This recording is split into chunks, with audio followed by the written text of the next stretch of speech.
Prologue. What would happen if something were to happen that would cause a person's magical power to begin to increase at an exponential rate? How would it affect the person? How would it affect those close to them?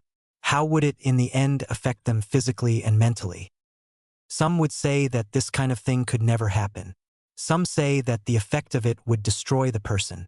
Yet only a very select few would say that it would affect them in ways no one could or ever would imagine. These people, the ones in the smallest of groups, believe this because it has happened to them. Within this group are some of the best and most powerful wizards and witches the world has ever known. Yet, it has been far too long since the last one has manifested in this world, and it is to this fact that the first to which this happened to had left his home and time. Thus, it is this reason that he was looking in to see how the next to live through this change was doing. For this is why an elderly man looking in at the boy who had lived through so much toss and turn in his sleep, haunted by dreams of things that no one his age should have had to endure. Moreover, it is for this reason that one of, if not the greatest wizard of all time, floated outside the window of the smallest bedroom of number 4 Privet Drive. For Harry Potter, tomorrow would be a day of change. It would be a day when Harry would either rise to his destiny or plunge the world into darkness. For tomorrow was the 16th anniversary of his birth. For tomorrow was the day that everything in his life would improve beyond all expectations, or all of his hopes and dreams would be dashed and he would be broken and alone. For as all know, all wizards and witches go through a time of magical growth at that age, but for Harry Potter it would be like only a handful had ever experienced before. Thus, at the stroke of midnight, the elderly figure disappeared from just outside the window and Harry awoke with a start. Chapter 1. Taking the Plunge. Breathing hard, Harry Potter, the boy who lived, had just awaked from one of many reoccurring nightmares that he has been having over the summer so far. Grabbing his glasses, Harry looks over at his alarm clock next to his bed. It read 12:01 a.m., July 31st. Harry sighed. "Happy birthday, Harry," Harry stated quietly. "And happy you should be, my boy. You don't turn 16 every day, you know." Startled, Harry frantically looked around his dimly lit room looking for the source of the voice. "Look up, my boy," said the voice in a rather cheerful way. Harry's head snaps up, seeing an elderly man wearing navy robes and floating above his bed. Hello? Who are you and why are you floating up there?" "Never mind. I must still be sleeping. Good night, sir." With that, Harry rubs his eyes, takes off his glasses and lies back down. The boy thinks I am a dream. Maud. I should wake him and tell him a bit of what he needs to know. It is my responsibility. Though the man, as he proceeded to float down from the ceiling to a chair by the desk in Harry's small room, casting a silencing charm on the room with a flick of his wrist, then with another flick summoning a bucket of ice-cold water above Harry's head, the old man gave a sly smirk. Lowering his arm, the bucket disappeared, leaving the water that was in it to fall on Harry's head. "Cold!" screamed Harry, jumping out of bed, now soaking wet and very much awake. "They're good to see you out of bed, Mr. Potter." Harry looked over to where the voice came from, shivering from the cold water that had awoken him. "Here, let me warm you up." With a flick of his wrist, the elderly man sent jets of warm air to attack Harry from all sides at once. "There, Mr. Potter, feel better?" Harry nodded, confused by why a wizard he did not know but was radiating a friendly aura was in his room in the middle of the night. "Good, now sit down. I am sure you have a lot of questions, but please hold them for the moment, and I will tell you why I am here. Of course, that is only if you would be so kind as to not interrupt me, as I know youth tends to do when they are frustrated and or confused." Nodding, Harry proceeds to sit on the edge of now wet bed. Smiling much like an old fool, the elderly man starts with, "My name is Merlin. And yes, this is no joke." Harry's jaw hit the floor and was speechless. Thoughts and questions assaulted his mind. "Merlin? That is not possible. Merlin is dead. Why would such a great wizard be visiting me? I hope I am not in trouble. I wonder if I am still dreaming?" There were just a few of the many thoughts that were now running through around in Harry's head. "Okay. Now first, please close your mouth. You look ridiculous. Second, put those questions and thoughts forming in your head away for now," chuckled the elderly man who had just pronounced himself Merlin. Doing both, Harry just stared in awe at the elderly man in front of him. Still trying to get his head around the fact he just proclaimed himself Merlin, the greatest wizard of all time. Okay. Now, Mr. Potter, whether or not anyone has bothered to tell you, usually shortly after their 16th birthday, witches and wizards have a drastic jump in their magical power. Now, normally the only thing that happens because of this is a lot of accidental magic, like that of what young wizards and witches experience when their powers first begin to make themselves known. Also, normally, this only lasts about a month or so depending of how much of a power boost the wizard gets. Yet, in rare cases something else happens. You, Mr. Potter, are much like me and many others throughout history. You are one of these rare cases. This the reason I am here. Merlin smirks at this last bit of information. For you, this will be a great time of change. I believe it will be greater than anyone else you have ever known. Yet, for all I know, you, Mr. Potter, may meet someone else who is like yourself, a rare case. On your time, but anyway, to the real reason that I am here. For every one of these rare cases, I had the pleasure of tutoring and warning them as to what is happening to them, as well as what they can expect from all of it. While speaking of this, Merlin peers deep into Harry's eyes to gain a glance at his magical core. Sir, call me Merlin, my boy. Okay. Merlin, please call me Harry then. What is the reason you are here for then? Looking away from Harry's eyes with a surprised look on his face, Merlin begins to speak again. Harry, my boy, I am here to lead you through the process to connect your mind to your magical core as a means to help you through your change. I have never seen anyone, even myself, with this level of power at this age before, even without this occurrence. If things had been normal and we was given time to learn and gain experience, he would have been able to be at least equal with that of Albus Dumbledore or even Tom Riddle. So why was he chosen? Merlin pondered this to himself as Harry formed his next question from the rampant thoughts plaguing his mind at that moment. Merlin, sir, how do you go about that? And to what purpose would it be?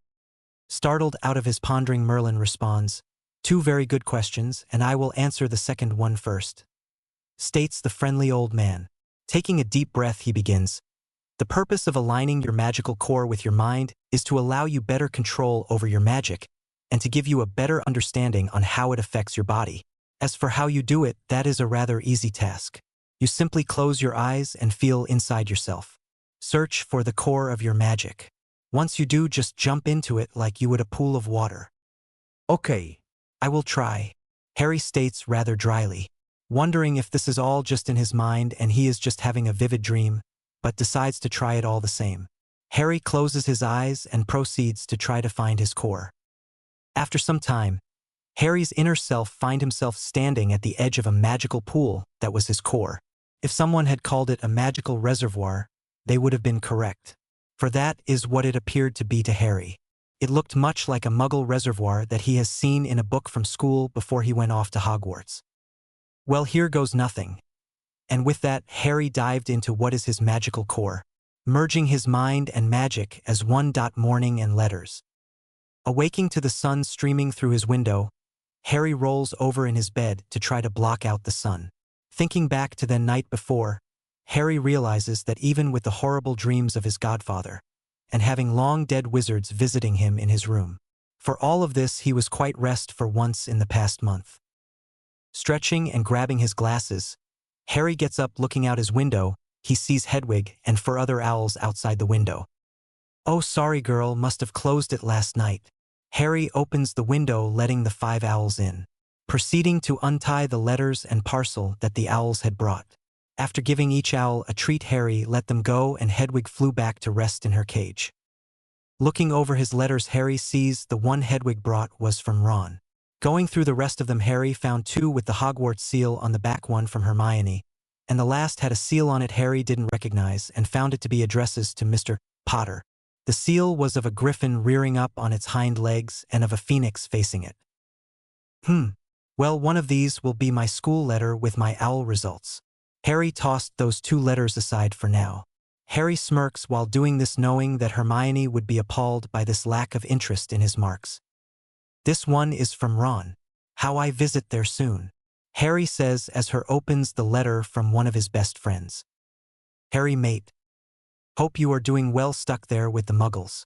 And they better be treating you right. Anyway, I have some good news. Dad will be there to pick you up today about 2 in the afternoon. So you better get packed and ready to go. See you soon. Ron. P.S. There are a few surprises here for you too. To Harry's surprise, there is a second letter in with Ron's. Pulling it out, Harry started to read the much neater writing compared to Ron's chicken scratching. Dear Harry, I know I have never written to you before, but I felt that over the last year we have become friends. And as your friend, I am worried about you. You seemed really distant on the train ride home. Just remember I am here if you ever need to talk.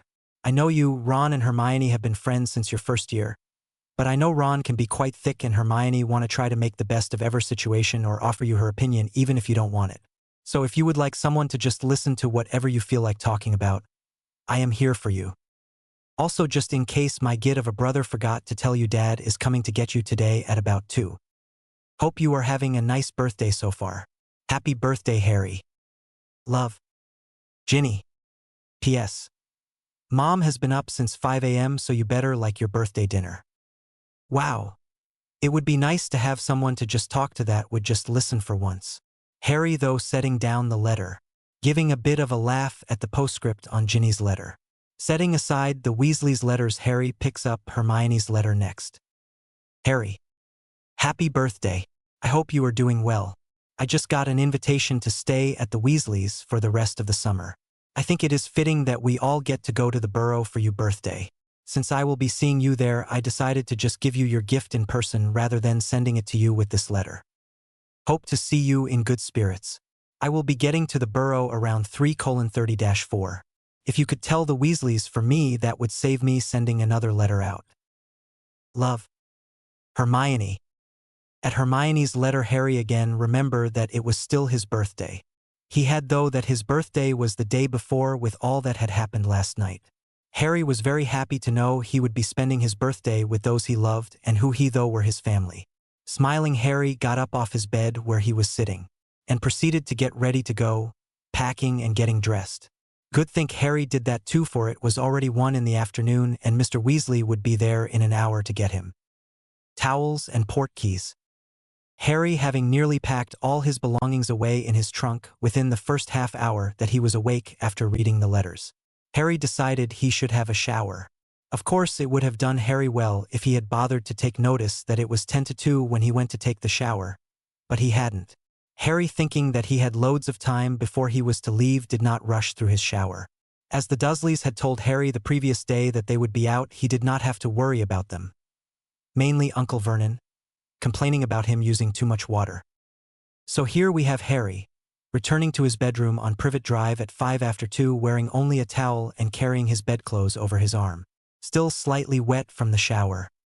Now, as we know, but Harry doesn't, it is after 2. The time Mr. Arthur Weasley was to arrive to retrieve Harry from the hell that is number 4 Privet Drive, home of the Dursleys. Now a portkey had been made to bring Mr. Weasley to Harry's bedroom so as not to alarm the Dursleys. So that is where he was waiting for Harry with another guest that came for the trip.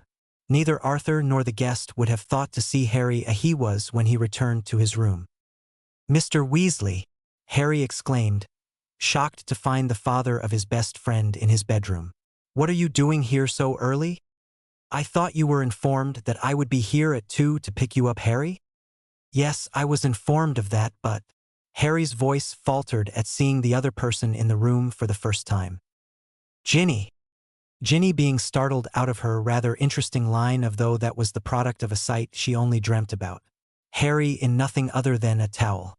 She blushed when Harry called her name, bring here out of her pervy daydream. Hey, Harry. Ginny smiled, still thinking about how nice Harry looked in that towel.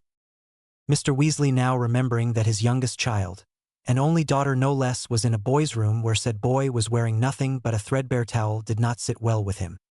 Well, Ginny and I will wait out in the hall for you to get dressed, coughed Mr. Weasley, getting up from the chair at the small desk in the room, pulling Ginny off of Harry's bed and out into the hall.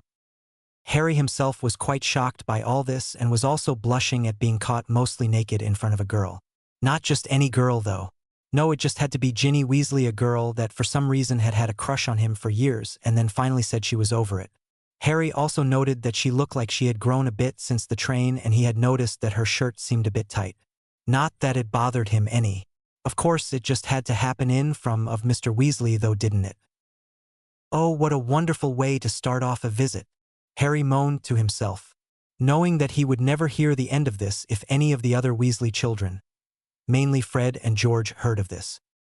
Harry decided then and there that it would be best to get dressed and finish packing as quick as possible. Opening his door, Harry let Mr. Weasley and Ginny come back into his room. Sorry about that. I guess I overslept and didn't notice the time when I went for that shower, Harry said, looking anywhere in the room but at the two redheads in the room with him. Quite all right. No harm done. But we should really be on our way before anyone begins to worry about where we are and Molly sends them off to look for us, replied Mr. Weasley. Ginny was just looking at the agitated Harry with a little smile on her face. She was feeling like Christmas had come early cause she got to see Harry wet and wearing only a towel around his waist. Ginny knew that she shouldn't be thinking like this, but hey, who could blame her? Harry was attractive.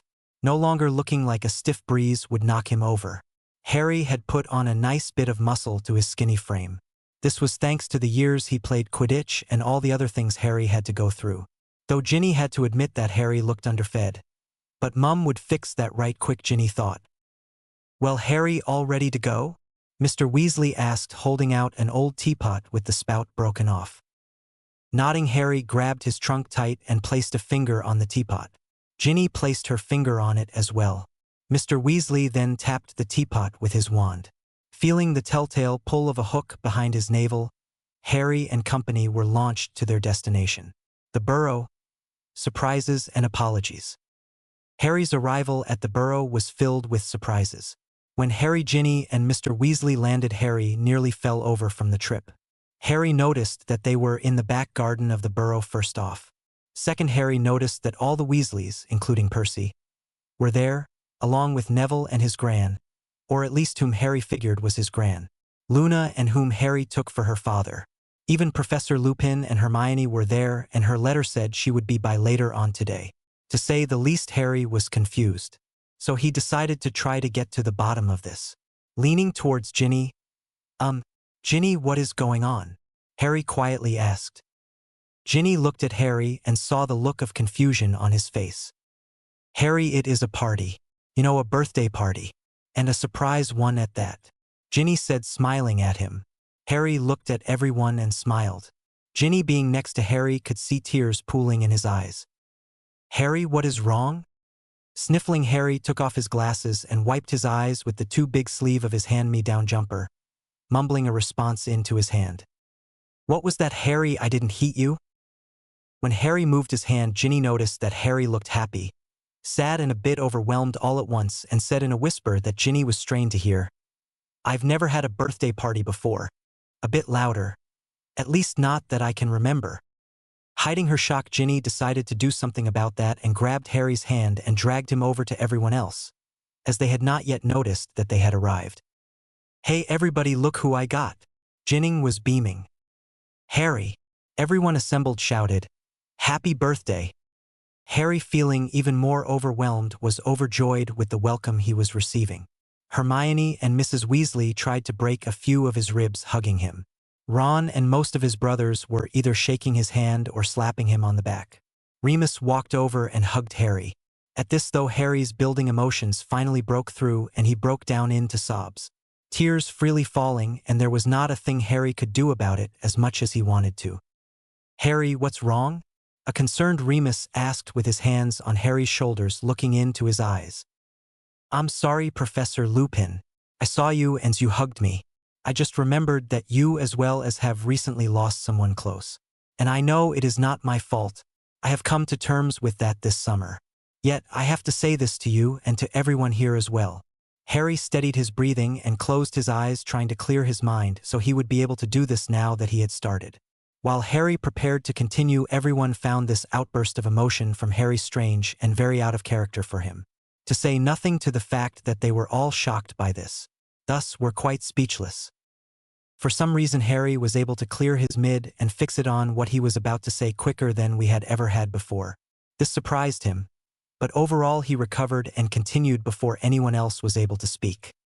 I am not sorry, Professor. Not for going to the ministry, I mean, because that I would do again if though anyone I loved was in danger. Which to me is everyone here.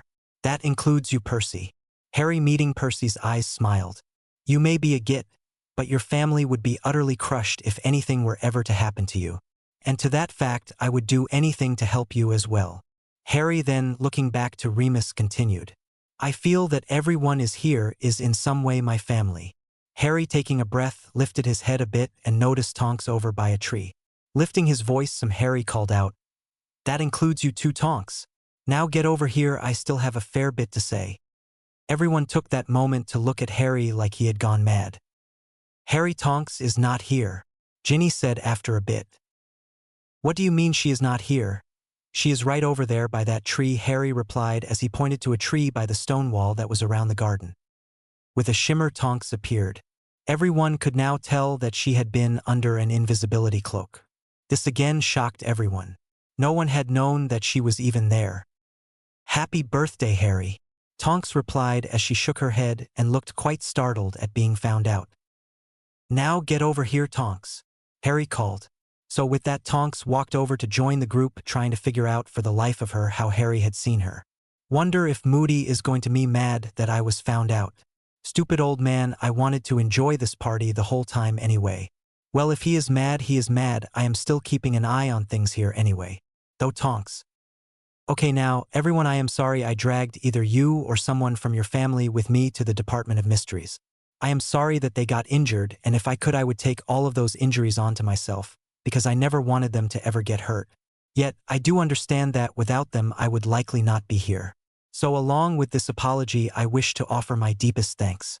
I have to say that if any of you who either came with me, or came and saved us, if you ever need anything, please just ask and I will do my best to help you any way that I am able to.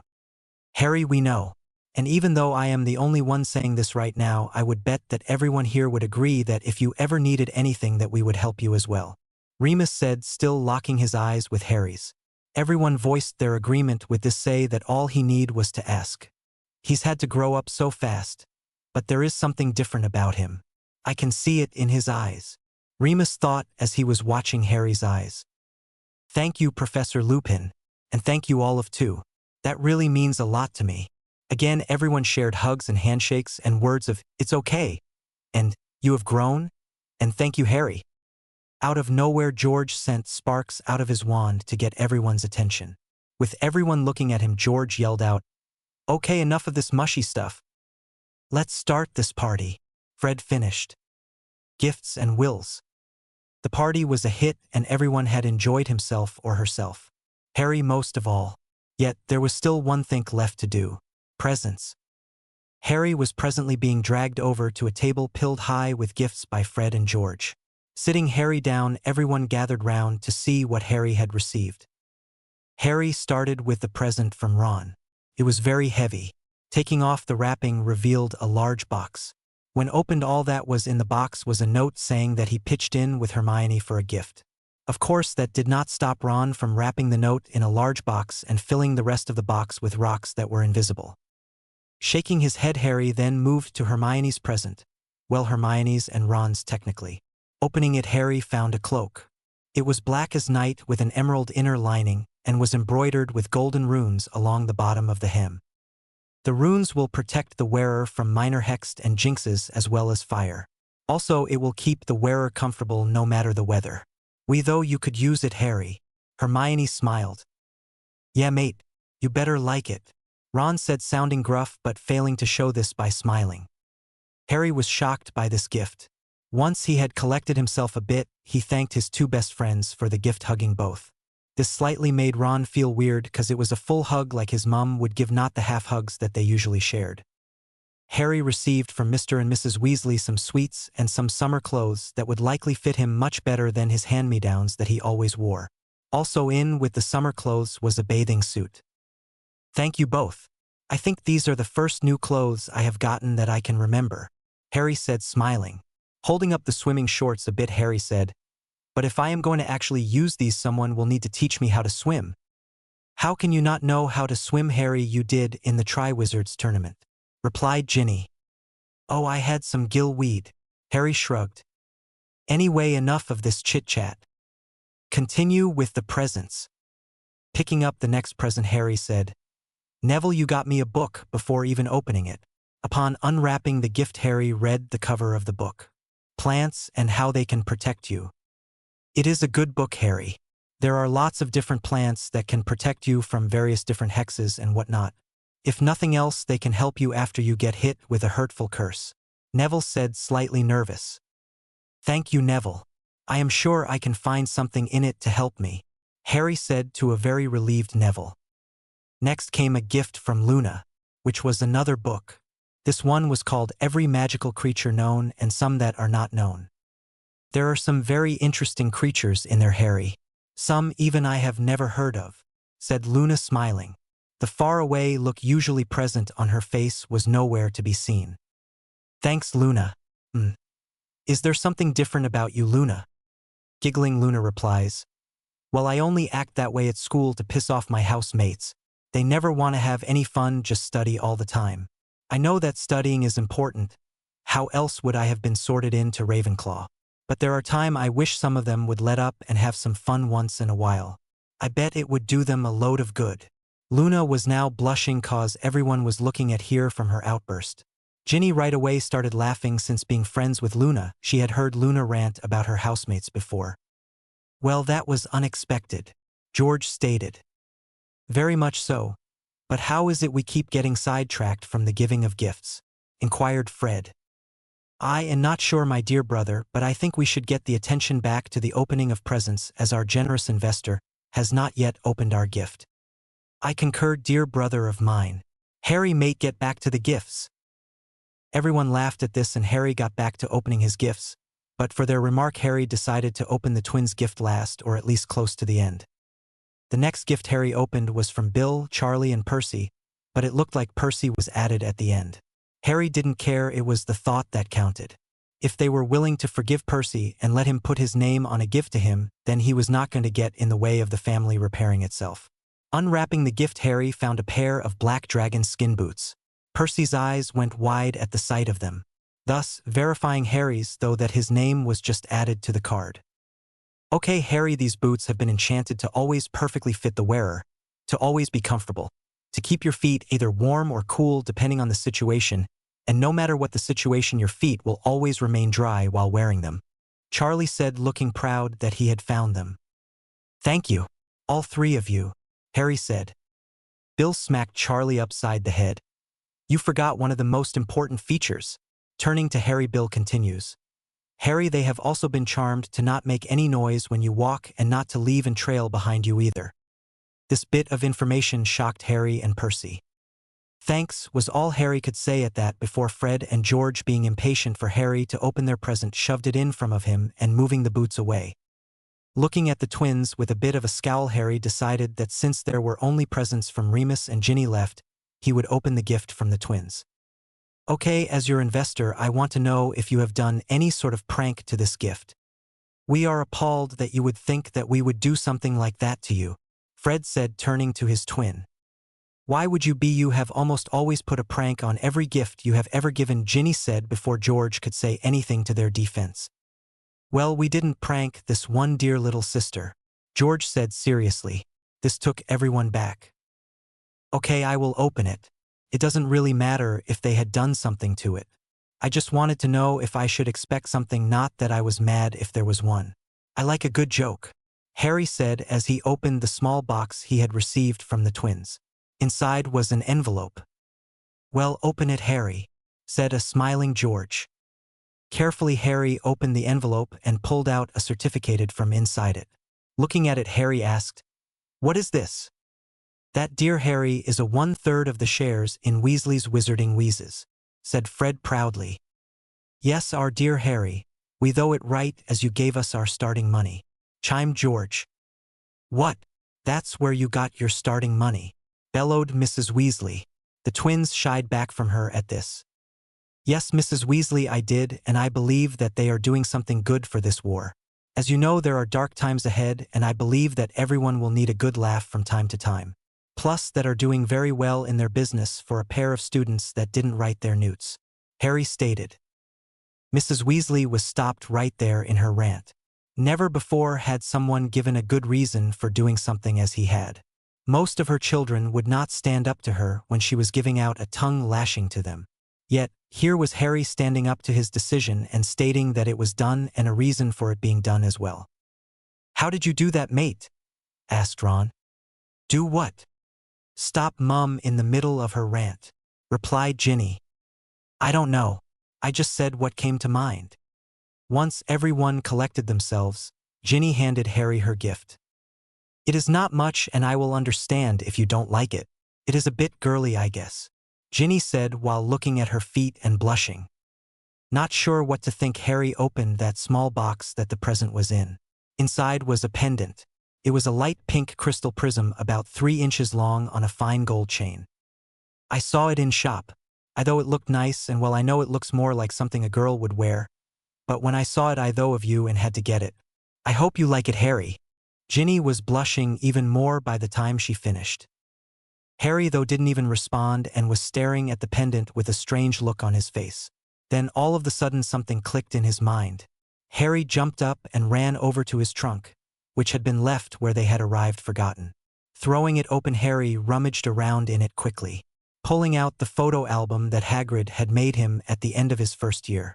Quickly flipping through the pages, Harry soon found the picture he was looking for. Remus and everyone else had just caught up with Harry by this time, and Remus and Ginny were looking over his shoulder to see what it was that Harry was looking at. Now Remus had not seen that pendant when it was first taken out of the box, but now that he could see it resting on the opposite page of the picture Harry was looking at, he recognized it right away. Harry spun around to Ginny and pulled her into a hug that would have rivaled any of Mrs. Weasley's. "Ginny, where did you get this?" Remus asked, still shocked to see the pendant that he personally helped pick out with James for Lily. Confused by everything that was happening right then, Ginny answered that she got it down in a little shop that deals in used items in the village here. She then paused and asked, "Why, whose was it?" "My mom's," Harry barely whispered out. Harry then unwrapped himself from Ginny and picked up the album, showing Ginny a picture of his parents. In the picture, his mom was wearing the exact same pendant. "Well, I almost don't want to put a dampener on this happy moment with my gift," Remus said stiffly.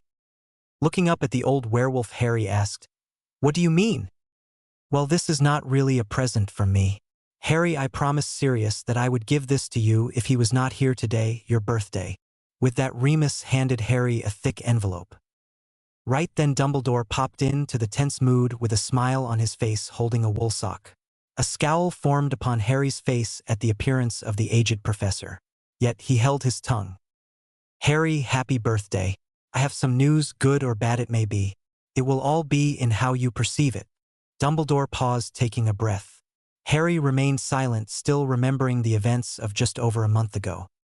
Sirius Black has been cleared of all charges against him, and his family belongings, which had been seized by the Ministry, have been returned to him along with a sizable amount for his wrongful imprisonment. There was no twinkle in his eye as he gave this news. Yet, Harry grimaced at this statement, but continued to remain silent as Dumbledore continued. "As Sirius did not have a will, all of his family's wealth will likely go to Mrs. Malfoy, being one of the only Blacks left." "Now just wait a bloody minute here. Who said Padfoot didn't have a will?" Remus burst out with a growl. "Harry, open that envelope. It would be best if Dumbledore here saw what is in there as a member of the Wizengamot. With him here as a person of legal standing, he will make the reading of what is in there legal."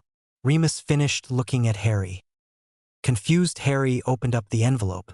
Inside were stocks, bonds, deeds, and most important of all, the will of Sirius Black. Wills and emotions. "I, Sirius Black, being of sound mind and body, hereby leave my last will and testament within these pages. First things first, please have these people around when this is read. Also, please do not continue to read this unless all parties are either accounted for or at least have a representative. The people are as follows: Harry Potter, Remus Lupin, Arthur Weasley, Molly Weasley, Bill Weasley, Charlie Weasley, Percy Weasley, Fred and George Weasley, Ron Weasley, Ginny Weasley, Hermione Granger, N. Tonks, and lastly Albus Dumbledore. I am going to start this by saying that if you are all there and I am not, of course, why are you reading this? If I am not there, I am not sure. Don't any of you blame yourselves in any way. Especially you, Harry. If I went out in battle, trust me, I am happy that I went out doing something I believe in and protecting those that I love. Yet, If I went out, say, slipping on the wet floor and hitting my head while getting out of the shower? Firstly, I curse the one who would let the accident happen. Second, I hope you all have a good laugh over it, because you must admit that has to be a funny way to go. Or at least I think it is. Of course, Mooney always told me I had a disturbed sense of humor. Okay, now that my rambling is over, of course I can't promise I won't ramble on again. It is now time for the fun part. Giving out all the wealth my horrible family has attained over the year. Giving it to the people I love. Now, if any of you refuse any of this, I will be very angry with you. So please don't refuse and be happy, because if you don't, I kick you sorry asses when you get here. Which on that note had better not be for a long time. Okay, I am rambling on again. Let's continue. To Bill, Charlie, Percy, Fred, and George Weasley, I give 5,000 galleons each. Also, I am setting up a baby pool, as I know Molly would really like to have some grandchildren to look after, as all you boys, and one girl, have grown up. Of course, I have some rules. First, you must be married to the mother. So no bastard children allowed you here. Second, well, just have fun.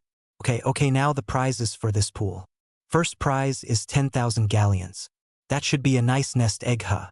Second prize is 7,500 galleons. Third prize is 5,000 galleons. Oh, and if any of you have twins, that only awards one prize, but if and when the first set of twins are born, the parents of them will receive 5,000 galleons. Now, even though you all might be thinking that I am only including from Fred and George up, I am not. Ginny and Ron can also take part in this challenge. Just no getting pregnant or getting someone pregnant before you are married, okay? I don't need your parents killing me again when they get up here, 'cause I know Molly will have had a lot of time to brood over it if you do. Oh, she may forgive you two youngins, but the blame will fall to me for starting this little game. Well, now that that is all over with, time for giving out more stuff, and maybe I won't get sidetracked this time. To Ron Weasley, I leave 5,000 galleons and 1/4 of my shares in the Have Broom Company. Figured you would live it, Ron, just don't pester them. To Tonks, I leave you my dear and most favorite cousin 5,000 galleons. Anyone notice that I seem to like giving out money in 50 galleon amounts? And a dowry of 10,000 galleons, which will be yours once you marry. So find yourself someone you love and who will love you back. Next, Arthur and Molly Weasley. I know you don't want anything, but too bad. Just accept it and be happy. To you, I leave 50,000 galleons. Enjoy, but don't let it change who you are. Next, Hermione Granger. You really are the brightest witch of this age. To you, I leave 5,000 galleons, 'cause I like writing it so much, and, oh yes, there is an and. I leave you half of my shares in Flourish and Blutz. You are the one person I know who would love this most of all. To Albus Dumbledore, I leave you all of my shares in the Woolly Sock Company. I hope you will always have all the socks you will need now, Professor. Okay, next on my list is you, Mooney. Mooney, what can I say? You are one of my best friends and were like a brother to me. To you, Remus Lupin, I leave 100,000 galleons. Take it, Mooney. I know you would never have taken it while I was alive. Do me a favor and live a little. Spend some money. Get some nice clothes. Find yourself a nice little woman and bring up some pups of your own, you old wolf. Next is Ginevra Molly Weasley. Bet you didn't like that, did you, Ginny? Well, too bad you can't kill me. I am already dead. Damn bad joke, and I can't erase it due to the stupid Will Writer's charm. Oh well. Anyway, to you, Ginny, I leave 10,000 galleons and 1/4 of my Have Broom Company shares. You were one of the only ones who would keep me company when we were all stuck at Grimmauld Place. So I also leave to you Trunk 37 in Vault 276 at Gringotts. Okay, now last but not least, my godson Harry James Potter. I have a few things to say here. Firstly, I name you officially as my only heir. This means you get the rest of the junk, galleons, etc. that the noble and ancient House of Black has acquired over the years.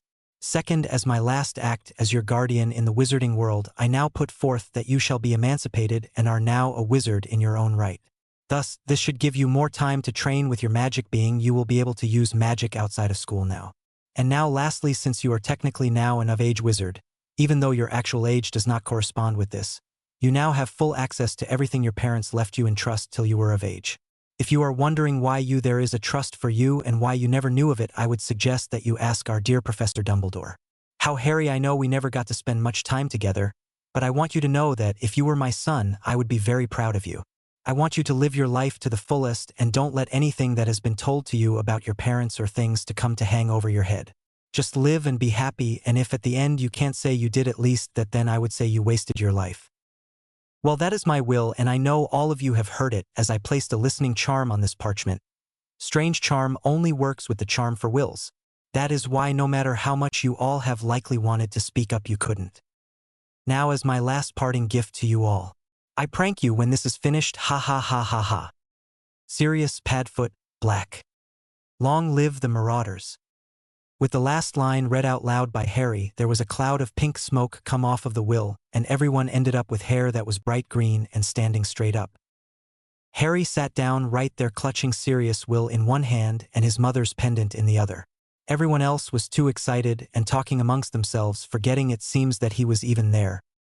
Ginny, after getting over the shock of getting that much money, all at once noticed that Harry was sitting on the ground next to his trunk, staring off at nothing with his eyes unfocused. Ginny walked over and sat down beside Harry, placing her hand on his shoulder. Harry, are you going to be okay? Yeah, it just really hit me that Sirius will not be coming back. That he is really gone. I mean, I know he is gone. This just makes it all that more real and brings all those feelings back to the surface. Harry looked over at Ginny. But you know Sirius was right. I can't just sit here and wallow in self-pity, can I? Not like you would let me anyway, huh? And just what is that supposed to mean, Mr. Potter? Just that you always seem to set me straight as of late. You are not afraid to make me mad. Plus, who else will stand up to me if not you? Harry chuckles as he starts to drift off to sleep. Today had been a very exhausting day, and Harry just wanted to rest now. Plus, there was a very inviting, soft, warm spot to rest on right beside him. With that, Harry fell asleep on Ginny's shoulder. Ginny and OWLS. The rest of the night had been hectic. Everyone wanted to go to Diagon Alley, but had been asked by Albus that they should wait for a week so that the necessary arrangements could be made. He also said that on the 6th the school book lists and other information on the coming term should arrive, so they would not have to make 2 trips. Thus, this was another reason to postpone the trip until the letters at least had arrived. Harry had been taken up to Ron's room after having fallen asleep on the youngest of the Weasley clan. Harry, who was starting to wake up, was now fully awakened by a rather loud snort from Ron.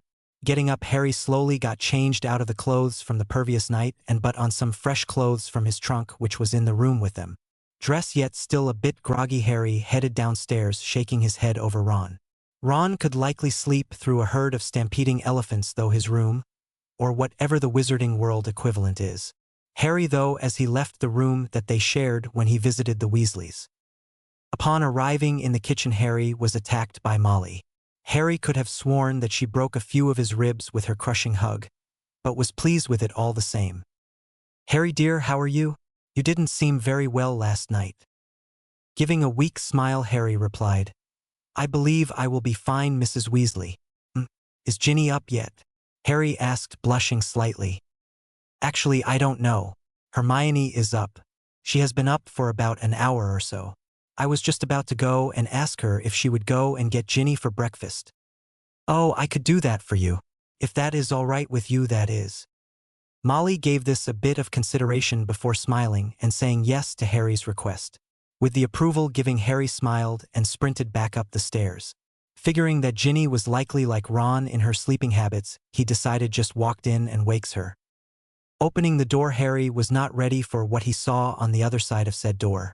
There on the room facing the door, and now him as well, was Ginny, clad in a pair of white knickers and her nightgown, which at the moment was pulled up over her head. Actually, it appeared as though it was stuck, as Harry noticed that Ginny seemed to be fighting with it. Of course, that was just a passing observation. Harry, of course, seeing all of this, just froze. Ginny was definitely no longer a little girl. Oh no, there was absolutely no way Ginny was a little girl. She had all the very nice curves in all the right places, though, Harry. Also there on her chest were quite a perky pair of breasts that bounced and swayed slightly as Ginny fought with the piece of clothing that would not come off. They, in Harry's opinion, were a very nice-looking pair. Now Harry was not one to routinely compare girls' chests, but he did had to admit that he found Ginny's breasts very appealing. Of course, Harry's current line of though was suddenly stopped when Ginny finally got the offending item of clothing off of her head. Both teens were startled by this event. Harry at being caught gawking / peeping at Ginny. He was blushing but was unable to turn away. Ginny was shocked at the fact that Harry was there standing in her room with her in nothing but her knickers. She, of course, was blushing furiously, from the roots of her hair all the way down part of her chest. Swallowing hard, Ginny was the first to recover, covering herself with her nightgown. With the view of Harry's new fascination removed, Harry also in turn snapped out of his shell-shocked state. "Harry, what are you doing in my room?" asked a still confused Ginny, who was trying not to get angry and yell, as that would just bring everyone in the house up here, and well, that could get very embarrassing. Asked. "Breakfast," Harry stuttered in reply. Harry is so cute when he is embarrassed. I wonder if I can push it any."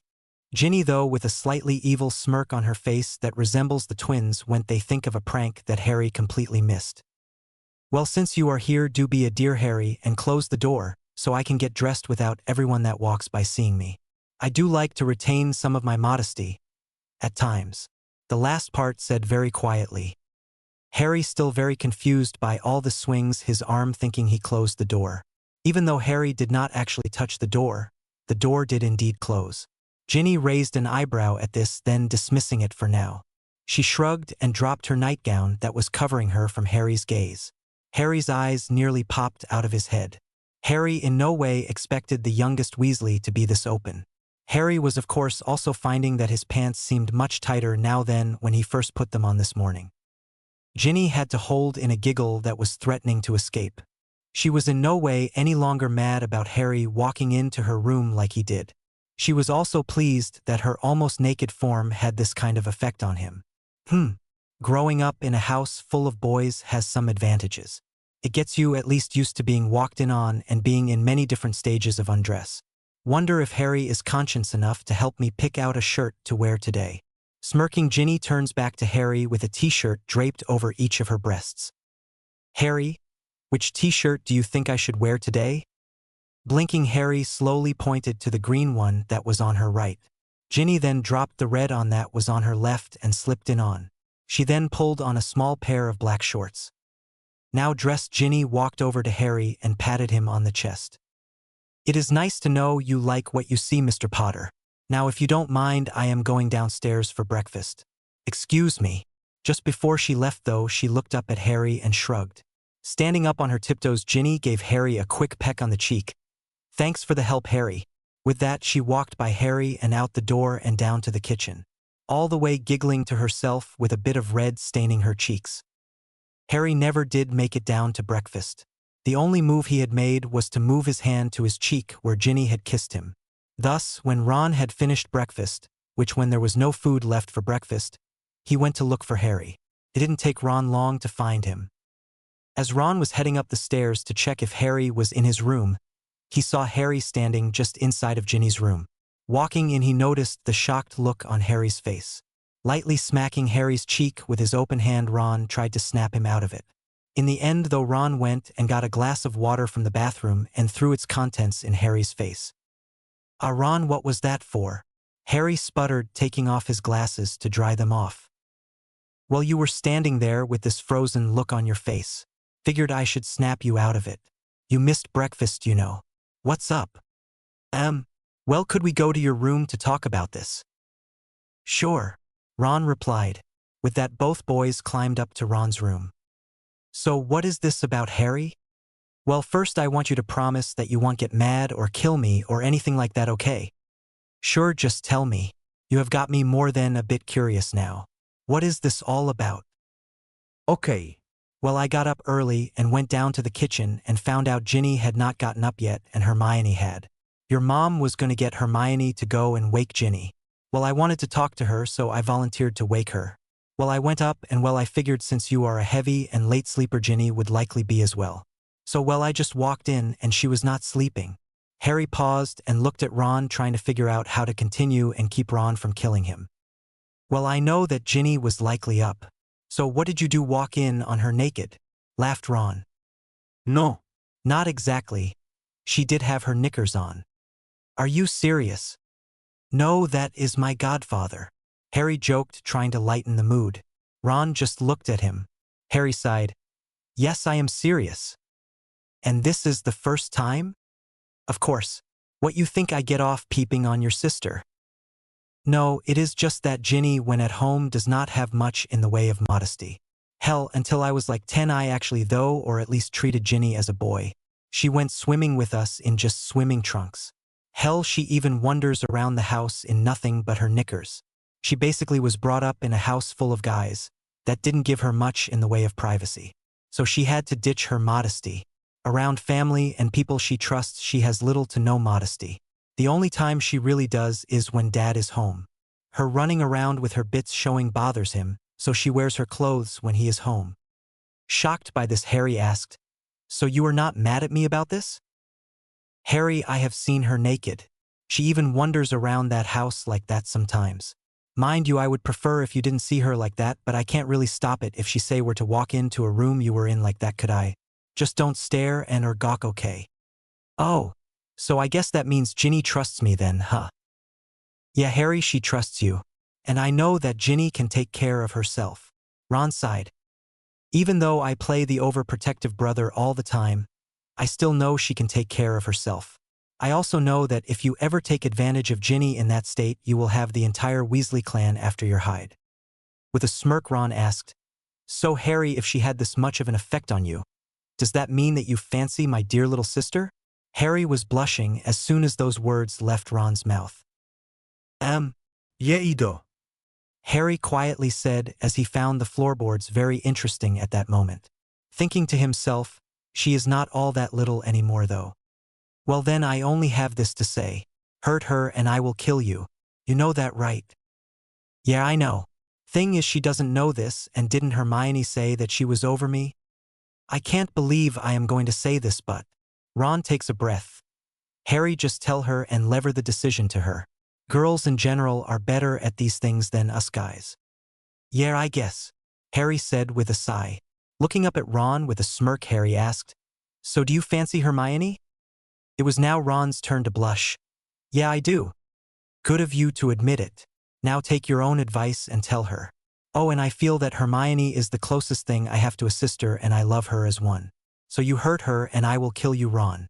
You know I can, and I don't need a rabble of pissed off redheads to do it either. Of course, that is not with what she would do to you for breaking her heart." "Deal, mate. Now why don't you go find my semi-nudist sister?" Ron laughs. "I think I will go down to the kitchen to see if I can nick something to eat first." When Harry arrived in the kitchen, the first thing he noticed was that Ginny was sitting there at the table. When she saw him, Ginny smiled and winked at him. Turning red, Harry was saved by Mrs. Weasley entering just then. Harry had no idea what to say to Ginny and was glad that the elder female Weasley was in the room, so he would not have to try uncomfortable conversation with the youngest female Weasley.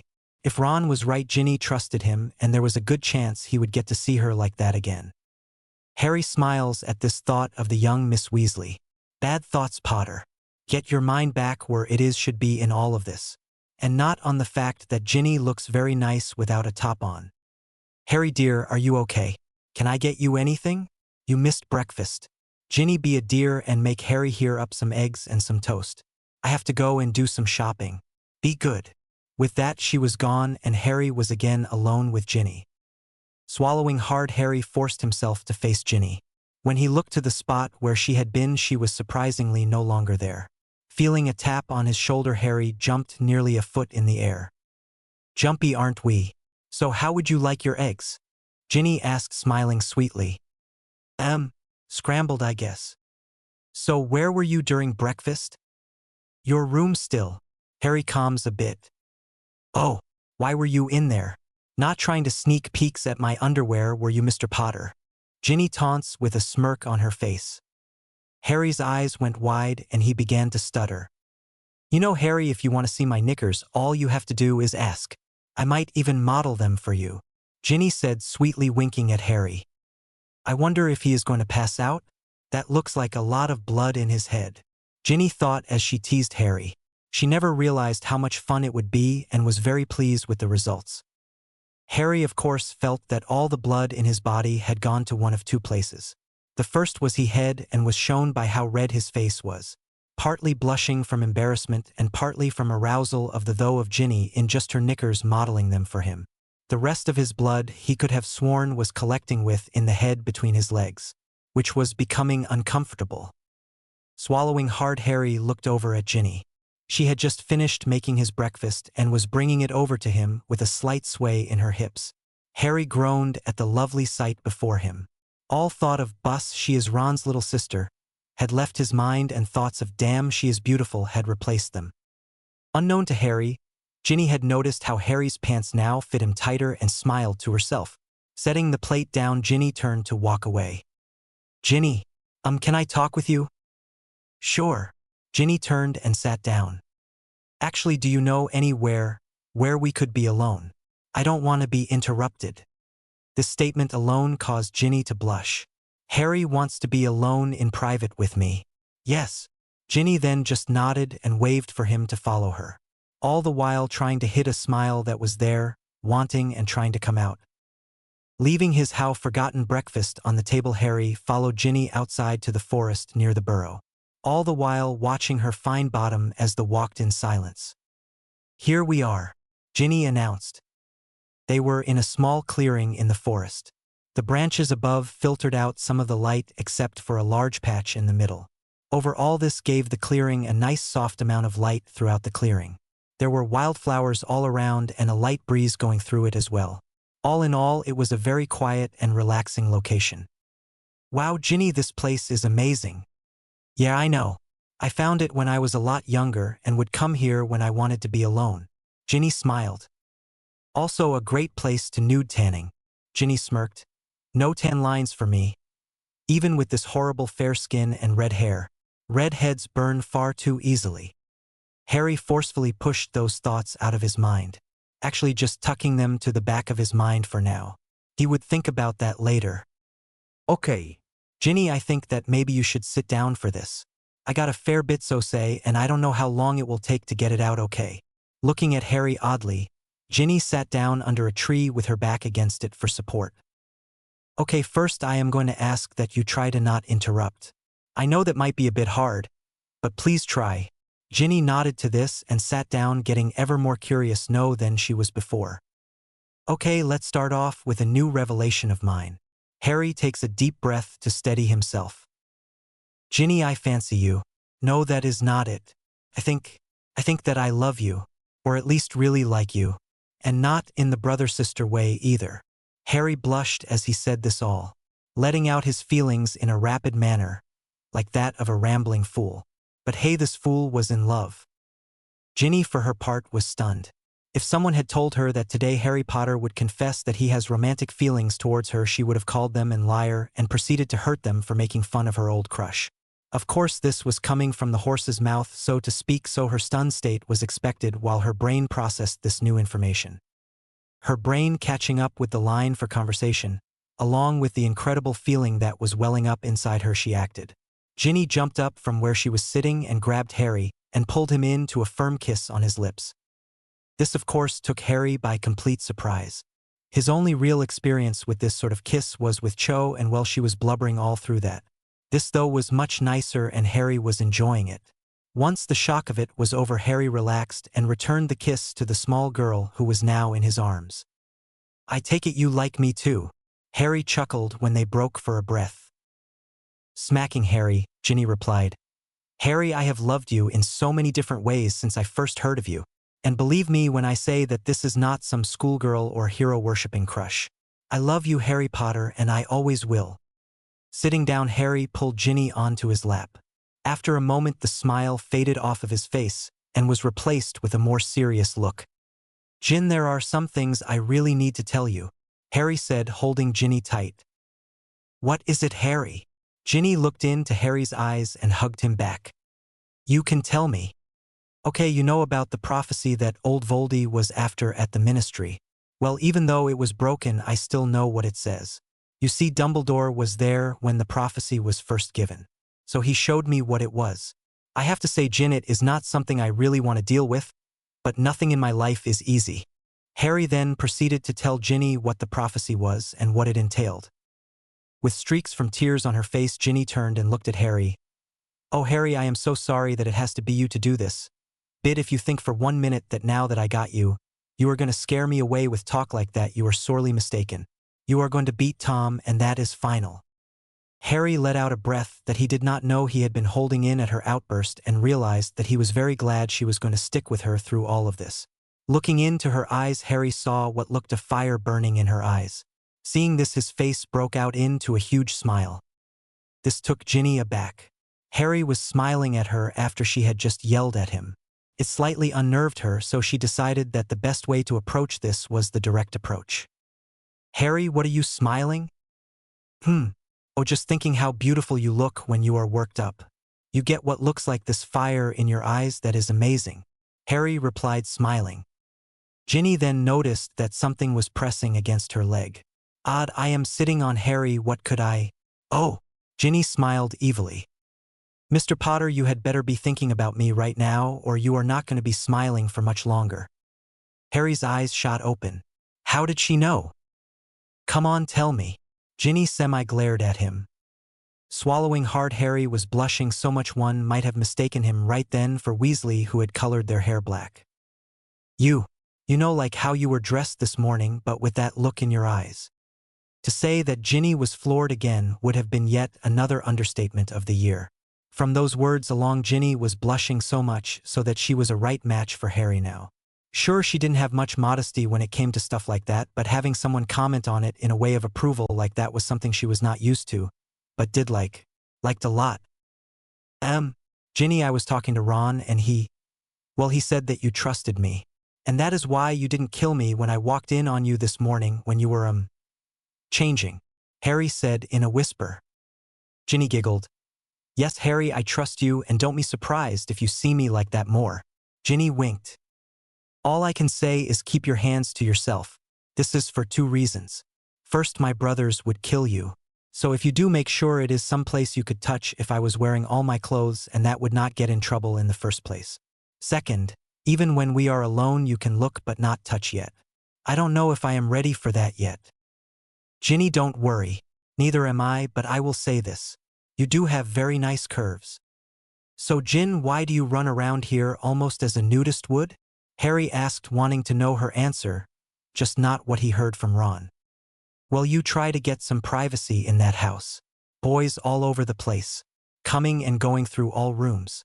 None of the door, except for the ones going outside, had locks. It was either lose my modesty while at home and be comfortable or try to hide from everyone." Harry laughed hearing when her heard this. Ginny, of course, smacked him. "I'm serious. But hey, no one cared when I was little. Boys' and girls' bodies are quite similar at younger ages. So when we would all go swimming, I would like all the guys with their jumping naked or with just a pair of shorts on." Ginny paused, looking at Harry. He smiled back at her. "Well, as I got older, I started to, change, and it started to make Dad uncomfortable. So Mum asked me to try to be wearing clothes when he was home. This was after the mother-daughter talk about the birds and the bees and how my body would be changing. Personally, I was shocked, and now that I look back on it, I think I got that talk a lot earlier than anyone else I know. It was shortly after that I stopped getting mainly hand-me-downs and started to get clothes more for a girl. Second-hand clothes, of course. Not that I mind, Mum is great with them, and I have to say that I have never been ashamed to wear something she patched together for me. Well, this all happened the year you and Ron went to Hogwarts. So after that, it was basically just Mum and me at home. We would talk about all kinds of things. I think that is when we really started to form a mother-daughter relationship more. Before that, I was more like one of the boys and got scolded like them. This was also when I started to wear clothes more around the house. So I would not have it so bad with having to wear clothes all the time at school when I was to go to Hogwarts the following year. I would have to say it worked then. I can honestly say I have never seen you streaking around Hogwarts." Harry chuckled. "Of course, if I had, and I have forgotten, I am very mad with myself. Harry James Potter. I would never do something like that at school," Ginny said with a bit of a glare at Harry. "That said, though, I do sleep in the nude at school, though. I think it is to balance out the fact I wear clothes more during the day. I don't like to be revealed around people I don't know or don't trust. And unless it is in private, I only streak around the burrow." "So, are you going to actually teach me to swim, oh streaking goddess of the burrow?" Ginny gave Harry a bit of a dirty look with the end of his comment, but then smiled. "Oh yeah, I will need to get a new suit then. There is no way Mum would let me give you lessons in less than that. I thought you said you had a suit, Jin? Harry, I got it when I was 10. I would think that I would have grown a bit since then, so I don't think it is going to fit. You can always try, Harry said with a wiggling of his eyebrows. But first, Jin, I should ask you this. Will you be my girlfriend? Kiss me and your answer will be yes, Ginny said with a smirk. With that, all thoughts of swimsuits and running around without certain pieces of clothing on were forgotten as the two teens had a very nice snog session till lunch. Arriving in the kitchen holding hands was enough to get the people in attendance of the kitchen, Ron, Hermione, and Molly, asking questions. But before anyone could ask what was up between Harry and the youngest Weasley next to him, Hermione asked, Harry, with all the celebrating last night, I didn't ask. What did you get on your OWLs? Dunno, Harry said, smiling, knowing that it would tick Hermione off a bit. What do you mean you don't know? The letters arrived the morning of your birthday. I know that, I just didn't open it yet. It and a couple others. If you want to know, go upstairs to my trunk and bring down all my unopened post if you would.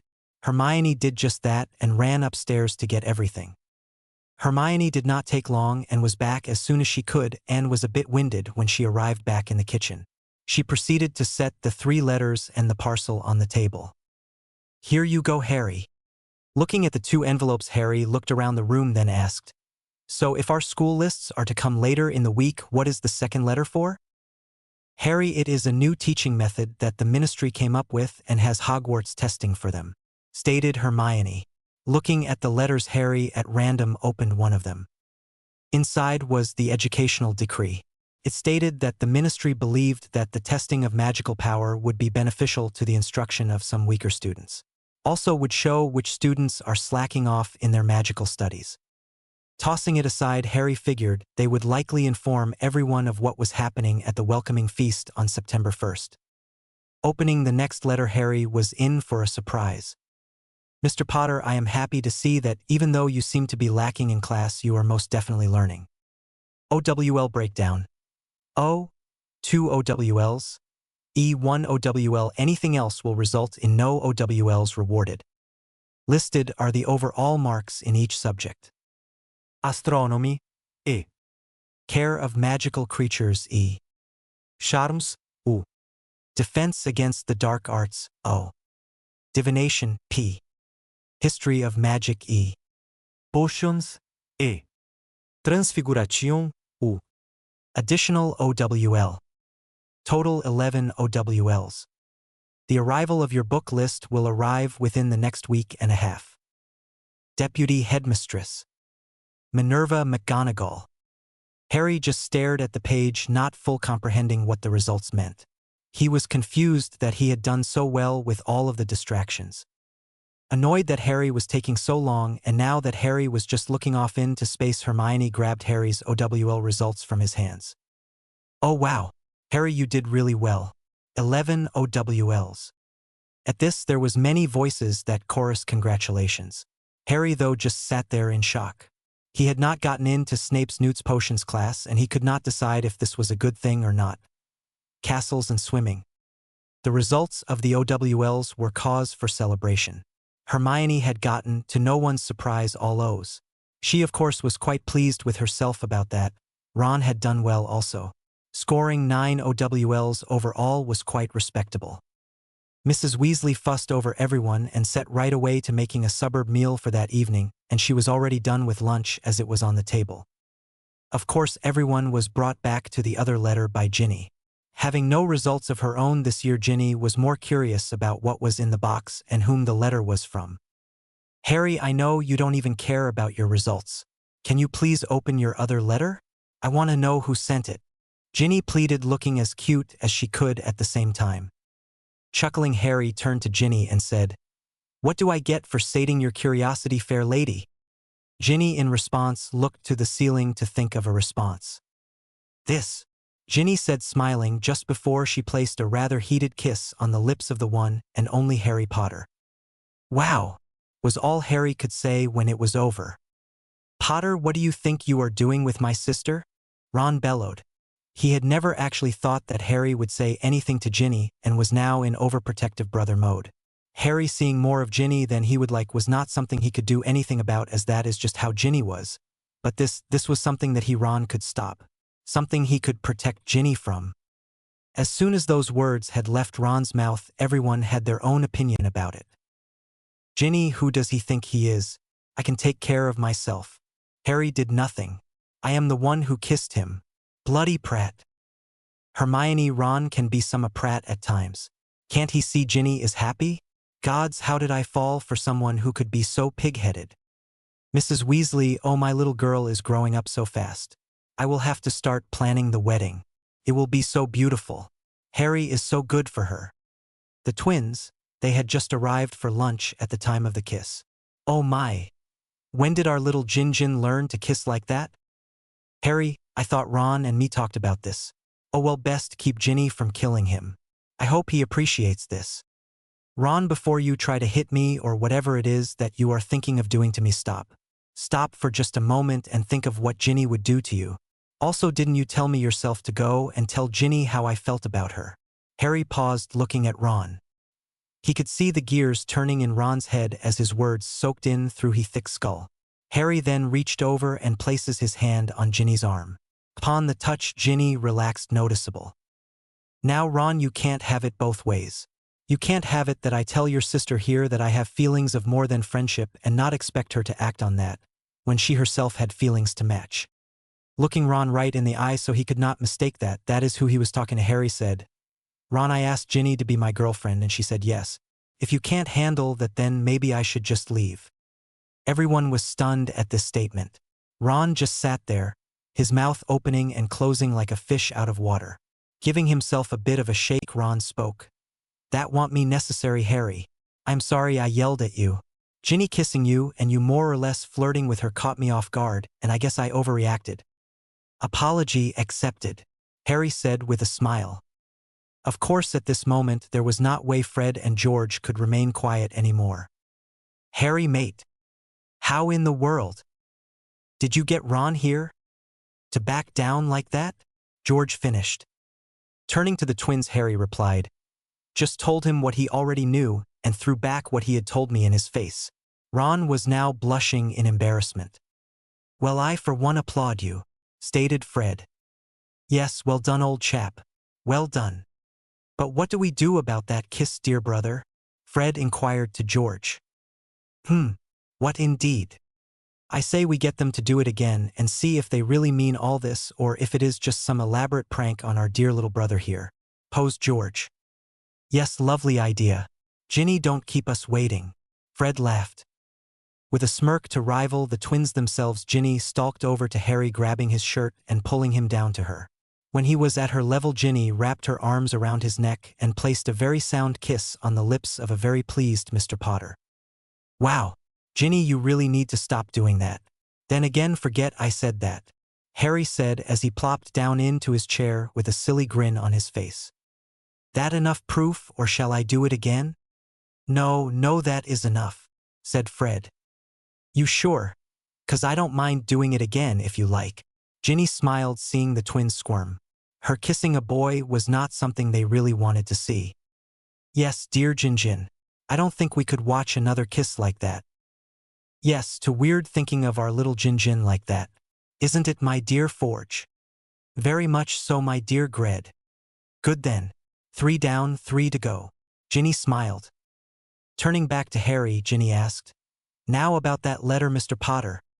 Huh? Oh yeah, the letter. Okay, I will read it. I don't need or want to get on your bad side. Especially if I am to expect any more kisses like that. Harry smirked. Oi, mate, that is my sister. Just 'cause I am okay with you dating her does not mean I am comfortable with you snogging her with me around. I would have to say we agree with our favorite younger brother's statement. Oi, I am your only younger brother. Which is what makes you so special, Ronikins. Blocking out the playful banter going on between the twins and Ron, Harry picks up the letter and begins to read. Dear Mr. Potter, I do hope you are feeling better. When I left you were out cold. I do hope you got some much-needed rest after your melding of magic and mind. Now there are a few things I would like to inform you of. Firstly, I do hope you can convince someone to take you to your family vault. Now that is not the vault you currently have access to, but in actual fact is one of many vaults you will have access to once you are of age. The vault I believe you should really go to is the Potter family heirloom vault. There is many an item there that I know would be very handy to obtain. I am even betting some of them I would personally like to get my hands on. Okay, now with that said, I believe I should tell you, you really should find yourself a nice girl. They are pleasant distractions, and I believe it would be of benefit to you if you did. Now don't get mad at me. This is just some advice from an old man who has been around a bit.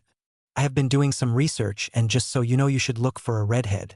Every Potter so far in history that I can find has fallen for a redhead. So seeing how you are a Potter, I expect that you will follow this tradition. Now on yet another note, I believe that there is something that should be returned to you. Actually more to your family. You see, about a few hundred odd years ago, your family's ancestral home was a magnificent castle. Actually it still is, but I will get to that. For some reason, the current head of the family at the time banished all Potters from the castle until there was only one Potter descendant left. This descendant would be the only one who could return the Potters back to their home. Harry, that Potter is you. You are the only remaining Potter left from that line. The castle will only open itself to you, and you will be able to make it your home.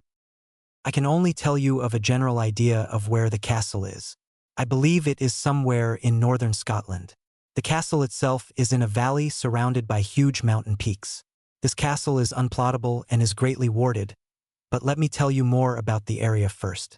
There is a forest surrounding the mountains, and it has been enchanted that anyone who enters and is not welcome in the castle or has just wandered into the forest will only get themselves lost and end up back out where they entered the forest in the first place. Within the valley there is yet another forest all along the inner edge of the valley, where many magical creatures friendly to the master of the castle live and have guarded it for centuries. From there are rolling hills of lush green fields that lead up to the castle. It is a beautiful sight. Then castle itself is so massive that even with the aid of magic in its construction it was a massive undertaking. Due to the enchantments placed upon it, only friends and family or people the master of the castle allows may enter or could ever get even a glimpse of the beauty that its halls hold. The castle itself, or the valley I should say, stands slightly out of phase in time. Time within the valley progresses at 60 times the rate it does outside the valley, but those within the valley are protected from aging too quickly. Inside the valley, the residents age at the same rate that they would outside of the valley. Thus, any person could in 1 year perform the research or more than a half-century in that single year and not age more than the year that had passed outside. For the one who owns the castle and its grounds is none other than the wizarding family that dates back to before even my time. This family, as you already know and I have already stated, is of course your family, Mr. Potter. The Potter family, and you as the only living member of that family, are the master of these lands. I write this to you so you may think to use it, as it would aid you well in your training. I hope you can find a good use for it, if only as to visit. I must ask that you should at least visit it once. There are many things there that you will likely find vastly useful to you over time, and many that will be a great help to you even now. I have sent with this letter a parcel. In it is a pin and a brooch, both of which are permanent portkeys that are at least as old as the castle itself. It now belongs to you. To go to the Potter Castle, just tap the pin with your wand, or if, when you know wandless magic, your finger, and say, "Take me home." To return to where you left, just tap the pin and say, "Return," and you will be back to where you first used the pin to travel to the castle. The brooch, though, has a different purpose. It is linked to the pin. When whomever you give the brooch to taps it like you do with the pin and says, "To my love," they will be portkeyed to wherever you are as long as you are wearing the pin. You are the only one who can actually wear the pin. It is for as the head of the Potter family. The brooch also has the same returning ability as the pin. I know that you will appreciate these gifts either now or most definitely in time. I would suggest that you try to give the brooch to whomever you find in relation to my second point way back near the start of this letter. The brooch will help you find her, that is for sure. It can and will only be accepted by the one who will be with you forever. There is very old magic on it for this purpose. Old magic like this has never liked flight of fancies. Choose well and know that I will be watching you and may check in on you from time to time if I think you need help. But no, I will never come if it is something I know you can get through yourself. So no getting mad if you end up in a situation where you think I should help you out and I don't. Well, that is it for now. I do hope this finds you well and has been of help to you. Be good and stay well. Your rather old friend. P.S. I decided not to put my name due to the fact you will likely show others this letter. To say that this letter shocked Harry would have been a vast understatement. Harry was nearly floored, but was able to keep in control. Handing the letter to Ginny to read, Harry moved on to the parcel.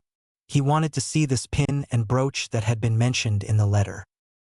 Opening the parcel, Harry found a pin that was the Potter family crest, and the brooch was as well, just with a more feminine touch to it. Picking both up, Harry wondered if Ginny was the one. Harry quickly put on the pin, and without even thinking about the outcome or any possible side effects, pinned on the brooch to Ginny's t-shirt. Once on there was a spark that arched from Harry's finger to Ginny that was missed by either of them. With a smile and a sigh, Harry knew that Ginny was the one for him. Ginny, having just finished the letter, noticed that Harry had pinned the brooch to her shirt. With this realization and what was in the letter, Ginny realized that she had found her life mate. Maybe even they were soul mates. It was not true that everyone had a soul mate. Everyone did have a life mate, but a soul mate was a much closer bond. Ginny was just so pleased that after all these years she was really truly right, that she was always meant to be with Harry Potter. It was not just a silly schoolgirl crush. He and me are to be. Ginny thought happily. Looking at the brooch and then at Harry, Ginny got up and moved over to Harry and sat down in his lap. Well, Mr. Potter, I see that you now realize that after all these years you really should have listened to me. Yes, Miss Weasley. I must admit you were right. I will try to never doubt you again. Unless, of course, I know for sure you are wrong. Very good, Mr. Potter, but I will have you know I am rarely wrong. Mrs. Weasley had watched this all with much interest. She was happy for her daughter but also a bit concerned. So she decided to voice this concern. Ginny dear, you make it sound like as if you and Harry here will be together from now till you die. You know, as in forever. Now I am very happy for both of you and do hope you are able to stay together, and would love it if you were to get married when you are older. But right now you are both young, why would you want to tie yourselves down? As much as I love Harry, and I do dear, I much say that don't you think that you both should date other people to find out if you are really right for each other? Molly, of course, was ecstatic that they were finally together but was also worried. There were things she would now have to tell her daughter that she really was hoping she would never have to tell her. Mom, I know you are concerned cause of our ages, but I will have you know I have tried dating other people, and even though all that I still wanted to be with Harry. Are you sure, dear? Still hoping something would not have to happen. Mrs. Weasley. Please, Harry, call me Molly, or if you would feel comfortable you could try calling me Mom. I know I cannot replace your real mom and I would never try to. But I love you as much as I love any of my children. Thank you, Mrs. Molly. You don't know how much that means to me. Could I speak with you and Mr. Weasley after dinner? There are some things I think you both should know. All right, Harry. I will inform Arthur. But for now, why don't you all run off and play? With this dismissal, everyone headed out of the kitchen. Hermione and Ron head out for a walk. Fred and George proceed to their room before heading back to work. Harry and Ginny, though, head up to her room. Once there, Ginny turned to Harry and smiled. Ginny, when do you think I could get those lessons? Looking confused, Ginny asked, What lessons? Chuckling to himself, Harry responds, You know, my swimming ones. Don't tell me you forgot. I didn't forget. It just slipped my mind. Ok, Jean. So when do you want to teach me how to swim? How about now? Go change and I will meet you in the kitchen. Okay. See you down there, Harry says as he leaves, smiling, because he knew that either Ginny was going to be wearing a swimsuit that was too small for her or something else revealing. You just couldn't stop his hormonal-driven train of though just then. He just hoped he would not drown if he became too distracted. Once Harry was gone, Ginny quickly realized she had a problem. What am I going to wear? There is no way Mum would let me go in just a pair of shorts. Plus that would be distracting, I bet. Fun though. Ark, keep you mind on track and out of the gutter, Ginny. Well, there is my old suit. I wonder where it is. Ginny then proceeded to search her room for the suit she had now not worn in almost 4 years or so. Digging through a box in her closet, she found it. It was the only suit her mum could find that would fit her at the second-hand shop they went to get it. Smiling, Jinning held it up. She actually really liked her first and only swimsuit and was suddenly very pleased it was a bikini. Yes, I can tease and be covered with this. At least if I can get into it. Looking at the suit again, Ginny looked it over. It was a nice light blue in color. The bottoms were simple plain bikini bottoms that actually reminded her of panties. That is, if they had been made of a different fabric. The top was just 2 triangles that had a string on the bottom of them to hold it around her ribs and a string on the top of each triangle to tie around her neck. Looking at the bikini fondly, Ginny was really hoping it would fit, even if it was to be very tight. Carefully taking off the brooch and setting it on her bedside table, Ginny then tossed off the clothes she had been wearing. Looking over at the mirror above her dress, Ginny smiled. I do hope this is going to fit. Starting with the bottoms, Ginny slowly drew them up her legs, squeezing into the bottoms of her bikini fit to her like a second skin. Next, Ginny picked up the top. Ginny was pleased that the strings still reached around her. Wonder how many of my old clothes I could still fit and or squeeze into. Mum can't complain if I wear them. If she does, I will just take them off wherever I am when she says something. Ginny thought with a smirk, turning to the mirror again. Looking at herself in the mirror, Ginny began to look at her reflection. Smiling at how it fit, she began to make some adjustments. Looking sewn at her breasts pressing against the fabric that was restraining them. Taking a deep breath, Ginny watched as her breasts swelled out of the small top from both the outside and inside. Luckily, the string around the bottom was tight enough that she didn't have to worry about coming out from there. Looking down, Ginny adjusted the top some when she notices that with a deep breathe part of the areola around her nipple was showing. Ginny then adjusted it to cover. She did not want her mum badgering her about that. Ginny began to notice that the strings and whatnot were digging into her, but decided she could live with it. Sliding her hands down over the small bottoms, Ginny made sure that all of her womanhood was covered, while tucking in all the small ginger curls that were there as well. Not that she cared, but her mum had drilled into her head what was proper about some things. Turning her back to the mirror and looking over her shoulder, Ginny slid her hands over her bum. The bottoms of her bikini barely covered her rounded cheeks. Smiling, Ginny grabbed a towel and wrapped it around herself. No point getting anyone worked up over this just yet. Definitely need a different suit if we want to go swimming anywhere in public though. But around here this is fine. Without giving it another though, Ginny bounded downstairs to meet Harry.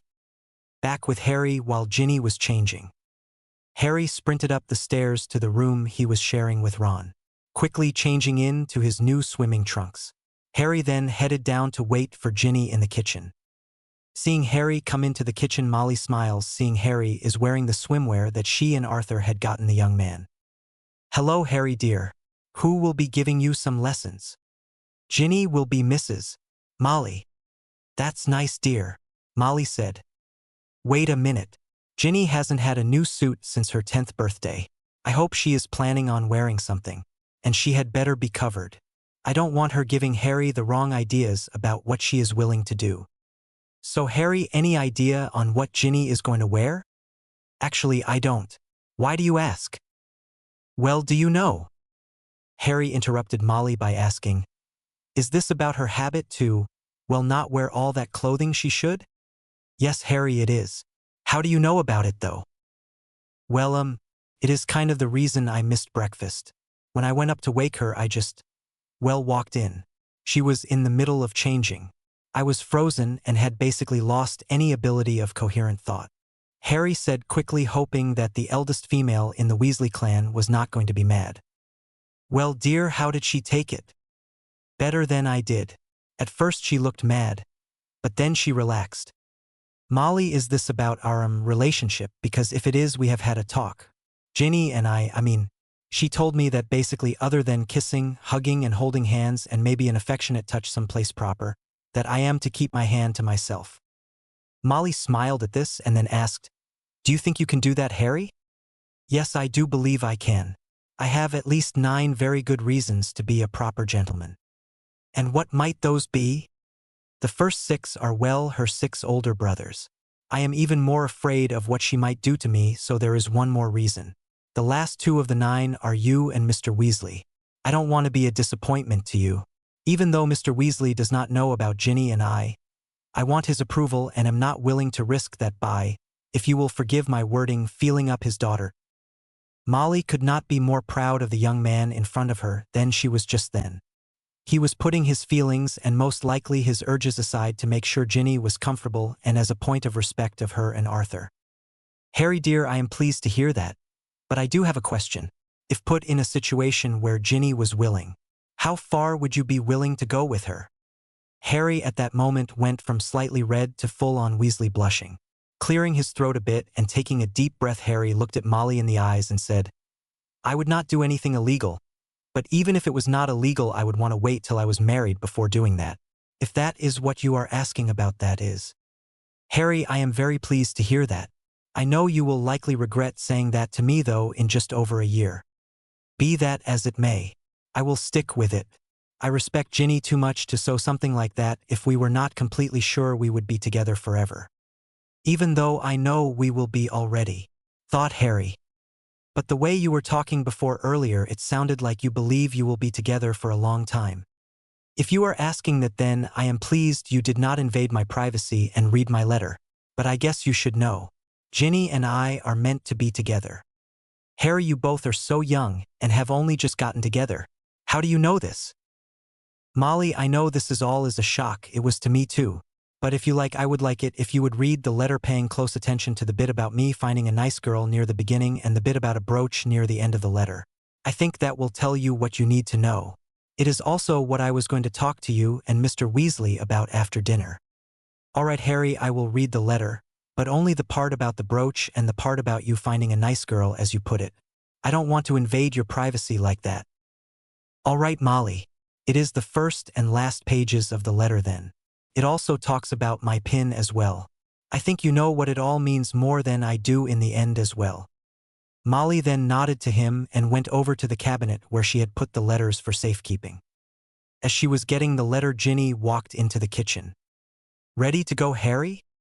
Always for you, Gin. Just as they were almost to the door, Molly piped up, Ginny dear, what do you have on under that towel? Ginny swallowed. Well, this is the moment of truth. Ginny opened the towel and turned to face her mum.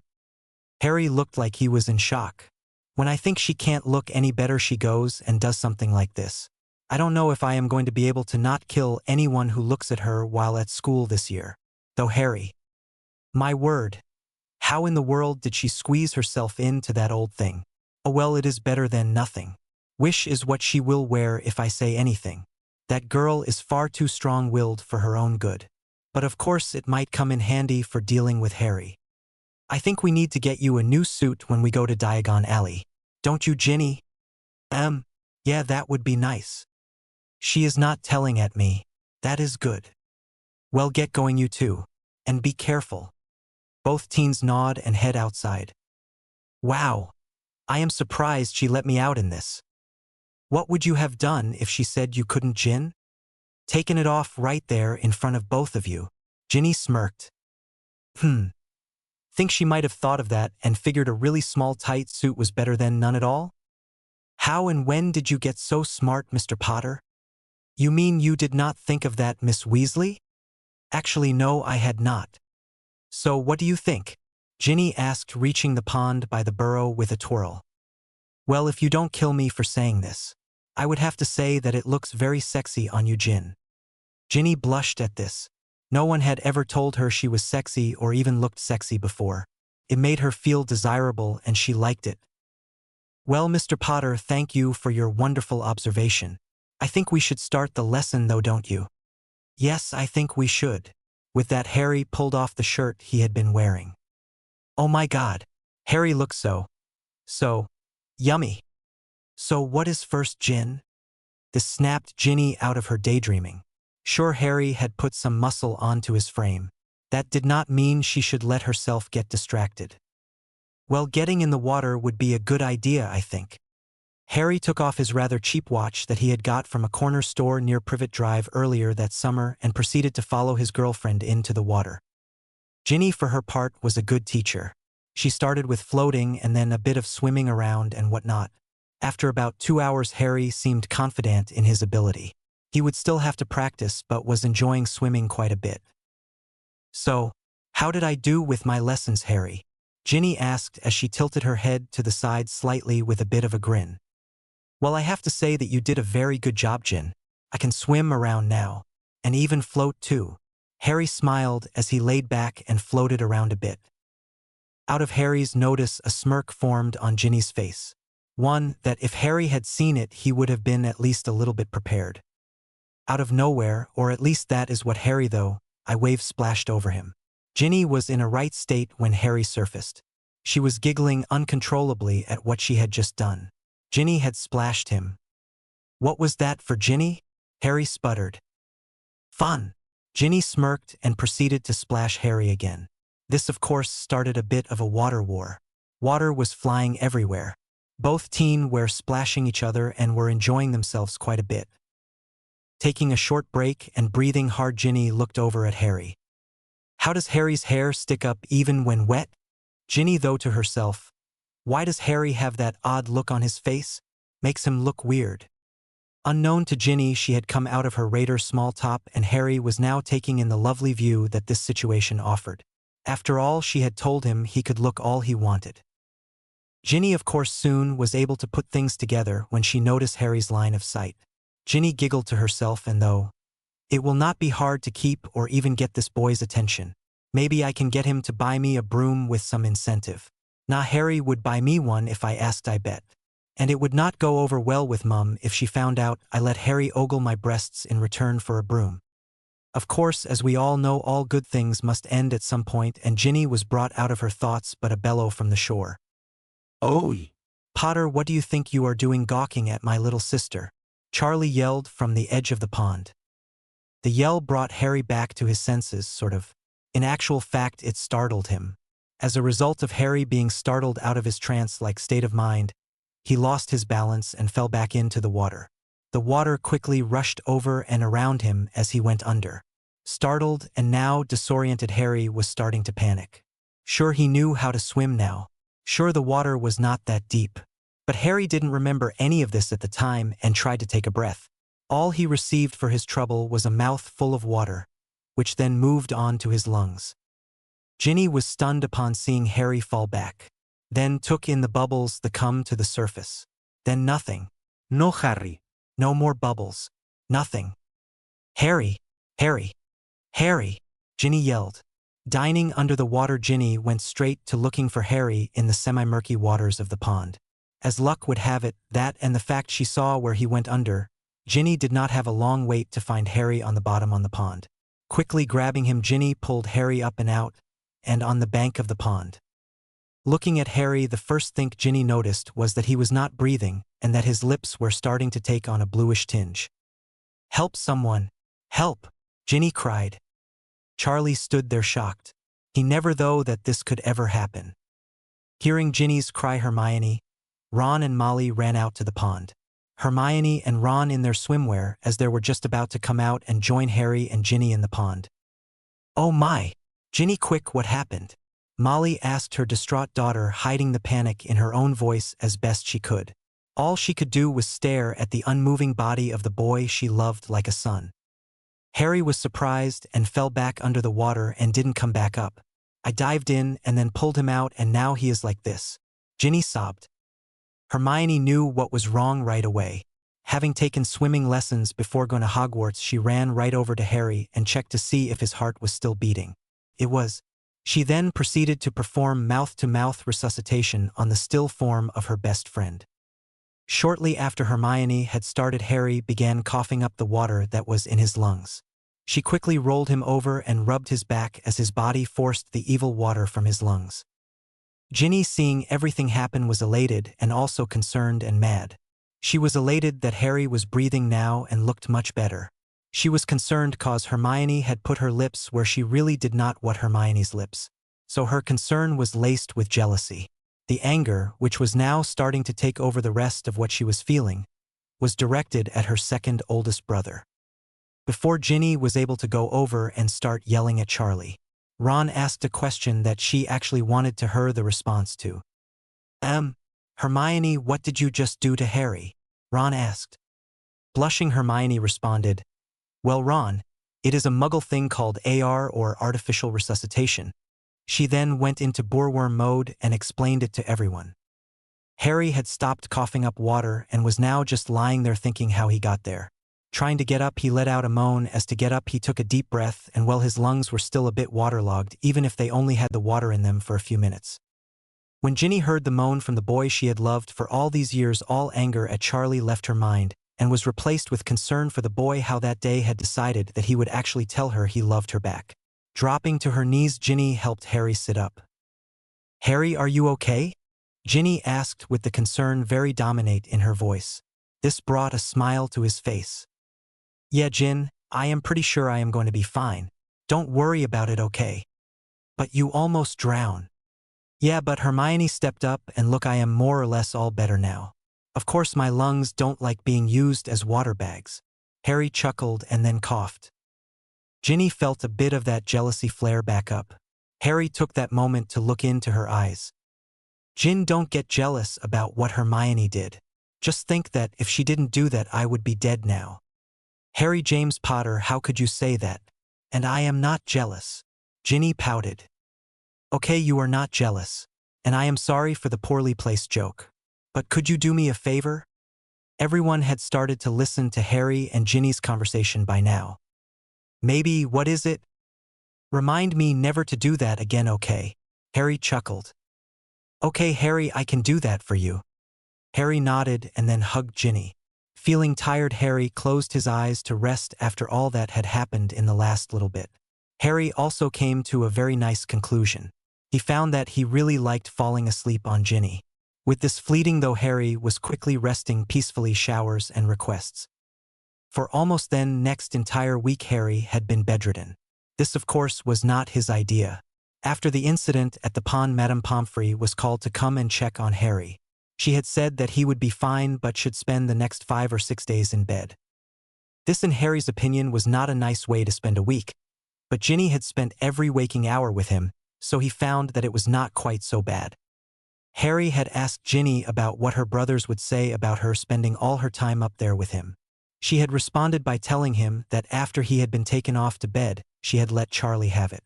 It seemed that she had done some accidental magic and blasted him with a ball of fire. The fire had burned off all his clothes and body hair as well, leaving him in a daze once it was done, as it causes no harm in the end. Harry and Ginny spent this time getting to know each other better. This resulted in many embarrassing stories told by each of them, and more times than not Ginny slipping out of her clothes to cuddle with Harry in the bed, as she would have been far too warm with them on under the covers, or to show him a scar she had got doing something or other in her childhood. By the end of his sentence to his bed, Harry was very grateful to be able to leave the confines of the overly orange room. Not that in the end he had not liked the time there.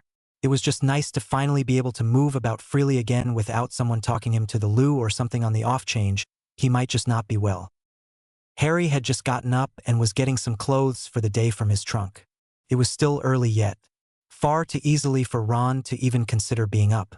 Getting his clothes, Harry left the room and made his way to the bathroom.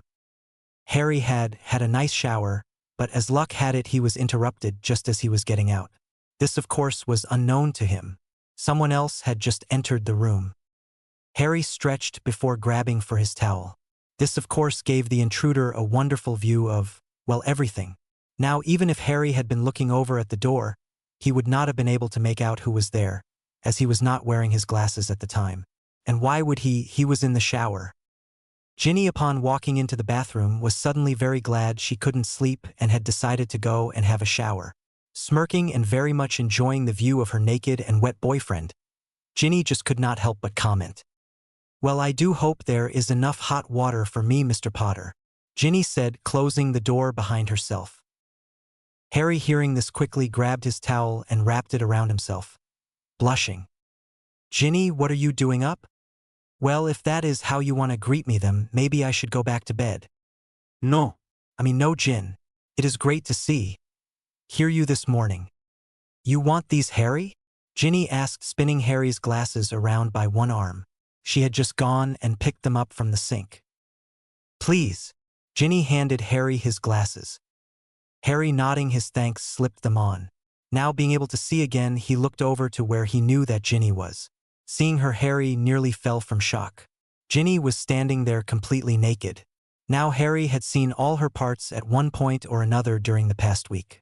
Just never all at once, and it was quite a sight to behold. Like what you see, Harry. Ginny smiled shyly. Swallowing hard, Harry cleared his throat and said, Gin, you look beautiful. What, thank you, Harry. You do know you can dry off and get dressed if you like. I have already got a good look at you in all your glory. Ginny giggled. Harry just proceeded to blush again. How do you do that, Gin? Harry started to dry off, not caring if she saw him.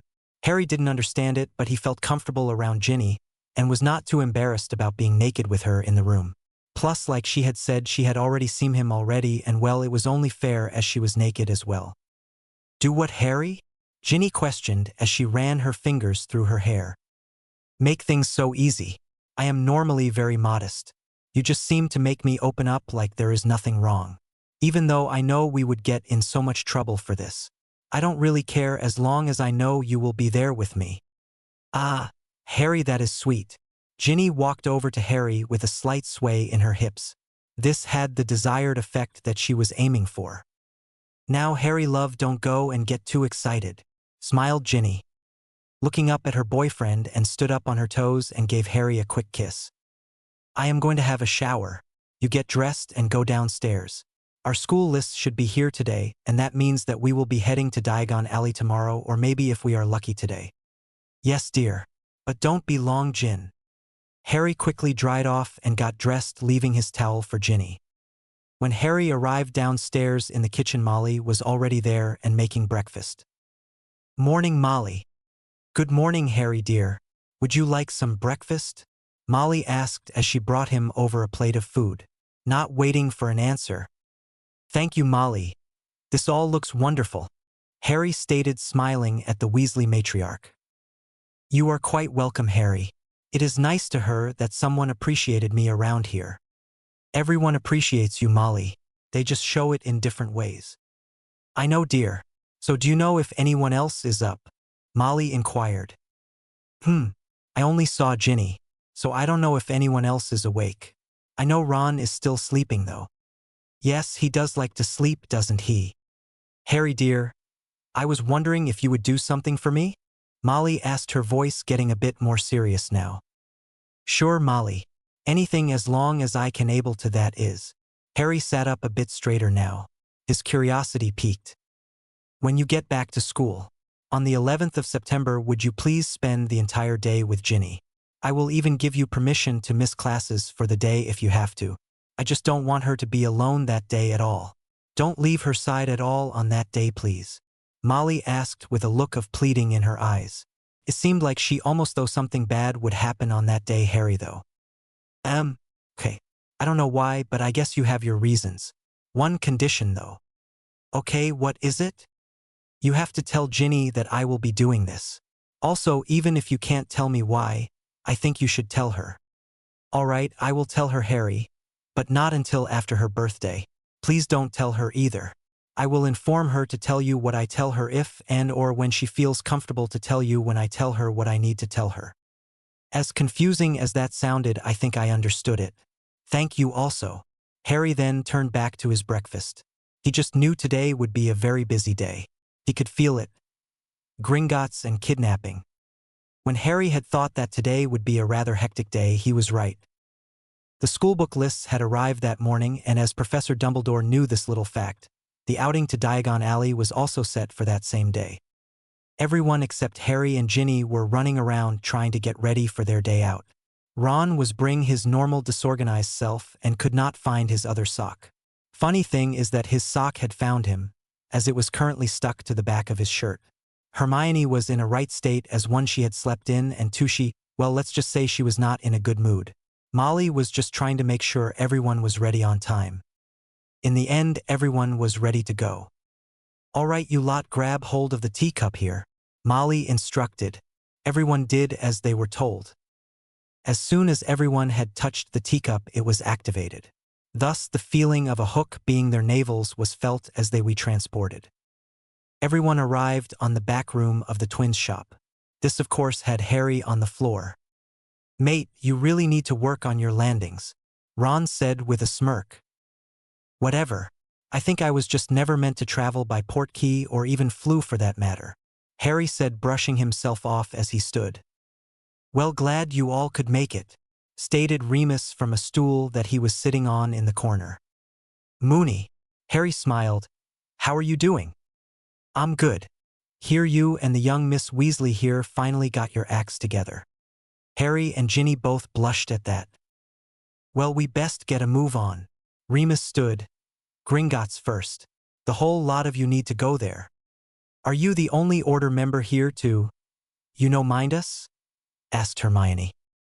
"No, of course not. Mrs. Weasley here is one. Also, Moody is around somewhere and I believe Tonks is too. Sometimes hard to find her, but I think this is about," replied Remus.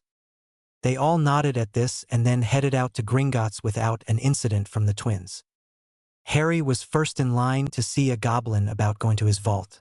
Walking up to a free goblin, Harry said, "Hello. I would like to make a withdrawal and see one of my vaults." "Name?" the goblin asked without even raising his head from his ledger. "Harry Potter." The goblin's head snapped out so fast it looked painful when Harry had said his name and then just started at him. "Oh, sorry, Mr. Potter. There are some papers you need to sign, so fully take on the Black family vaults and the Potter family vaults. We received word about your godfather's will and have been working to make sure we had everything ready for when you came. If you would just follow this goblin here, he will show you the way the office you need to go to." Nodding, Harry headed off to follow the goblin after telling Remus where it was he was going. Watching the goblin as they walked, Harry could not shake the feeling that he somehow knew him. Excuse me, have we met before?" The goblin looks to Harry and then just nods and continues to walk. Harry just continued to follow the goblin, trying to remember where he knew this goblin from. "Oh, I remember now. You are Griphook. You took me to my vault on my first visit here." The goblin was quite taken aback by this. Quickly regaining his composure, he simply stated, "Yes, I am." They both were quiet for a moment before Griphook spoke again. "I am rather surprised you remember me, Mr. Potter. It has been quite some time since we last met. And as it is, most wizards do not even bother to try to remember what our names are." "I see. Well, it is good to see you again, Griphook. I hope you have been doing well." "We are here," was Griphook's only reply as he motioned to the door. "Thank you, Griphook. Would you like to come in with me?" Shocked by Harry's request, Griphook just nodded and followed Harry into the meeting room. "Well, hello, Mr. Potter. So glad to see you," said a goblin from the table in the room. "Hello. I was just wondering, what does a goblin receive as commission for something like this?"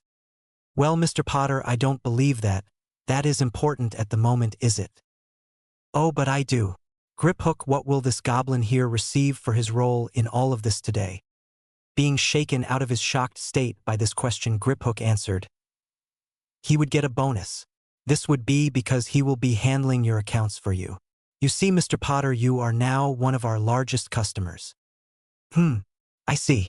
Well, sir, it is nothing against you, but I would rather have another goblin handle my accounts." "What? BB, but there are no others available," the goblin stuttered. "Really? Griphook, are you busy?" No, Mr. Potter," Griphook replied. "Good, then you can handle my accounts. If that is not a problem for you, of course." "What? I worked hard for this assignment.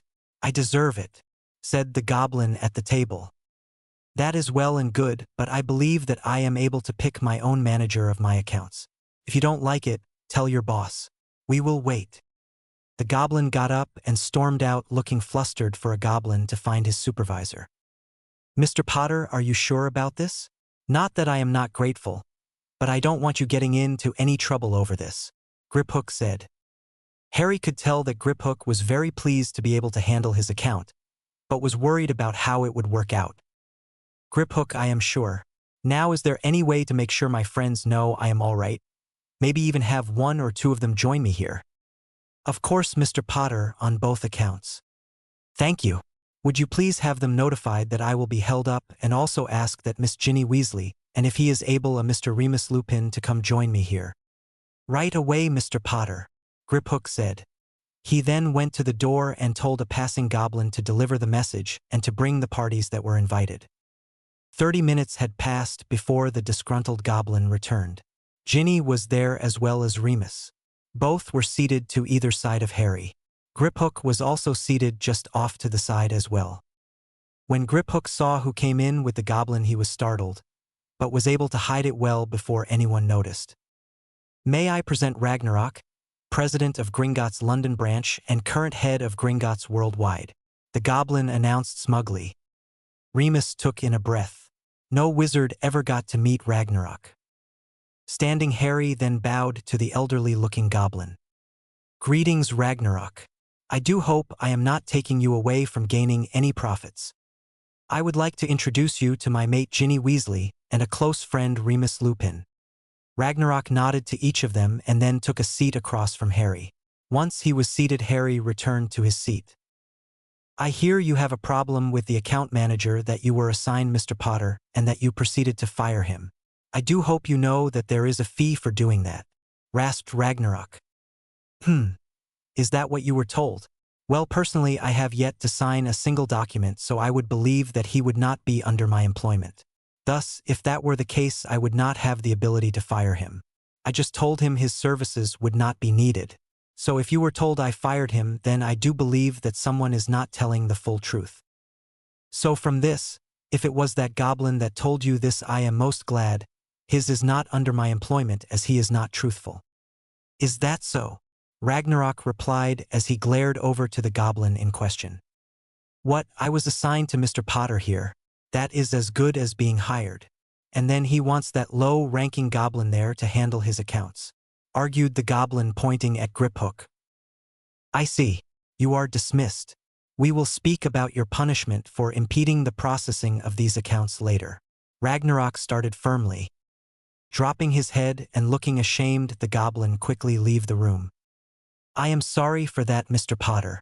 You are of course allowed to choose your own manager for your accounts here. Yet, if I could bother you with a rather simple question, why is it you want Griphook here to manage your accounts?" "Well, Ragnarok, sir, on my first visit ever to your wonderful establishment here, I was taken to my vault by Griphook.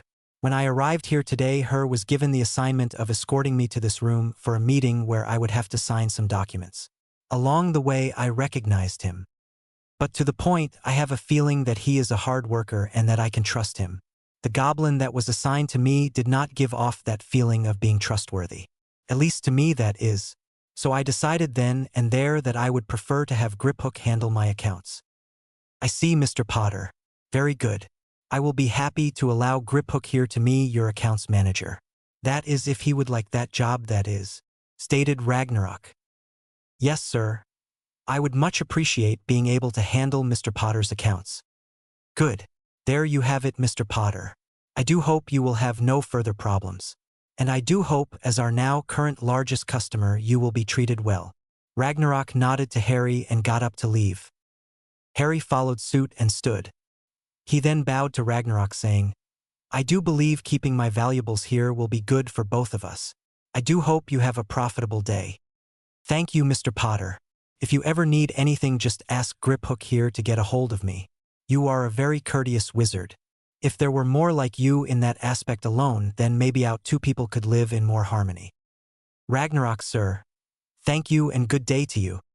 Remus turned to Harry just after Ragnarok left with a look of wonder on his face. "Harry, you handled yourself very well there. I am very impressed." Harry smiled as he sat down. "Thank you, Moony. Just one thing though, Harry. Where did you learn all that?" "I really don't know. I just knew I had to show him respect, and well, the rest just kind of came to me. I can't really explain it." "Oh, okay. So why am I here then?" Remus asked. "Yeah, I would like an answer to that question in relation to myself as well," Ginny said with a smirk. Harry turned to Ginny first and said, "Well, you love are here cause for some reason I remember a bit of something from History of Magic. I remembered that goblins like to meet wizards with their wife or their wife-to-be." "Oh, was all that Ginny was able to get out in reply. And Remus, you are here for your experience as an adult. I figured that you would have stopped me if I were doing anything wrong. So Moony, I trust you. Griphook was, or should I say, is Harry right about goblins liking to meet wizards with their, well, mates? Ginny asked. Why, yes, we do. We find that we can trust the wizard if they are willing to bring someone they love with them to meet with us.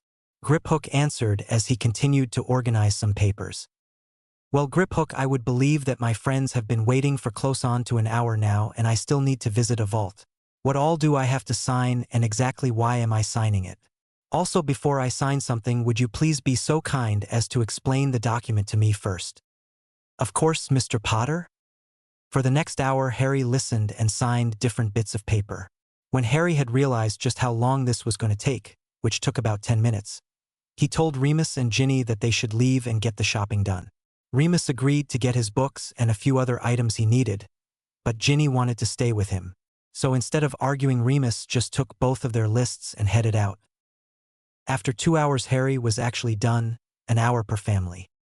Harry got all of the paperwork done and then decided to ask a few questions. One of the questions was if he actually always had to go to his vault to get money.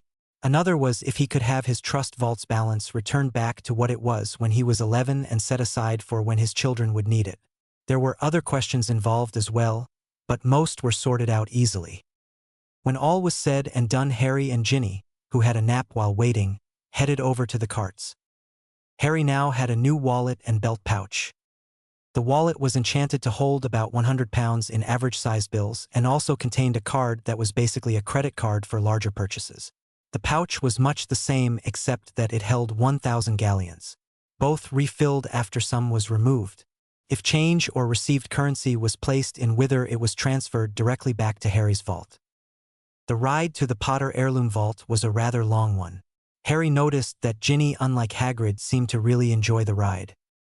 Once there, the goblin that drove them to the vault turned to Harry and said, Mr. Potter, you must go up to the door by yourself and place your hand on the door and state your full name, before anyone else can even step on the landing here. Harry did as the goblin instructed. Walking over to the door, Harry could feel the magic protecting the vault. Placing his hand on the plate, Harry, in a loud, clear voice, stated his name, Harry James Potter. A click was heard and Harry smiled. The door swung open easily just from the pressure of Harry's hand on the plate. Harry then motioned for Ginny to join him just as he stepped inside the vault. Ginny, not wasting any time, hopped out of the cart and skipped over to Harry, smiling. Harry was just inside the vault, but just as she reached the door of the vault, she slammed into an invisible field of magic that was preventing her from entering. Ow! I guess only a Potter can enter, huh, Harry? Ginny said, rubbing her forehead that had come in contact with the barrier. Noticing that she sounded a bit disappointed, Harry decided to try something. Maybe, but maybe not, Gin. Harry reached over to Ginny and grabbed her hand, smiling, and then pulled her through the barrier. See? Looks like you just have to be in the company of a Potter to enter. Harry smiled.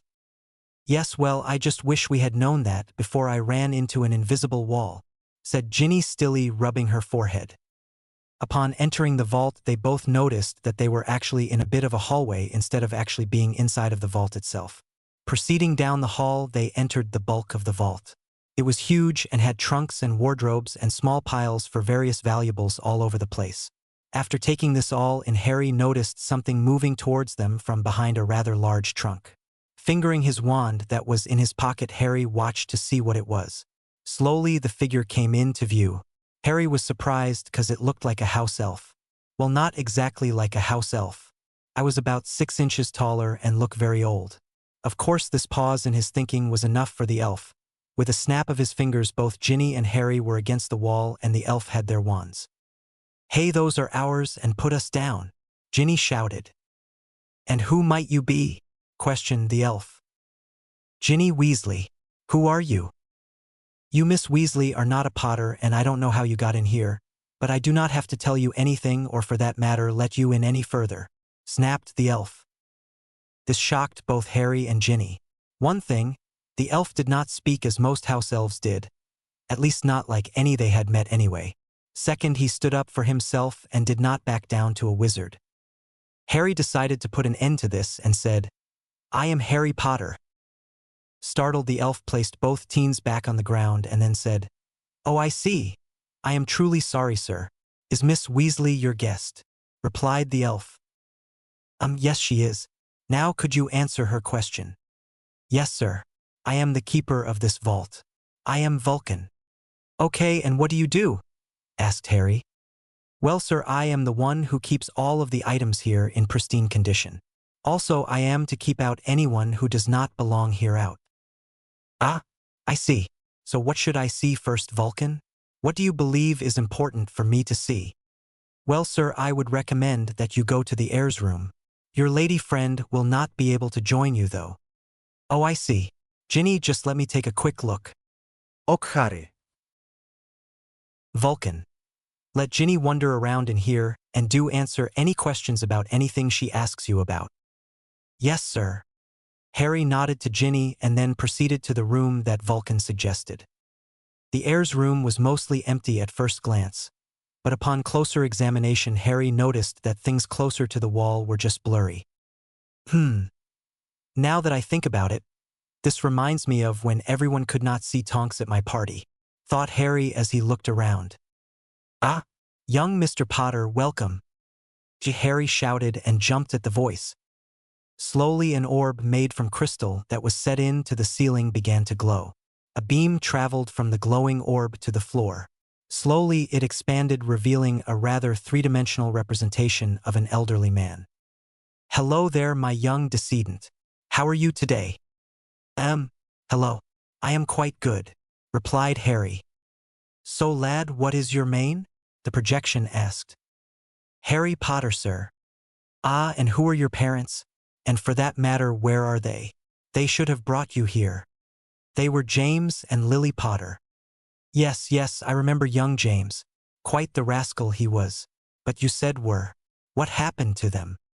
"They were murdered when I was 15 months old, sir," Harry said, trying to keep any sadness from his voice. "Oh, I see. I am sorry for brining it up.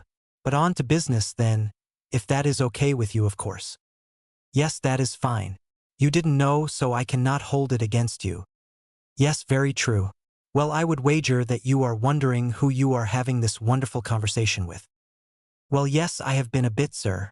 I do know you are an ancestor of mine, though." "And how do you come to that conclusion?"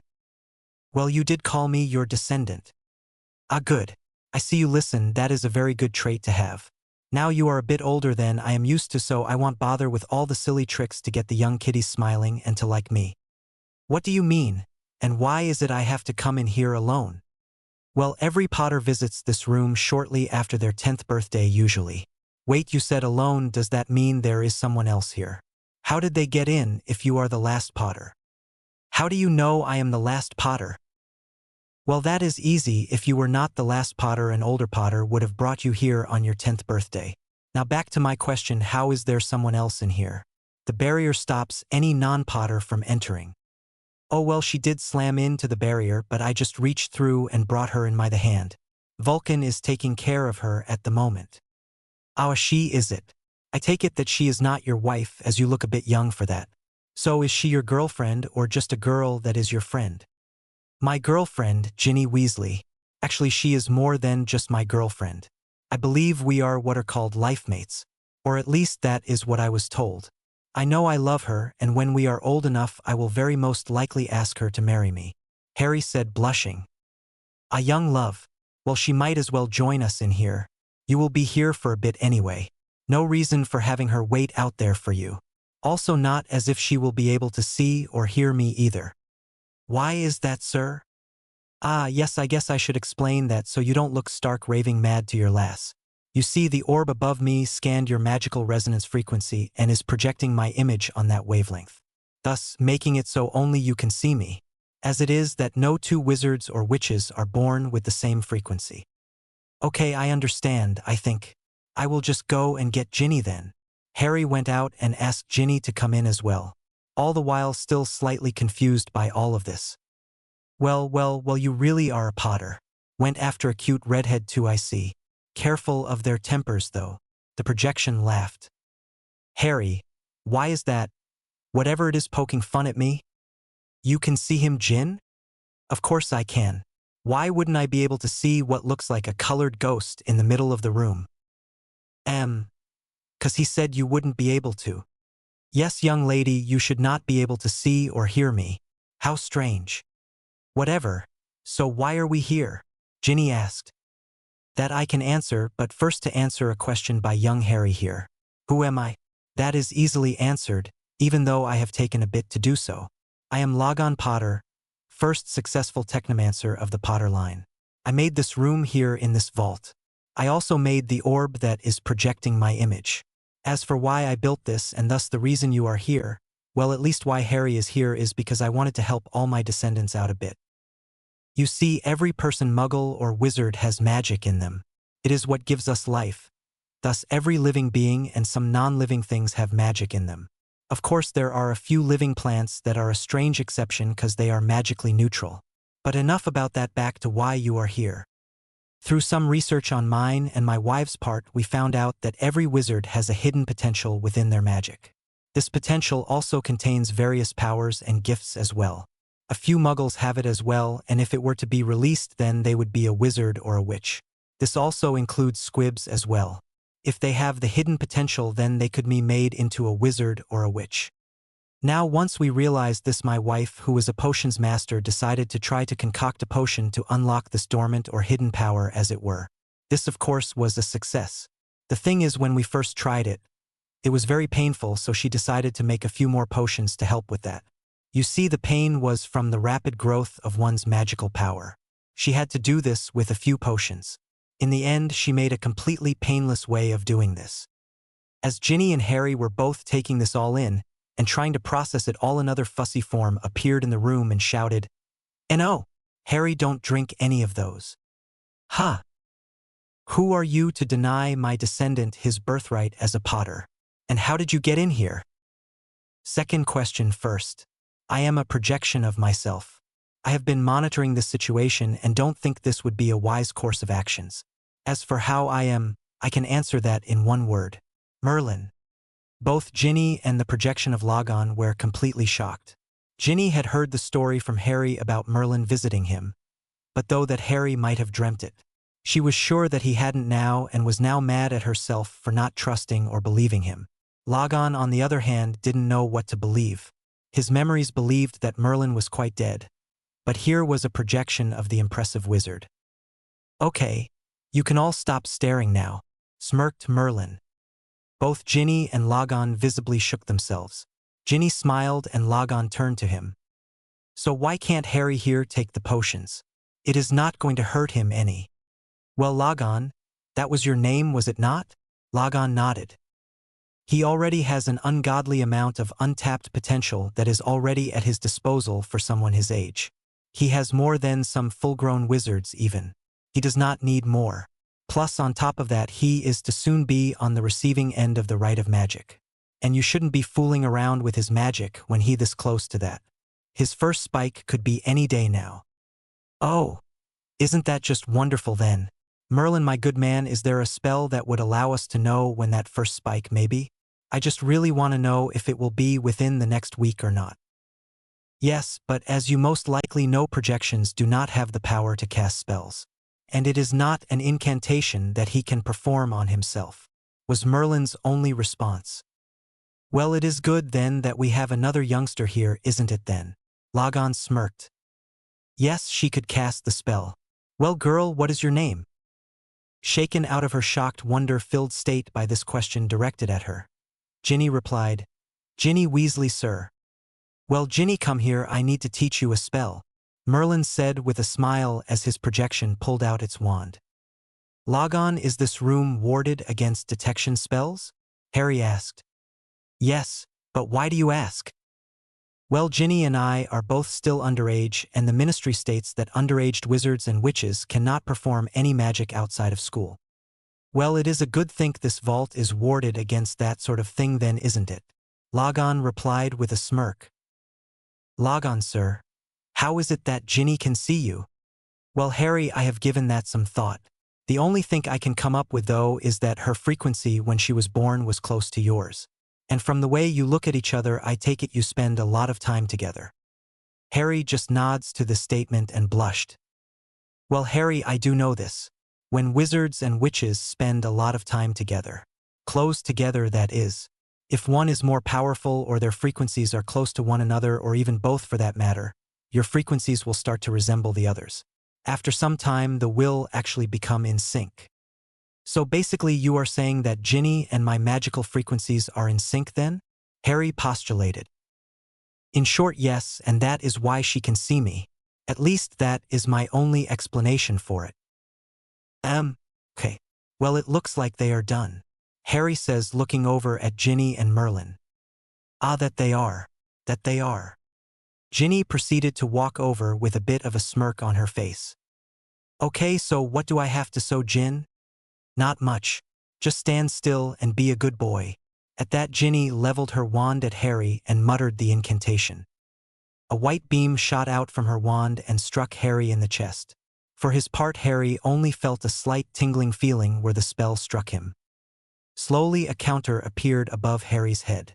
It read, 30 days, 4 hours, 0 minute, 50 seconds. Wow, that is fairly exact. Yes, Miss Weasley, it is. Well, it looks like you can partake of those potions, Harry. Merlin said, sounding slightly defeated. Well, Merlin, do you think that I should? Harry asked, as he was one of the, the only one who had to go through what he was going to go through. Looking a bit happier now that someone was actually asking his opinion, Merlin answered. Well, Harry, you could, but I think that your pretty little friend here should be allowed as well, don't you? Though you do know it is your choice. Good point. Logon, I think I have made up my mind. I will drink whatever potions you have as long as Ginny can too. Logon looks at the two teens while coming to a decision. All right, but you, Mr. Potter, have to promise me you will bring each of your children here on or just after their 10th birthdays. Do we have a deal? Deal. As long as it is okay with you, Gin. Oh, so I do get some say in this.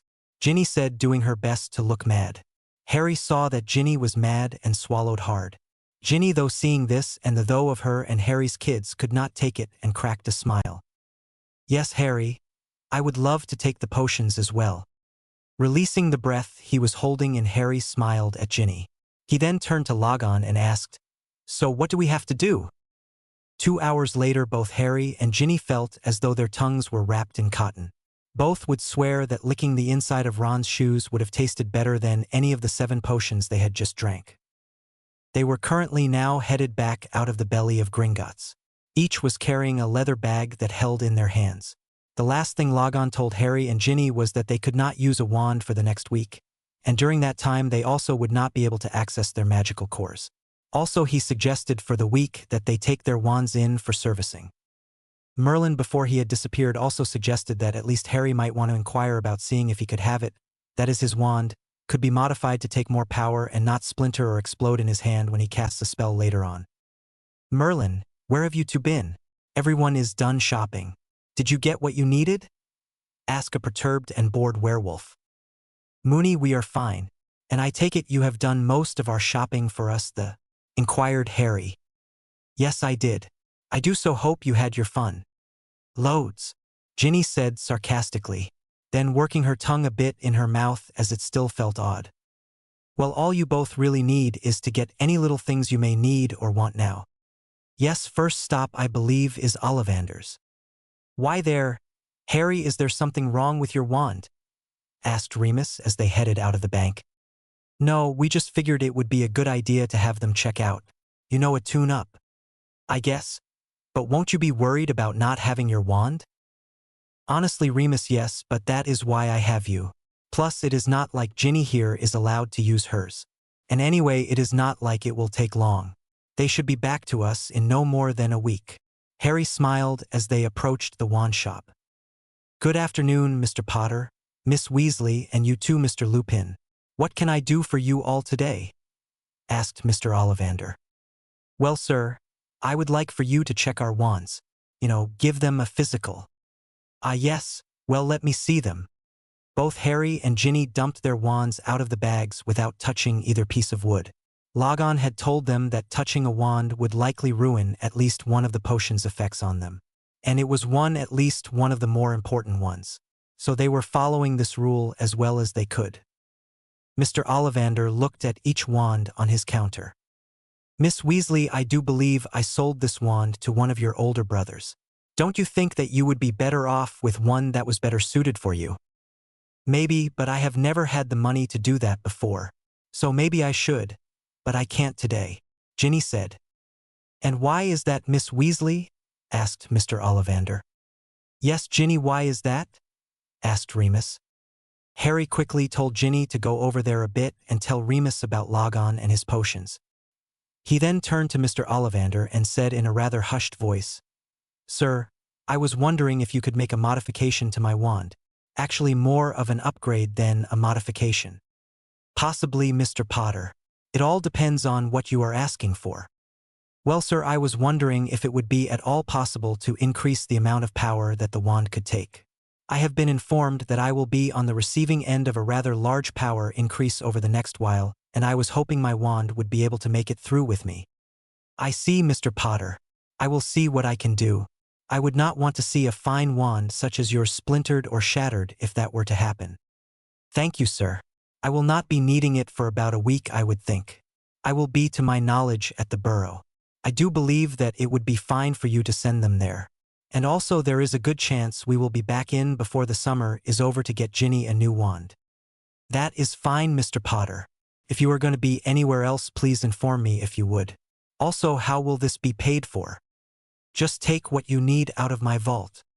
Very well, Mr. Potter. Will that be all? Yes. Thank you very much, Mr. Ollivander. You are very welcome, Mr. Potter. Enjoy the rest of your day. With that, the three left Mr. Ollivander's shop. Harry, Ginny, and Remus then headed for Quality Quidditch Supplies to meet up with everyone else. Hermione was just about fed up with Ron and decided to go over to the door to wait for Harry and Ginny. She did not have to wait long, though. Within a minute of her walking to the entrance, Hermione saw both Harry and Ginny walking over. Though the next thing she saw startling. Harry slapped the back of his neck and looked like he said ow and then just disappeared. Talks and core. Harry felt sore all over. More than so since the absence of the warmth that had been at his side. The absence of said warmth is what had woke Harry up, or at least that is what Harry though. Even though Harry could see he was awake and knew for sure he had his eyes open and blinking. Harry could not see anything but darkness. To make matters worse, everything was silent. Harry could not hear a single thing. Trying to sit up, Harry felt the general soreness felt turn to sharp pain. Also, Harry found that his body didn't really want to listen to him after that. Then odd thing was that the only thing that did not hurt was his right arm. Actually, strangely enough, Harry could not feel it at all. Okay, before I panic, let's try to figure out where I am, thought Harry to himself. Using the senses that seemed to still be working, Harry started to try to figure out where he was. Okay, first things first. There is a horrible taste that reminds me of some potions I have had before in my mouth. There is a very strong smell of the air being clean, close to that of what Aunt Petunia said was bleach. And I am in a bed with semi-soft sheets under and over me. Like a light turned on in Harry's head, he put together where he was quickly. Hospital wing in Hogwarts. Harry had spent enough time there over the past few years. Once realizing where he was, Harry decided to try to figure out why he was there. He knew it was still summer break, or at least hoped it was still summer break. Harry though back over what he though was the past week or so. There was his going to the Burrow, his walking in on Ginny, Ginny becoming his girlfriend, Ginny's swimming lessons, his almost drowning, his time recovering in bed with Ginny always nearby, Ginny coming into the bathroom while he was in the shower. Harry smiles and blushed over the memories as he recalled them to the front of his mind. Harry then remembered their trip to Diagon Alley, but more so how it had ended. With a shudder, all the memories from that moment till now washed over him. Before Harry could sort those memories, a rather nasty potion was poured down his throat, quickly causing him to enter a land void of dreams. Ginny was rather mad as she walked the halls of Hogwarts to the headmaster's office. She would not have left the hospital wing given the choice.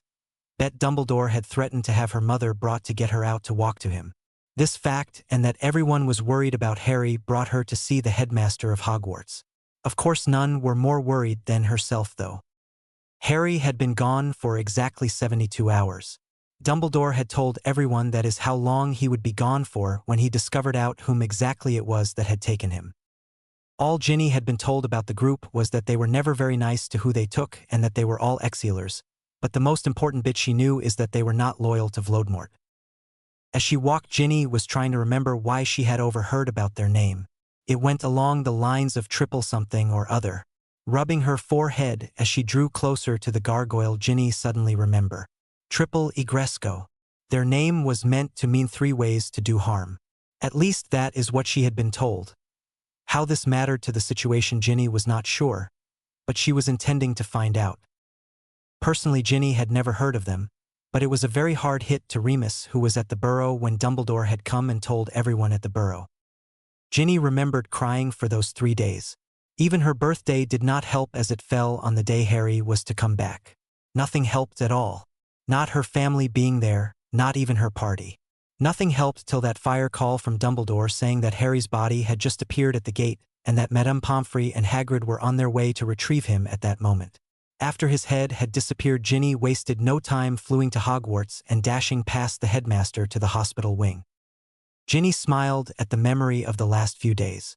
As soon as Madame Pomfrey had said she was done checking over Harry and had done everything she could for him at that time.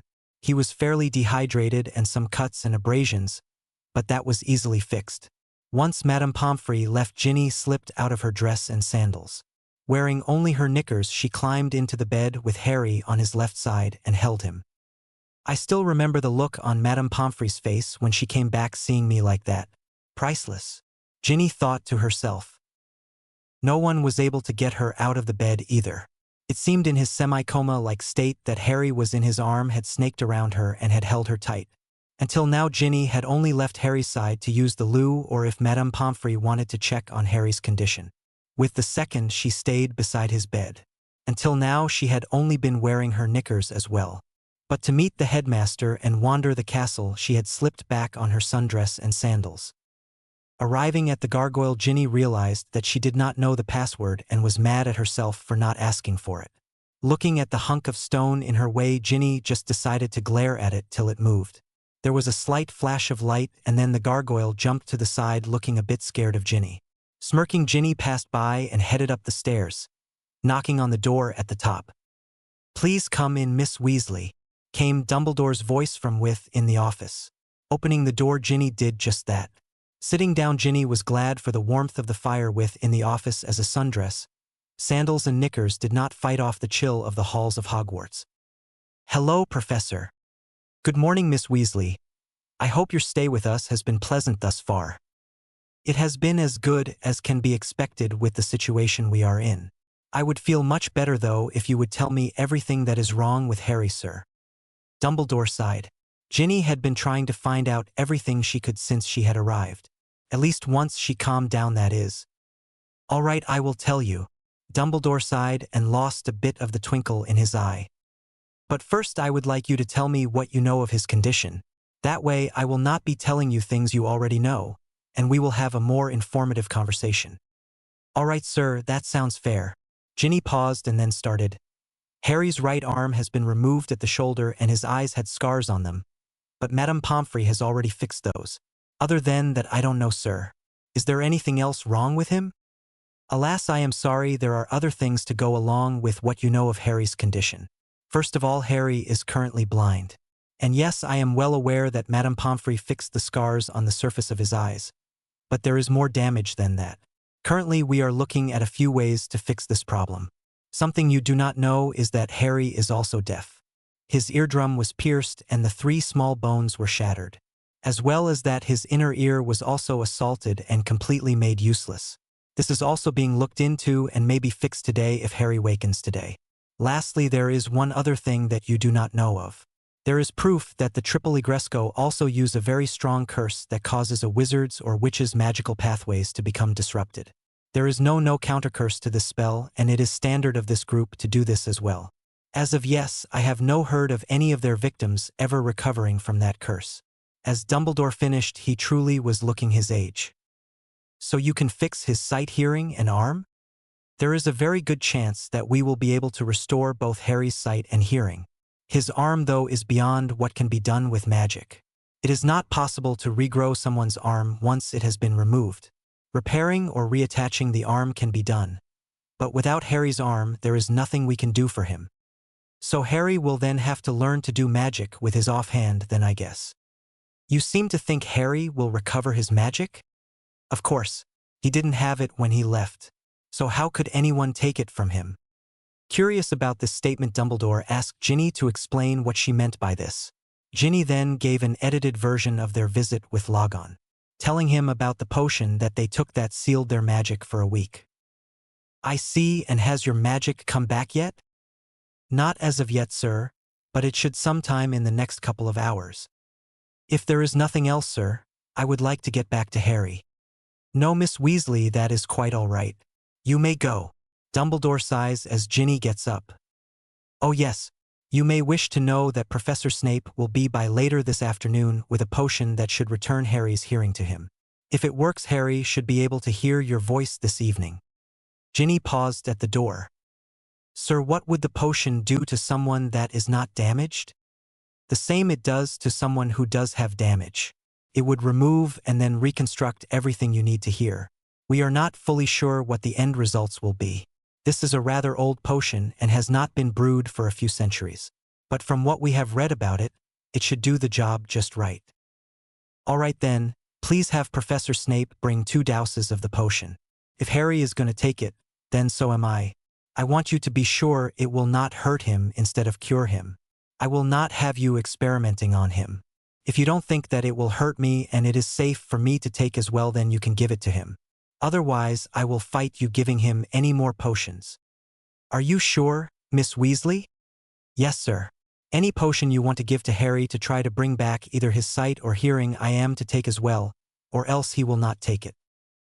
I take it I will not be able to change your mind on this. No, sir. Very well then. I will inform Professor Snape then. Have a good day, Miss Weasley. Thank you, sir. Ginny was both happy and worried as she dashed off back to the hospital wing. Harry was standing somewhere he did not recognize. The land was barren and looked worse for wear. The sky was a brownish color that almost perfectly matched the color of the ground. This made it so that you could not see the horizon due to the fact that the sky and the ground seemed to melt into each other. The only thing within this entire expanse of space was a very dark and ominous-looking black cloud that was behind him. The cloud seemed to be absorbing light into itself. Where am I? You are in your mind. Pretty pathetic looking, isn't it? Said a voice from beside Harry. Harry jumped at the voice, looking over Harry though he was looking in a mirror. Who are you? Asked a very confused Harry Potter. Well, you kind of. Well, at least a part of you anyway. I was what was made when you hopped into your magical core. So in essence, I am your mental representation of your magic. At least when you are here anyway. Wide-eyed Harry responded, Oh. Yes, well, I would have visited earlier, but you kind of locked me away for the past week. And before that I was still forming. Okay, so what do I call you? Good question. How about Core? Core? Yeah, why not? I am the representation of your magical core. So just call me Core. Okay, Core. So why am I here? Well, look at you. You are missing an arm. You definitely need some help. Core chuckles. Well, that is not actually why you are here. You are actually here to do some decorating and a few other things as well. Decorating? Well, that and set up some occlumency shield, or at least sort some of your mind out and other junk too. Yeah, right, Core. I don't know about you, but I was never able to perform occlumency right. Well, that was before and this is now. You see, I will be helping you. Usually it is really hard to get your magic to help make the barriers. That is why you had so much trouble before. But now seeing how your magic is a part of your mind and also it is standing right here, it should be easier. Also, I don't really want to be corrupted by that. Core points to the black cloud. Okay. So what is that then? I did not think you were this dense. That is your current representation of your link to Voldemort. Anyway, what we first need to do is change the scenery. What do you mean change the scenery? Asked Harry. Well, this is horrible looking. I know, think of a nice green field and a house where you would like to live when you get out of Hogwarts. but don't put a back door on it, okay? Oh, and blue sky as well. Harry looked at Cor like he though he was crazy but decided to give it a try. Closing his eyes, Harry thinking how this was all weird but didn't like where they were, so he would give it a try. Harry though of the location Cor put in his mind. To be honest, Harry though it was a very nice image and made sure to add little details other than green grass, nice house and blue sky. Harry added a nice spring breeze, some flowers patches on the grass and some nice fluffy clouds in the sky. Honestly, it was not really fancy. Just a simple plain house, one story, white with a few windows, a front porch and a nice hardwood door. When Harry opened his eyes, everything was just how he had it in his mind.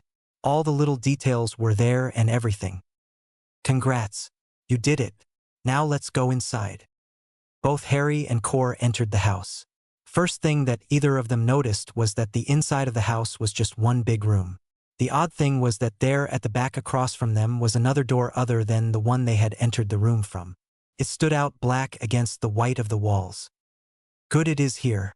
Now Harry, I need you to barricade and wall up that other door there as securely as you can. Why though? I know I did not put it there, so what is it? Yes, well, that is now your connection to Voldemort. You are going to block out that connection and the corruption that is coming off of it from this side. I want you to make sure nothing can get through. But first I think you should put in some sort of alarm to tell you when he might be trying to enter before you put the defenses up. Harry nods and sets right away to putting up what in his mind, and that is all that matters, are sensors to detect intrusion or attempted intrusion from Voldemort. Once getting those in place, Harry started in on making sure the door could not be opened. Harry started with locks and various other Muggle means of keeping it closed. Then solid wood beams to lock it tightly in place. Then Harry started with putting bars over it made of a metal that his mind dubbed indestructible. Stopping for a minute, Harry then fused the seam of the door to the door jamb and then continued with the sealing off of that door. The last thing Harry did was block up the door with impossibly heavy and dense bricks and very strong mortar. Just to make sure, Harry then put on a second layer as well. They're done. What's next? Harry asked Cor. Well, Cor then told Harry to make rooms in the house to hold memories, labeling each door. Harry did this quickly and easily. One door was Baby Memories. Another was Dursley's. Yet another was Hogwarts. Cor suggested 2 more rooms, one Knowledge Muggle and the other Knowledge Magical. Harry did so. Once all the memory rooms were in place, Harry summoned all of his memories and began to sort them all, placing them in the rooms that made the most sense. There were times when Harry was happy, times when he was sad, angry, depressed, and many other emotions as he sorted the memories. Cor then suggested that Harry sort all of the memories in each room, saying that if they were well sorted in each room, it would be easier to recall what he wanted when he wanted it. Harry did this hoping it would not be too bad. He sorted the room into good and bad memories and then into other categories as well. The Dursley's room was the hardest to get through. Far too many bad memories in there. Overall, once Harry was finished, he felt tired, but a lot more calm than he was before he started. Okay, now that is all done, you need to make barriers from other sources. Sure, locking up old Voldy there is all well and good, but that does not stop anyone else, does it? True. So what do I do to do that? Cor rolled his eyes at that. He then proceeded to lead Harry through the steps that he would need to take to set up his occlumency shields. Harry though through this and decided to add a bit to it like he did with the house and the rest of the area here. Just as he was about to start though, Harry felt a tingle travel through his body. Looking down at himself, Harry noticed that he was starting to fade away. Ah! What is happening to me? Harry shouted. Calm down, Harry, you are just waking up. If and when you want to return, just do whatever you did to jump into your magic. Harry nodded and then faded from view, everything returning to the nothingness he remembered when he last woke up. Reitments and glasses. Ginny sat beside Harry holding his hand due to present company that were there. Both of her parents were there along with Professors Snape, Dumbledore, and McGonagall.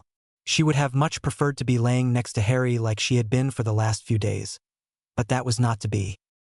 Everyone was now just waiting for Harry. All he had to do was wake up so they could take the potion. Harry's head was pounding, shifting slightly, and then moaning. Harry felt pain shoot through him. He's awake, exclaimed Ginny. Harry, just open your eyes. said Dumbledore just under his breath. Harry's eyes slowly fluttered open. Even though he still could not see, he knew they were open. Another clue that his eyes were open was that he could feel someone entering his mind. Harry knew that legilimency required eye contact. Also, knowing he could not hear and that he was at Hogwarts could mean that someone was trying to tell him something. So with that thought in mind, Harry relaxed. "Harry, can't you hear me?" sent Dumbledore. "Yes, in a sense I can," replied Harry. "Ah, good. Well, I am just here to tell you that we have a potion that should cure your current hearing impairment. So you are here to tell me that, so I will cooperate and not fight the administration of the potion then, right?" That was the plan that was posed. Also, I would like to take this chance to apologize for my actions in the past. All I have to say in my defense is that I am an old mad, and it would seem that I have lost touch with my young self, so to speak. Also, I should have taken into my thoughts what you would have thought about everything as well, instead of just trying to protect you from it all. Harry could feel the sincerity that accompanied the thought and sent in reply, "I forgive you and trust you to a point, sir, but not my full trust. You have a long way to go to regain that, sir." "That is understandable. Now I will be leaving. Hopefully our next conversation will be outside of your mind." Harry could almost swear he could feel the twinkle in Dumbledore's eyes. Dumbledore turned away from Harry and looked at Professor Snape. "Severus, please give Miss Weasley her dose of the potion and give Harry's dose to Poppy if you would." Snape nodded, and without saying a word he handed Ginny her dose. He was too tired to care. He had been up for the past 2 days and was almost too tired to not sneer at her as he handed over the vial. Almost, but he still did it all the same. He has a reputation to uphold. Ginny looked down at the potion vial. Her dose of what Madame Pomfrey had just finished giving Harry. Looking from the vial to Harry and then to the vial again. "Well, bottoms up." Ginny then quickly drained her vial of the potion. The potion itself was thick and chunky, and like all potions, tasted horrible. Nothing seemed to happen at first, but then Ginny's ears felt like they were burning. Ginny dropped to the floor holding her ears, screaming. No sooner has she started than Harry too started to scream, trying to hold his ears with his one remaining hand. Both teens were screaming. The odd thing though was, other than both of them screaming, was that around Ginny anything and everything that was flammable was bursting into flames. This included her clothes, but strangely not her hair. And also around Harry was a nimbus of pure magical energy, which just so happened was protecting Harry and his bed from the flames around Ginny. Everyone was stunned when the two teens finally stopped screaming. The fires and the nimbus both also left with the end of the screaming. The only remains of either even were the charred remains of various items around Ginny, and that the air was charged with magic. Poppy was the first to recover and quickly moved to check over both teens, levitating Ginny into an undamaged bed. "They are both fine. I don't know what happened, but they both have all the parts to the ear tat enable them to hear, and they are in far above average condition. Right now, they are just drained from the potion pulling of their magical and physical reserves to make the changes. They should be right as rain in the morning." Everyone, even Snape, gave a sigh of relief at her statement. Harry woke wondering if he had been kidnapped again with the amount of pain that he remembered going through his head the last time he woke up. Shifting some, Harry noticed something right away. He could hear. Well, at least there was a point to all that pain, Harry thought. Deciding to see if he could see as well, Harry carefully opened his eyes. Damn, no luck there. I am still blind. Harry mentally sighed to himself. Closing his eyes, Harry concentrated on what he could hear around him. What he could hear was his own breathing and slow, even breathing off to his left. Hoping it was Ginny, Harry decided to try and wake her. "Ginny, Ginny, wake up." The only response was a muffled, "5 more minutes, Mum." Harry chuckled at this, but tried again anyway. "Ginny, it is Harry. Wake up, I want to talk to you." With that said, Ginny snapped up in her bed, but quickly grabbed her head. "Remind me to never take that potion again, okay?" "Okay, but what potion did you take?" Ginny slipped out of the bed she was in. Noticing she was lacing any clothes at all startled her at first, but then just shrugged it off due to a dizzy feeling. Slowly, she walked over to Harry's bed, still feeling dizzy for some reason. Crawling into bed with Harry, she snuggled into him. "Well, it was the same one you took. I told Dumbledore that if they were going to give you any potions, I wanted to take it as well. That or I would not let them give it to you, Ginny said, blushing a bit, but happy that the dizziness had passed. Really? Are you okay though? It didn't do anything bad, did it? Well, it hurt a lot, but I am guessing you know that first head, don't you? Yeah. But at least I can hear your voice again. I have missed that. I missed it too. You being able to hear me, that is. Okay, so what day is it? Harry asked, giving Ginny a one-armed hug. It is very early on August 17th, Ginny said, glancing at the clock. Oh, so I missed your birthday? Harry said, sounding disappointed. Yes, but not really. You gave me a really good present. Really, I did? Harry asked, confused. Yes, you came back that day, Ginny said with a slight whimper in her voice. Oh, Gin, I never meant to leave. I know. You know, this is kind of weird. Huh? What do you mean? Well, we have been together for less than 3 weeks, and here we are talking like we have been together for countless years. You know, if you think about it, it is weird, but it just feels right. Yes, it does. So how are you feeling, Harry? As good as can be expected, Gin. I am currently blind and am missing an arm. And to be honest with you, I feel a little physically worn out. Oh, then maybe we should get some sleep then. And oh, I am not overly tired just yet. Harry snuggled closer to Ginny, pulling her in closer to himself with his good arm. Ginny, I want it straight. Can they fix my arm? Ginny sighed. You just had to ask that, didn't you? Harry, I wish I could say yes, but ever with a prosthetic arm that you could control with magic, you would not be able to use your wand with it. So even though I still have my magic, I won't be able to use it? No, you will be able to use it. You will just have to learn to cast spells and whatnot with your left hand. Ginny paused. Harry, how do you know you still have your magic? I know I never lost hope that you still would, but everyone, until a little while ago, thought you would be no better than a squib or a muggle now. Well, as to how I know anything, let me just tell you this first. Every time they would do something to me, they would first tell me what it was that we're going to do. The first thing was my sight. Then they heated up the room a lot. After that, they removed my arm. Of course, they healed that so I would not bleed to death or something of the like from that kind of wound. Also, they would douse me with water every few hours, never giving me a drink, but letting the water absorb into my body so I did not die from lack of water. Sometime in there, they cast a spell that they said would completely mess up my magical pathways, making it so I would not be able to use my magic.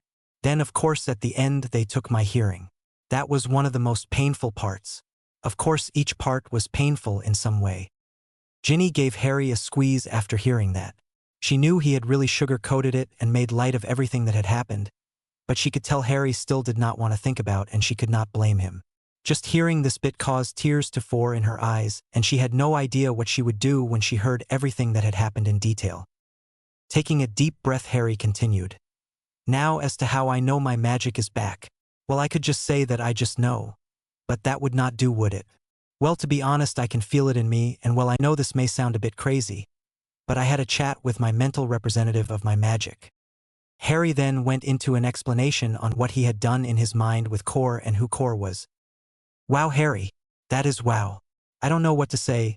I have only heard of like 2 wizards in the last 500 years that have been able to connect their minds to their magic on that kind of level. Great, something else weird about me. Harry groaned. Harry, it is not a bad thing, and you don't have to tell anyone at all if you don't want to. Can be our secret. For now, at least. Thank you, Gin. You are welcome, Harry. Now we better get some sleep. You never know when someone will come by and ask us to go through something like that again. Yes, ma'am. With that, both teens snuggled close and soon fell into a comfortable, peaceful sleep. Harry slowly woke the next day. Figuring that it was morning, Harry shifted a bit, trying his hardest not to wake the still sleeping Ginny as she slept next to him. Harry soon noticed that they were not alone, due to the sound of robes rustling. Harry then soon had a good idea who was there as he felt another's presence in his mind. Good morning, Harry. And how are you this morning? Quite well, sir. But may I ask why you are speaking to me in this manner rather than verbally? I would always encourage one to ask questions, as they are the only way there is to find answers. As to the answer to your question, That would be that the potion we used to repair your hearing last night seemed to do too good of a job. Madame Pomfrey has checked the two of you over and found that one, your hearing is now much more sensitive and your brains much adjust to this. As such, unless people speak in whispers, it will sound like shouting to you. As for yourself, you will need to learn to speak louder than you think you should need to. This is due to the fact that people tend to speak at a set volume that they can hear themselves. Thus, the reason you speak louder when in and are that has a lot of noise in it. This also pertains to Miss Weasley as well, as she has also taken the potion. Okay, I understand this, sir. Good, good. Yes, now on to some new business. Professor Snape will be coming again to see you today with a remedy for your eyesight, and as it is not a potion, Miss Weasley will not be taking it. Harry could almost swear he could feel the twinkle in Dumbledore's eye at that moment. All right, sir. One question, though. Why is Ginny naked? Not that I mind. The last part Harry hoped he though to himself. That Mr. Potter is because from what we can gather Miss Weasley, as well as being a witch, is also a fire elemental. Oh, but how does that explain why she is naked? Yes, well, it seems that the pain from the potion or potions and her current state of development have brought this gift forward more than anything else. Sir, why is she naked though? Oh, yes, well, in her pain the gift came forward and burned her clothes away.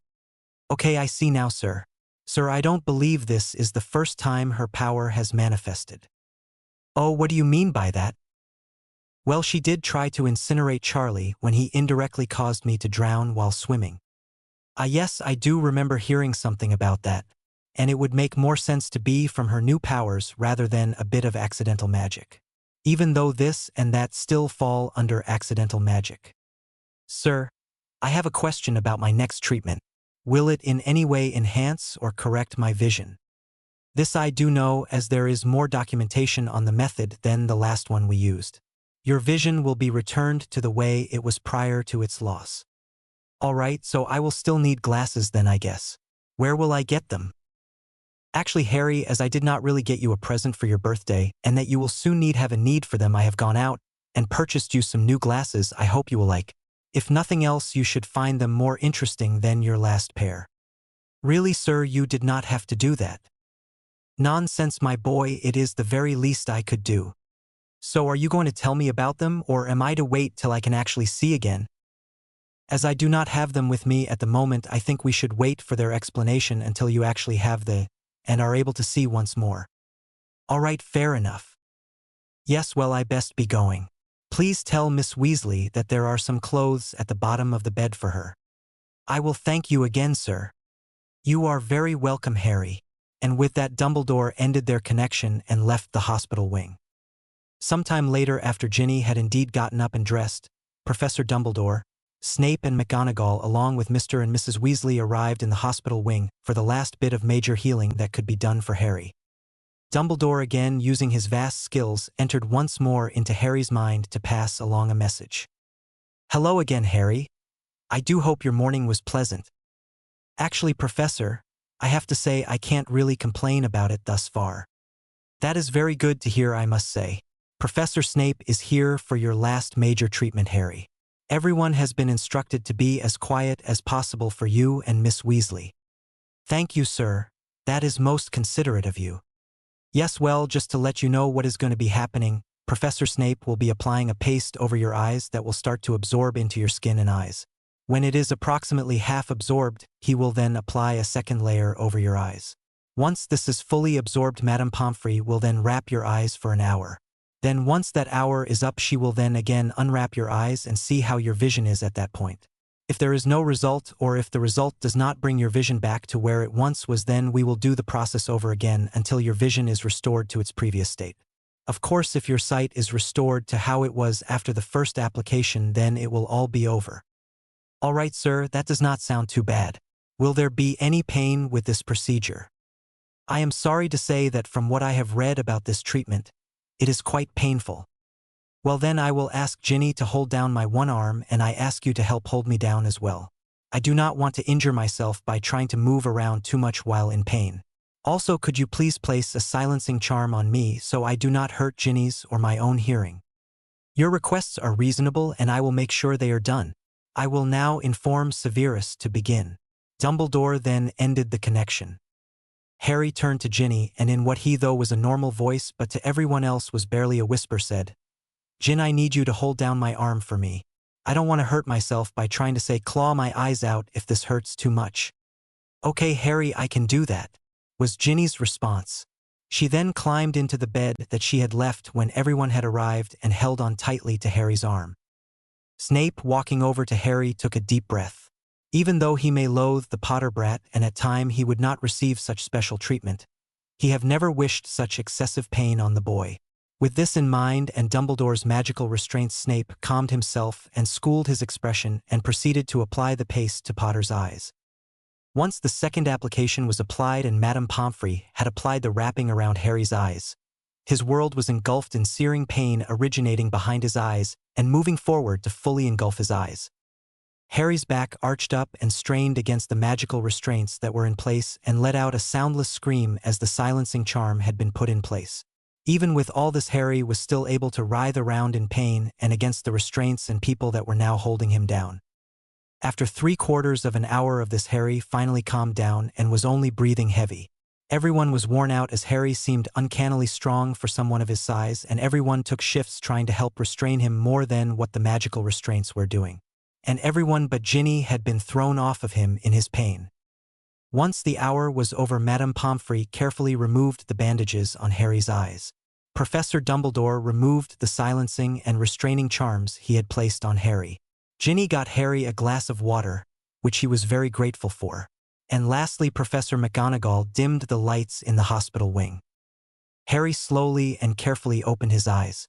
Taking a quick breath in from the pain of the light, everything slowly began to come into focus. Well, into as much focus as he ever had, that is. Everything that was more than about 6 inches from him was fuzzy and a bit blurry as he blinked a few times. "Harry, how is it?" asked a concerned Ginny. "It is like I have just woke up in the hospital wing and have yet to grab my glasses off the bedside table." Everyone smiled at this. Madame Pomfrey proceeded to perform some diagnostic charms to check Harry's vision. When all was said and done, Madame Pomfrey said, "Harry's eyes are as good as they were the last time Harry was in to visit the hospital wing before he left for summer break." Everyone was quite happy with this statement of his health. None more so than Harry, as he did not want to go through that pain again. Dumbledore walked up to the bed and did his best to keep his voice down, as Molly was sobbing into Arthur's shoulder. "Harry, as promised, a new pair of glasses," said the aging wizard as he passed Harry a small box. Upon his receiving of the box, Harry noticed the blur that was the headmaster was ushering everyone, but Ginny out of the wing. Opening the box, Harry could not really make out the glasses much, but picked them up and slipped them on all the same. He was not able to see clearly at first, but before long the glasses adjusted to his needs and Harry could see clearly. Actually much clearer than he could ever remember seeing. He always remembered that everything was always a bit blurry with his old glasses. "Must not have been the right prescription for me then. I am glad these are better," Harry thought. "Wow, they look really good on your Harry." Ginny smiled. Harry smiles as well, being able to see Ginny again after he time in the dark. He thought that she must have gotten more beautiful since he last saw her too. "Really? Can you get me a mirror, please?" "Sure, Harry." Ginny opened a drawer in the bedside table and pulled out a hand mirror and held it up so he could see how they looked on him. Looking into the mirror, Harry got his first look at his new glasses. They were round like his old ones, but unlike his old ones, the frames were not thick or black. No, these glasses had thin wire-like frames that were in a color that reminded Harry of silver. Getting worried for a moment, Harry turned and saw Dumbledore coming back. "Sir, the frames are not silver, are they?" "No, Harry, they are not silver. I do not know what the material it that the maker used to make those glasses, as he keeps that secret close, but I do know that the material can hold a lot of magical energy and conducts it very well. Also, I made the point to keep Remus in mind when I asked for them to be made. So no, Harry, there is not any silver in your glasses," responded Dumbledore. Ginny smiled as she pulled a card out of the box.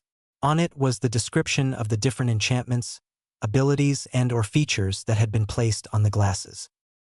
Impervious to dirt, water, grease, oil, etc. Self-adjusting to the wearer's eyes. Cannot be removed except by the wearer or some on the wearer keys to the glasses. Note, person is keyed by magical frequency. May need to rekey a person in from time to time. Other special features. Night vision. X-ray vision, variable depth. No material barrier. See the invisible. See-through glamour. Identify animagi and metamorph magi.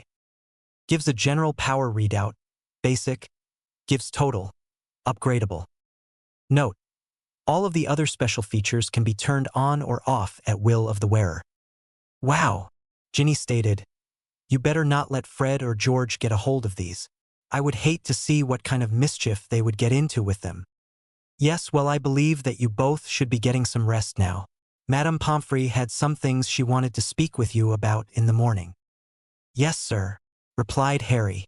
And so with that, the two teens cuddled up close to one another and went to sleep in each other's arms. Recovery and gifts. Well, now all you need is an arm and you will be all set. Harry looked around confused, soon realizing though that he was once again in his mind. There was Cor and the house along with what looked to be papers all over the lawn. Yeah, well, I don't really know how to fix that. So Cor, what is with all of these papers? Second question first. The papers are your most recent memories that now need to be filed. And for your other question, that is an easy answer. And what might that be? You will be brought here every day when you go to sleep to sort out your memories from the day. The only way for this not to happen is for you to come here on your own right before you sleep and do it. I would advise that cause doing it the way you don't end up getting as good of a night's sleep as you should. So you would be best to sort your mind before going to bed. See, easy solution. Okay, makes sense to me.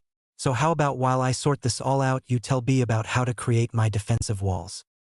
Okay, sounds like a plan, replied Cor as Harry started to pick up the papers that littered the lawn and started to sort them. All right, the wall is easy. Much easier than that occlumency stuff or whatever it is that Snape tried to teach you. Do you remember how you made this house and the area around it and the blocks on the back door that is not a back door? Well, you just have to do that again with the though in mind that you want to keep people from outside of your mind out. Thus thinking about protecting it from intruders. Okay, that sounds easy enough. Is there anything else extra I could do as well? You know, as more protection. And could I put in a gate to let someone in that I wanted in without having to take down the walls? I guess that would work. Don't know if anyone has actually tried that before. As for the extra protection, I would say that's something that can fly and is strong for patrolling around your mind, and maybe also some gargoyles for the gate if you get it built. Cor then started to help Harry pick up the various memories that were scattered around the yard. Harry noticed that he personally didn't remember some of them as he had been sleeping when they happened. Like a memory from before he woke up of Ginny saying that if he woke up she would let him play with her breasts if he would just wake up. This was something Harry might look into asking about later. Once the memories were collected, Harry and Cor headed into the house to put them where they belong. You know, Cor, this seemed really easy now. I mean, the sorting of my mind and whatnot. Why was it so hard to do before? Yeah, well, you didn't have me or that potion before, did you? What do you mean? Well, one of those potions you took helped you organize your mind. Actually, it heightened your mind, thus allowing you a much easier time conversing with me. Okay, that makes sense. Well, all but that last part. What do you mean by easier to converse with you? Okay, let me explain. I would have eventually been able to contact you, but not in this amount of time or this well. Yet since you took that potion, I have had a much easier time contacting you than anyone has ever had before, and I will be able to at some point, when you need it, pass knowledge about magic to you that is stored within all magic. Okay, so you will be able to give me knowledge about magic cause you are magic and you have it inside of you. And because you are connect to me, you can pass it along. I am glad you understand. Okay, well, since you know what that potion did, and I don't, do you know what the rest did? Of course I do. Well then, could you tell me then, cause I really only know the first few, cause in the end I was just tossing them back due to the lack of time we had. Okay. Well, let's start from the beginning then. Cor started. First though, I need to tell you a few other things. Some background, if you will. You see, shortly before your birthday you started into your wizarding puberty. Now, since you are one of the few chosen to have the huge natural jump in your magic instead of the normal slight increase that most have. Your magic, or actually what I was and what is till there, started to prepare your body for this influx of magic that is to come. It actually is still making the change even now. This is what accounts for your now more muscular form you have now. You see, the fitter your body is, the better it can handle the load and strain the magic will apply to it. So as a note to you, you should start to exercise more to help your magic and yourself in this. One side effect from this is that if your jumps come too fast and your magic is not able to compensate fast enough, the core of your magic, that would be the core or heart of me, will make a sudden and likely major physical change so it could handle the stress. It is that, or your body would either burn up or explode. Wait a minute here. What kind of physical changes are we talking about here? And what does this have to do with the potions? Harry interrupted. Core shook his head. I am getting to the potions. I was just giving you some background to what was and will happen to you. Figured you would like to know stuff like that. See how you were so mad at Dumbledore about keeping things from you last year. Harry had the decency to look bashful at this. Okay then, now continuing on then. The physical changes will vary and are almost always useful. Now then, when Merlin had you merge with your magical core, it created me. I am sure Merlin thinks that I would not be able to contact you till your first spike. Seeing how that is the normal time I am able to contact people because I have more power then. Seeing how you have not had that spike is likely the reason he has not contacted you. You see, most of what he is likely going to teach you will have to do with me and will need me to be there to help out as well. He should be quite surprised when most of what he will want to get us to do is done. Now I pit of future knowledge. I will not always be around, so to speak. You see, when you reach a certain point, we will merge into one's mental being. It is easy and will greatly benefit you, but you can't do it or even attempt it till you reach that point. Now then, on to the potions. I have to say that those potions will and have definitely helped you a lot already. The first potion increased your body's magical resistance. The second one increased your magical pathways, but that has been changed even more, but I will let you learn about that on your own. The third potion increased your metabolism. The fourth one increased the strength of your skin and bones. The fifth potion rerouted our magical pathways, but like the second one has changed some as well. The sixth one, any latent or hidden abilities you have had since birth. Every wizard has at least one gift. Even Muggle-born ones do. The seventh potion awakened your hidden potential. As with gifts, every wizard has this as well, just some more than others. It could be 1 point or 500, who knows. The eighth one awakened your animagus ability.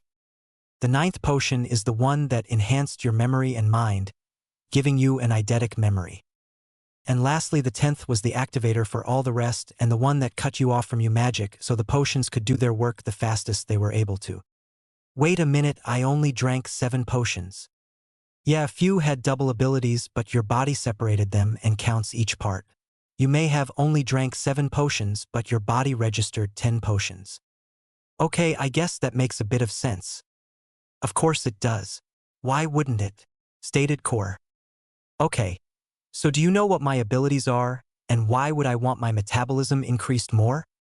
Well, increasing your metabolism makes it so you can recover your magic faster, heal faster, as well as process food faster and get more out of it at the same time. Downside, you will likely now have to actually eat more. I say just eat when you are hungry till you figure out how much more you need. Maybe you will be able to out-eat Ron after it sets in. Core smirked at this last bit. Now, as for your abilities, they are Parseltongue and Magical Eyes. Hidden abilities that you now have access to are Beast Talker, Shifter, and Shaping. Things in the magical world you have a natural affinity for are Flying, Transfiguration, Charms, Defense against the Dark Arts, Enchantment, Wards, Runes, Rituals, and lastly Dark Arts. Lastly, physical/magical affinities/abilities. Way above average reflexes, very high metabolism, eidetic recall for all your senses, extremely high base magic stat, and huge magical reserve. And oh, can be no way I have an affinity for the dark arts or any of that other stuff. I mean, how could I? I am not dark. No one said you were.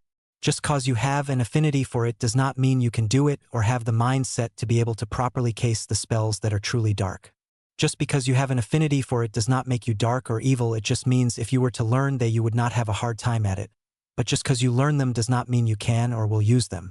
Harry, magic is not light or dark, good or evil. Magic is magic, it is a tool, nothing more. It is the intent behind the spell that makes it good or evil. I mean, all magic had a purpose at one point.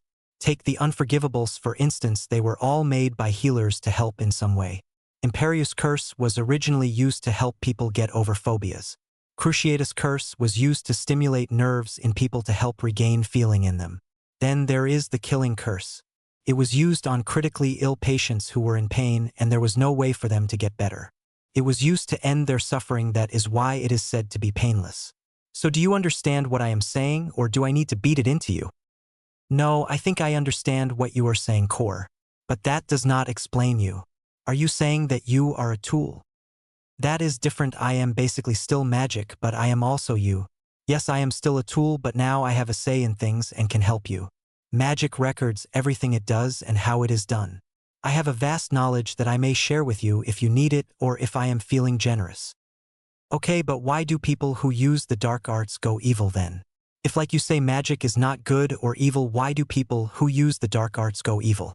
I have heard of good people going bad after using them too much. Yes, well, that is a problem with them. You see, they are powerful, and even though they take a lot of your power to cast, you don't need to be powerful to cast them. You just need a large reserve. After that, it is just practice and refining the amount of magic that you waste when casting it. You see, when someone casts any of the spells that are truly dark, they feel a rush. This is the magic that gets pulled out with the spell. It washes over them, thus giving them a pleasurable feeling. Can be very addicting. It makes them feel powerful, and for people who are power hungry and will do anything to get that power, it is the best feeling in the world. On the other hand, though, for people who don't want the power, it makes them sick if they cast it. Of course, that changes if they cast them too much. They too will become addicted to it. Now, though, there is a counter to all this, that is to have enough willpower to resist the pull of the spells or to have an anchor. Okay, I understand the willpower part, but what is an anchor and why would this be important? An anchor is a person who can ground a person and keep them in check. They also usually have a way to check on the other person's magical core to see if it is getting corrupted. As for the reason that it is important is so that a wizard can be gray. That would be a combination of both light and dark arts. One who is gray is balanced. They do not shun any part of magic and knows that it is truly a tool. They do not fall to the seductions of the dark or the power it contains. They are strong enough to resist and thus remain pure. Am I pure? Yes, you are pure, and I have a very good feeling that you will remain pure and that you will likely be a gray wizard in time. What? How? There is no way I have enough willpower to fight off the pull of the dark, and I know I don't have an anchor. Actually, you have both. You have a lot of willpower. You beat Voldemort in a battle of wills at the end of your 4th year. You can also easily through of the Imperius Curse. As for the anchor, you don't have to worry about that. You have one in that cutie on the outside. I know she will keep you in line. I mean, she is stubborn and determined enough to get in your way no matter what you are doing. Of course, she is not the preferred anchor yet, but I bet she will be within the year. Wow. Okay, so now that that is explained, and before I forget, what are magical eyes, shaping, and what is a shifter? Harry asks, rather shocked at this revelation. Core chuckles at the results of this speech. All right, where to start? How about the eyes, since you have been using them the most so far? This ability is fairly new to you and can be attained by anyone with enough power and who connects magic to mind. Basically, what it does, it puts more magic into your vision and allows you to see through or identify magical items. Thus, you can see through illusions and glamours and the invisible. I can say some girls are going to hate this about you. It is still growing and will take time. It also gives you the ability to tell if something is enchanted, charmed, or cursed. This, though, is something you need to learn to do and can be turned on and off. The first bit can't be turned off, though. This ability is a great asset. Next was shaping, yet another long explanation. Shaping is, well, just that. You have the ability to shape things out of nothing. This is not to be confused to conjuring. Conjuring is just an advanced form of transfiguration. It takes air and transfigures it into something else. Shaping, though, is close but does not use air. It uses ambient magic and your magic to create what you shape. This also means that it will not have a magical signature on it once you are finishes making it, where something transfigured does, and it can be turned back. Something that has been shaped cannot be undone except my transfiguring it, say, into air. At that point, it would disperse enough that it would not be able to be put back together. If you were to transfigure it into something else, well, the undo spell for it would return it to what you originally made. Now, shaping is not something someone can learn, they have to be born with it. It is better than conjuring because what you shape is permanent, whereas things that are conjured fade over time unless some form of permanency charm or enchantment is placed on it. Of course, there is a downside to it though. Now that you have had this ability unlocked, you will not be able to learn how to conjure something like you would have. It will actually be a lot harder to learn how to conjure because you will default to shaping. Okay, now the last question. I think this one will be a bit easier to explain. A shifter is someone who is, well, to put it easily, a metamorphmagus and a doppelganger. Core, what is a doppelganger? You don't know what a doppelganger is, but you do know what a metamorphmagus is?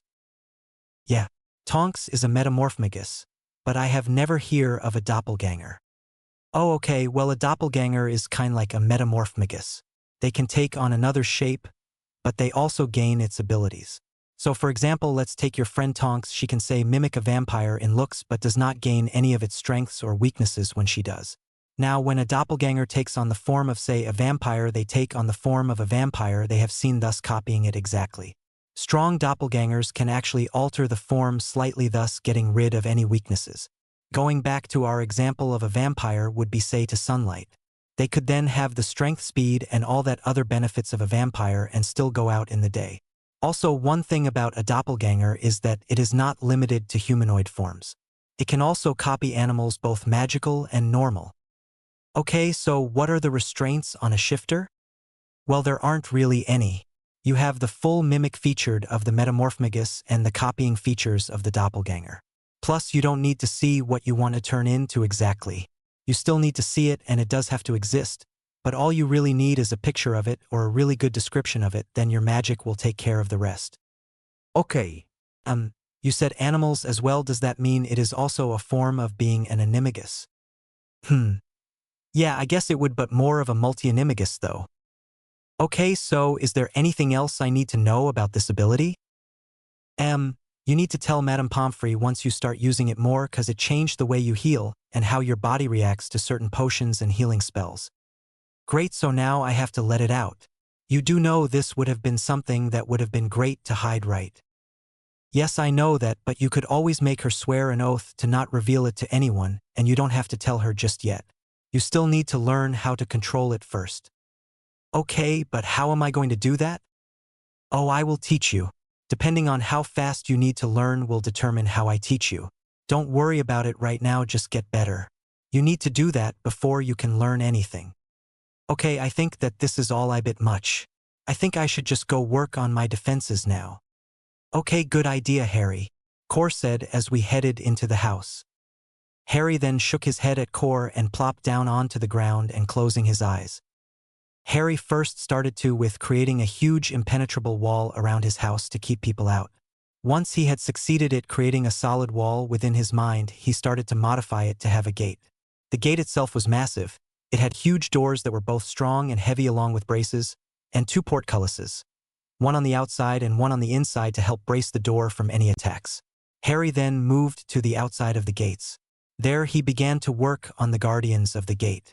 In no time at all there soon were 2 raider menacing-looking gargoyles on either side of the gate.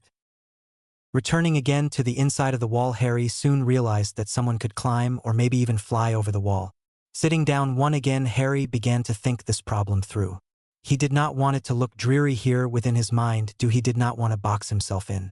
Harry soon decided to make a transparent dome over the whole of his mind, connecting the bottom edges of the dome securely to the top of the wall. Within Harry's mind, the dome like the wall were both made from the strongest substance that had ever been or ever would be. Feeling that his mind was now much safer than it had been, Harry started to look around. As he did this, he soon realized that what was the ground was just dirt and thus did not make for a strong defense, as someone could then tunnel under his wall. With a single thought, the ground too turned into whatever material that the rest of the defenses were made out of. He then topped the ground inside of the wall with topsoil and then again returned the grass, as he preferred to look of a large grass field to that of the bleak stone like look at previous had just a bit before. Well, you have been busy, but I think you have been here long enough. Actually, you will soon be waking, so it is time for you to go. Really? I have been here that long, Core. It has not seemed that long. Yes, you have. I am impressed with your work too. I like the gate and everything else you have put a lot of though into it, and you are getting better at the visualization of things within your mind, thus gaining more control over it. Just a bit more work and everything here will be done. Oh, okay. Well, I guess I will see you later then, Core. Harry waved as he faded away from his mind plane. No sooner had Harry returned from creating his defenses than he was being shook to wake up by Ginny. Gin, I'm up. Good, 'cause we need to talk. Okay, what about? Oh, well, I was talking to Madame Pomfrey this morning. Really? Is that why you are in a nightgown then? Yes, that is why I am in a nightgown. She did not think it was proper for me to run around the hospital wing naked. Ginny giggled. Yes, I bet she didn't. So other than your lack of modesty did the two of you talk about? Your recovery. Oh, so how am I doing then? Well, she said you are going to recover. Well, except for your arm, she still doesn't know what to do about that. She wishes they knew where it was caused, as long as it was in more or less one piece, or even pieces she could reattach it and then heal it. Well, that is not an option. Huh? Why not? Because my captors incinerated it and then transfigured the ashes, what little there was left, into water and then drank it. Oh, well, that option is out. I will mention that that is not an option later. Okay, so what else did you talk about? Any word on when I can get out of here? Actually, yes, but you are not going to like it. She said you should be good to get out of bed in about 3 weeks, but you will likely not be fit enough to return to class for months. She said somewhere between 2 and 6 months. She would not elaborate on it at all and said she needed to talk to you about it first. Bloody hell. Isn't there only like 2 weeks till school starts up again? Yeah, I know. She should be here soon to talk to you. She asked me to come and wake you so you could talk. Before Harry could even comment on that last bit, Madame Pomfrey appeared over by them. Well, Mr. Potter, I take it you have here the news? Yes, and I am not overly pleased with it either. You are going to give me a reason, aren't you? Also, just so I know, would you also tell me what I am and am not allowed to do, as I know if I do something and you think I should have known better, you will just lecture me about it later. The reason I ask this is I would rather know that I was getting yelled at for doing something I know I was not supposed to do rather than for doing something I didn't know I was not to do. Harry finished with a grin. Poppy gave an exasperated sigh with the last statement.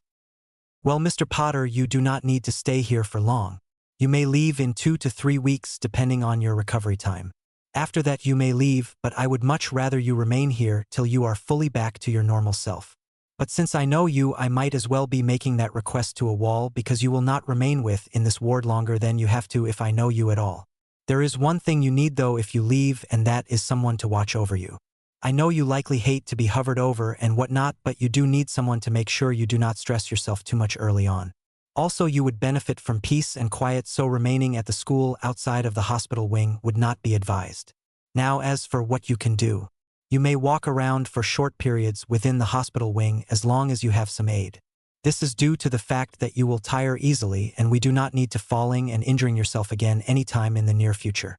You also can do more or less whatever you would normally do as long as you remain in the hospital wing, as there are still potions and whatnot that you still need to take. I would prefer if you stayed in bed for at least another week though. This will ensure that you have healed enough. Now, the main problem with your recovery is your magical pathways. At this, she waved her wand, and an easel and a picture of a person's silhouette with glowing lines running all over it appeared. Now, Mr. Potter, this is what the magical pathways look like in most wizards and witches. It is very much like how the nerve pathways are. There are of course some differences, but you don't need to concern yourself with that. With yet another wave of her wand, the pathways upon the silhouette converged from the stringy threads into thick cords as they all merged into large pathways with threads coming off to feed common areas. This, Mr. Potter, is what your magical pathways now look like. They are just massive cords running down each of your legs and arms. And yes, I said arms. Your shoulder is leaking quite a bit of magic. This is normal with the loss of limbs, but not usually on this scale. Now, there are also large cords going to organs like your heart, brain, and lungs, and your other major organs. Off of these main cords are strings and threads feeding magic to all the other parts of your body. Okay, and this is important to me, how? Asked Harry. Well, Mr. Potter, it means that you will not need to completely relearn how to use magic. In essence, you cannot perform it as you could before. What? Accidents and revelations. Ginny was in pain. The volume that seemed to come from Harry's statement to her sensitive hearing had her clutching her ears in pain. Looking over at Harry, she saw that he too was holding his ears. Right then she was confused. If their hearing was still so sensitive, how were they having this conversation with Madame Pomfrey? She knew that everyone had been whispering and it was still loud to them to some degree. Not painful but still a bit loud. Yet, when talking to the Madame Pomfrey, the volume of her voice and her ability to hear them was fine. Why hadn't she noticed this before? I will think about that more when my ears hurt less, Ginny thought as the pain slightly receded. Harry was in shock. One, from the volume at which he had yelled, that was the first thing on his mind. Second was the information given from Madame Pomfrey. To say that he would have to relearn how to use magic was quite a blow. Of course that was at the back of his mind at the moment, as the pain he was in was currently pushing those thoughts away for now. Madame Pomfrey was startled by Harry's outburst but truly had been expecting it. Yet right now she was more concerned with the two teens that were in pain at the moment. Quickly getting up from the chair she had been sitting in for her talk, she rushed over to a cabinet and grabbed 2 vials of pain relief potion for them. She was then soon handing it to them and watched as they downed the potion. The way they screwed up their faces from the taste and then the look of relief on their faces as the potion started to work was what she felt made the job worthwhile. Seeing how something she had done either directly or indirectly via a potion brought relief to a patient was the whole reason she had taken this profession. Harry was grateful for the potion. The pain in his head and ears subsided enough to allow other thought to form. Harry had to admit that one good thing did come from the pain, and that was to slow him down enough to now think about his situation. Harry decided to think this through. Unlike other times, he figured that he should look over his situation. Yet after a few minutes of this, he truly wished he hadn't. He had to admit that it seemed to all start, at least this summer, with Dumbledore telling him the prophecy. From there things didn't go too well. Him getting over the loss of Sirius was a good thing, but other than that this summer has been one of his worst he could remember, yet also one of the best as well. He then went to the Weasleys. That was not too bad, actually that was great. He had gotten together with Ginny and found what he had truly been looking for in his life. Love. Not just love of a friend, or love of a sibling, or even the kind of love that comes from someone who loves you like a parent should. No, he found love of someone who would spend their life with you and always love you no matter what. Even if that fit the others as well, he had to admit that what he felt for Ginny was not the same as what he felt for Hermione. No, it was what he would have thought his parents or even Mr. and Mrs. Weasley felt for each other. Yet for every good thing in his life there seemed to be at least a few bad things to go with it. Harry had to mentally scold himself for this manner of thought. Also, he realized he was getting ahead of himself. Honestly, the visit to his vault was not all that bad. Nor was the letter he got from Merlin even before that. No, what was the truly bad part of this summer was from when he had been kidnapped. That truly had not been a joyous experience. He let his mind pass over those events quickly, as he really had no one to dwell on that time at this time. Since then so many things had happened. First you had him walking up blind and deaf. Then his hearing was healed. Shortly after that his eyesight was restored as good as it always had been. And then of course there was the current news. Due to a potion that was to expand and reroute your magical pathways and a spell that was designed to make it so that your magical pathways were disrupted to the point where you could not use magic were combined. Result was staggeringly large magical pathways. Yet that was not what made this so bad. Honestly, that would likely be a good thing in time. No, what was such a bad thing was the fact that since this was such a massive change to his magical makeup, he would have to completely relearn how to use his magic. To make matters worse, he would have to also learn how to write with his left hand as well as use a wand with it as well. Also, he had to adjust to living without his right arm for now as well. Harry flopped back on his bed in the hospital wing of Hogwarts, covering his eyes with his hand. I have the worst luck and the best luck at time. Could I be cursed? Yes, you do, Mr. Potter, yes you do. But I do not believe that you are cursed or anything like that though, chuckled Madame Pomfrey. Ginny smiled at the lighter side of the matron's personality and then asked, Madame Pomfrey, how is it that you can hear us so easily and also be able to speak at a level that is at an acceptable level for our current level of hearing?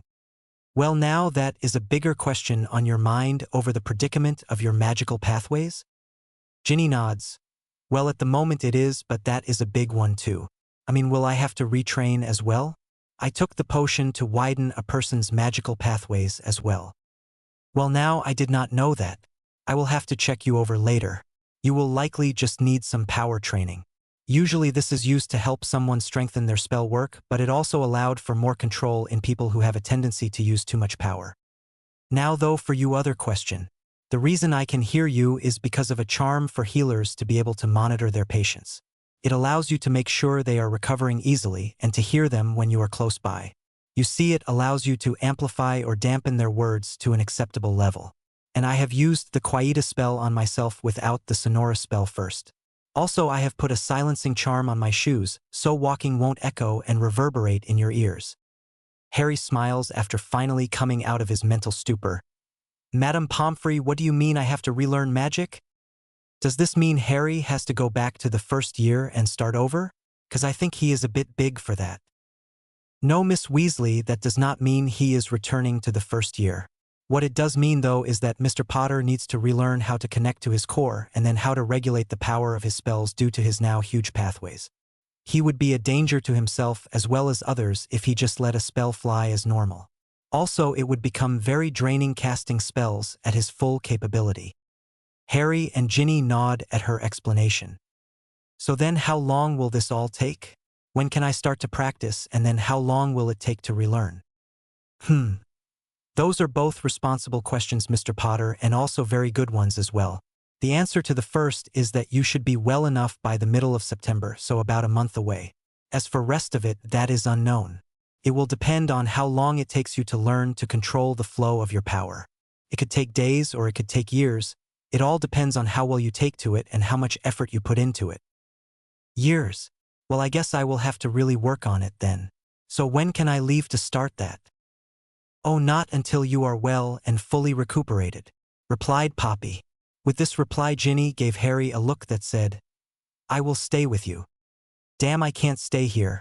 I need to get better fast. But how? Harry thought. You could just ask me, right? I know I am just your magic-given mental form and living in your mind. But hey, I do know at least everything you know. Actually, I know more, but I will teach you later. Now, if we remember correctly, you have a castle that 2 months, give or take a day, is 1 day here. So let's see, a month to recover, and a month to reharness your magic with my help. And that is if you have trouble. What, are you serious? I completely forgot about that. But there is no way I am going alone. Also, I don't have my pin here with me. It is still at the burrow. Yeah, well, you and me both would go crazy if we spent that much time alone. Even if they were they Dursleys, they did keep you company or at least some contact with a human and not fully alone for long periods of time. If you are not one thing, you are not a hermit. I say we take, or I should say you take Ginny with us, as she can get there with her pin as well. Also, she can go and get the pins from the burrow. It is not like she is confined to that bed. You do know you two will always be together, so this will be a good time to get to know each other more. I have to say, I do wish that the ritual to turn a life-mate bond into a soul-mate bond was not so lost that magic could not remember it fully. There were parts that were not magic at all that were somehow in with it. But that is me getting off topic. I think you should leave on the 25th. That means being a good patient and putting up with staying here for another week, okay? In that time, Ginny can go and collect your clothes and the pins as well as her own clothes. Also, she can go and get herself a new wand and collect or have your wand brought here. Other things you can do for the week when you get bored is continue to work on your mental defenses and learn how to work your glasses fully. I am sure that will come in handy. Well, most of it, seeing through invisibility cloaks is something you can do naturally now. Actually, you should work on that too. It is not always on, and you should also learn how to turn it off when it is on. Reason for this is because you will start to learn to see auras and magic, and while seeing magic here would hurt and give you a massive headache. And lastly, I say rest when you can. You will need it later. Alright then, I will talk to Ginny about all this when Madame Pomfrey leaves. In the time that Harry had been distracted with his conversation with Core, Madame Pomfrey had left the two teens and had returned to her office. Harry, what are you going to do now? You can't be laid up for that long, asked a concerned Ginny. Harry just turned to Ginny and smiled. Gin, I have a plan, but I will need your help. Sure, Harry. I will do whatever you need, you know that. Yeah, I do, and thanks for that. Okay, here is what I need you to do, and I want no argument from you. I want you to go to Ollivander's and get a new wand. With your modified pathways, you will need it. You don't want to try pushing too much magic through a wand that won't exactly work with you. Who knows what might happen? And I don't want you hurt, okay? Also, I want you to pick up my wand or ask Mr. Ollivander to bring it here for me. Okay, Harry, but I don't really want to leave you here alone. It is okay, Jin. I mean, I have lots to do while I am here. I still have to figure out how to make my glasses work, and well, this is as good a time as any, right? Yeah, I guess that makes sense. So, is there anything else you want done? Actually, there is quite a bit more. I mean, there is a lot to get done, and also for my plan to work, we only have a week. Think you are up to that? Likely. But what is your plan? Ginny asked. Harry then explained his course plan and everything as well, including maybe picking up some clothes that would actually fit him and then giving her galleons for everything. The next few days passed at a reasonable pace. Ginny had gone and got her wand from Mr. Ollivander, and he had told her at the time that he would be by in a few days. She had also gathered up all their things from the burrow and brought them all to the hospital wing. Harry had been practicing and was getting good with his glasses. He found out that it was just a matter of thinking about them and then thinking about the ability he wanted to use. The same think was used to turn them off again. Harry also, when Ginny was around, that is, worked on his other power with his eyes. Harry would give her his invisibility cloak and have her hid somewhere in the room and then try to find her. Harry also would have her sit on the bed in it and then try to turn off the power so she would disappear. Harry had also come a long way with his defenses.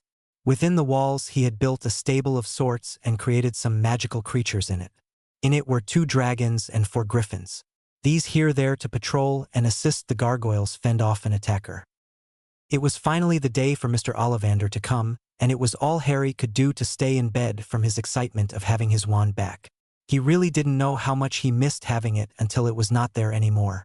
Also, to add to the excitement, it was the day before their escape from the hospital wing to Potter Castle.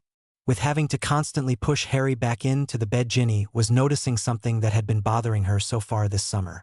It was the fact that even without exercise or even getting out of the bed, Harry's muscles seemed to be getting stronger. Reason for noticing was that it was harder to hold Harry down then when he had his eyes fixed. Of course, it could have been her adrenaline then, but he would have had that too then. So to put her mind at ease, Ginny decided she was going to ask Harry about that before Mr. Ollivander got there. But as luck would have it, just as she thought that he arrived. Even worse, he popped up like he would do in his shop and scared them both. Well, it is good to know that even out of my shop my stealth skill are still top-notch. Mr. Ollivander chuckled with a noticeable quietus on him, as they did not have to hold their ears to muffle the sound. Now, Mr. Potter, I have brought you your wand and have been cleared by your wonderful healer that as long as you promise not to cast any spells with it, I can give it to you. So do I have your word on this? Plus, all I want is to see you give it a wave till we know that it is still a good match for you now. Harry nodded, holding out his left hand with huge smile on his face. Mr. Ollivander smiled in return and handed over Harry's wand to him. At the first touch, Harry felt the connection to his wand. It was like the feeling of coming home and stirred the magic that resided within him. Well, give it a wave, Mr. Potter, smiled Mr. Ollivander.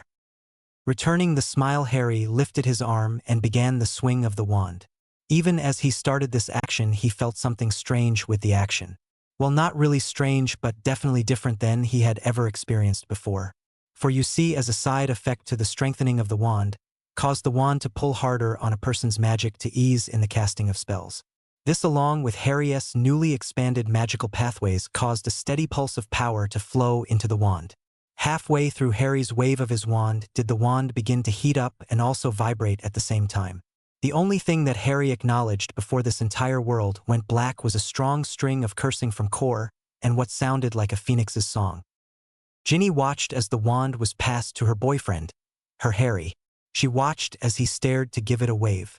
She watched as all hell broke loose from that once action.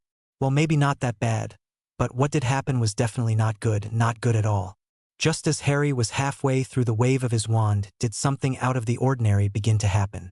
The wand itself began to vibrate and hum with a hidden power all its own. Whether it was from within the wand or from within Harry, that is unknown, for it could have been the combination of both. But all that is known is that as the wand passed through the air, the hum increased in volume.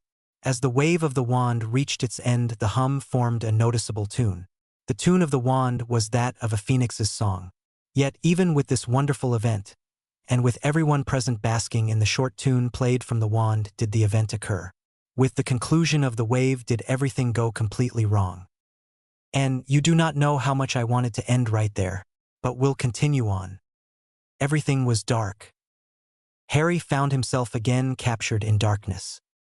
I wonder if I am again blind? Harry thought. Well, only one way to find out. With that thought, Harry struggled to open his heavy eyes. Now, with the return of his sight, all the rest of his senses came screaming back. This, of course, included his sense of touch, which in of itself included pain. And with the pain came Harry's voice in the form of a scream. It felt as if there were needles piercing his skin all along his arm, chest, stomach, and even his thighs. Of course you are in pain. You were holding a wand when it exploded. To make it worse, it was fully saturated with your magic. I mean, after something like that, you would think that you would be in pain. I mean, it is only logical. Do you have to be so sarcastic? Harry then realized that there were arms wrapped around him, genially rocking him slightly, and that there was a most pleasant warmth up against his back. Concentrating more on this presence, Harry started to calm down and begin to block out some of the pain and stopped screaming. When he became silent, he could hear Ginny whispering over and over, "It's okay, Harry, just clam down. You will be okay." This calmed him down even more as he relaxed within the embrace. "Jin." "Shoo. Harry, don't talk. I'll be okay, Jin. I know, just rest now." "Okay, but only if you tell me what is wrong with me first." "Okay. But to do so, I need to start at the beginning," Ginny said, taking a breath. "Also, I don't know how accurate it is now that you are awake. Anyways, first off, when your wand exploded, that weird bit with fire that seems to be happening around me lately happened again. It created a shield around Mr. Ollivander and myself. This blocked the shards of your wand from hitting us. Now, of course, this did nothing for you, though. You currently have splinters of holly and phoenix tail feather all throughout your arm, torso, and thighs. To make matters worse, they are magically charged. All of the splinters are charged, that is." Taking a deep, steadying breath, Harry said, "So that is why all those parts hurt so much." "Yeah, I guess that is." Ginny shook a bit, holding in a sob. "Okay, Jin, tell me what is wrong. I mean, it is upsetting you, so please tell me." "Harry, is it just that they can't remove the splinters? It is like your body is protecting them, thinking that they are a part of you due to the amount of your magic they hold. So unless the slivers can be removed somehow, they will always cause you some amount of pain. Also, they are still acting as a wand would and are pulling on your magic to fuel themselves. This supplies them with a constant flow of magic and keeping them charged. Because of this, they will never be able to be removed due to the fact they will never lack magic." Harry was quiet as he felt Ginny sob for his pain. He could feel her tears on his back and the fell from her face.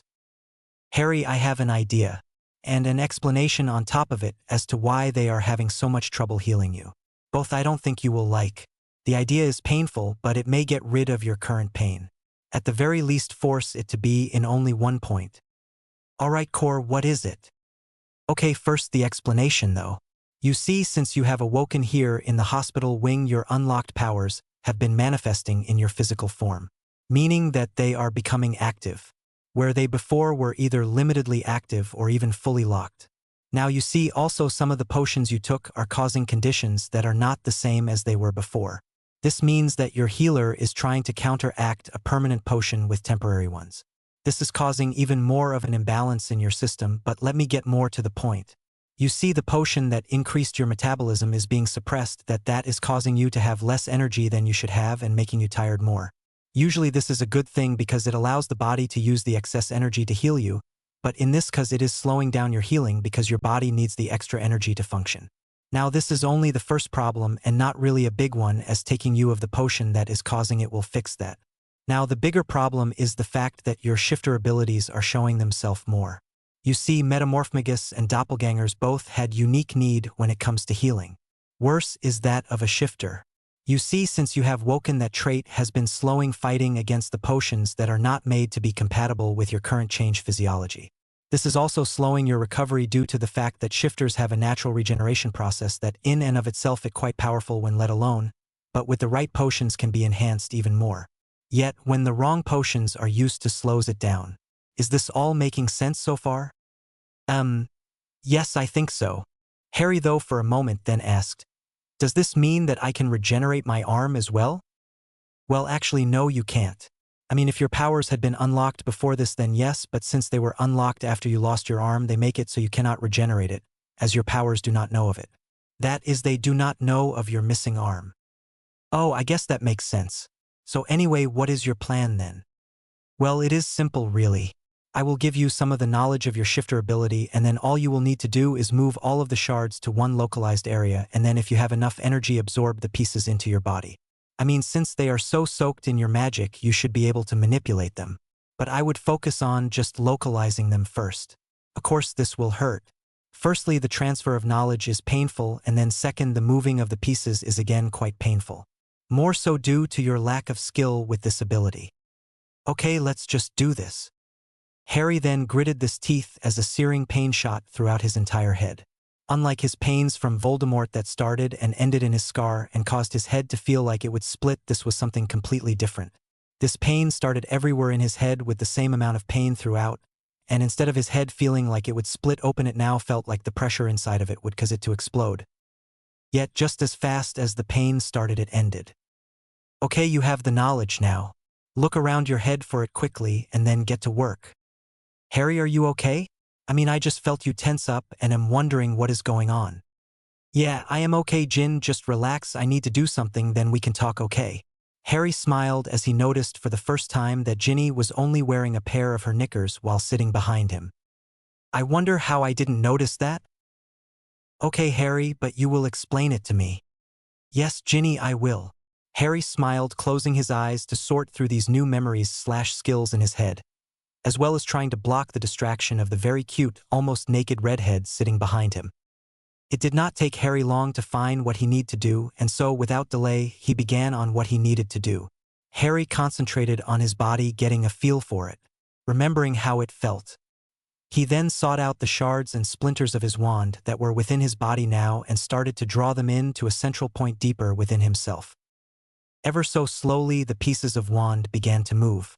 Harry would have been the first to admit that the feeling was quite strange. Ginny would have been the second to comment on this, as Harry's skin rippled under her hands as he did this. Once all of the shards were in one central location, Harry noticed that he was decisively more tired now and decided to continue this task later. He had to admit, though, that he did not feel pain all throughout his body anymore. No, now it was more of just a dull ache all in one spot. Harry, what did you just do? Jin, can I tell you later, please? I do believe it is the night of out escape. Is everything still in place to leave? Harry smirked, knowing that his avoiding of the question would slightly infuriate his girlfriend. Fine then, don't tell me, but I expect a full explanation later, you hear?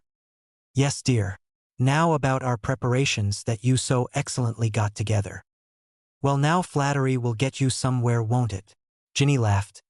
It just so happens that everything is still set and ready to go, so you still want to go through with it all. Do I want to spend more time in here and also fall behind in school? I mean, I know I need to learn all I can with what I have ahead of me.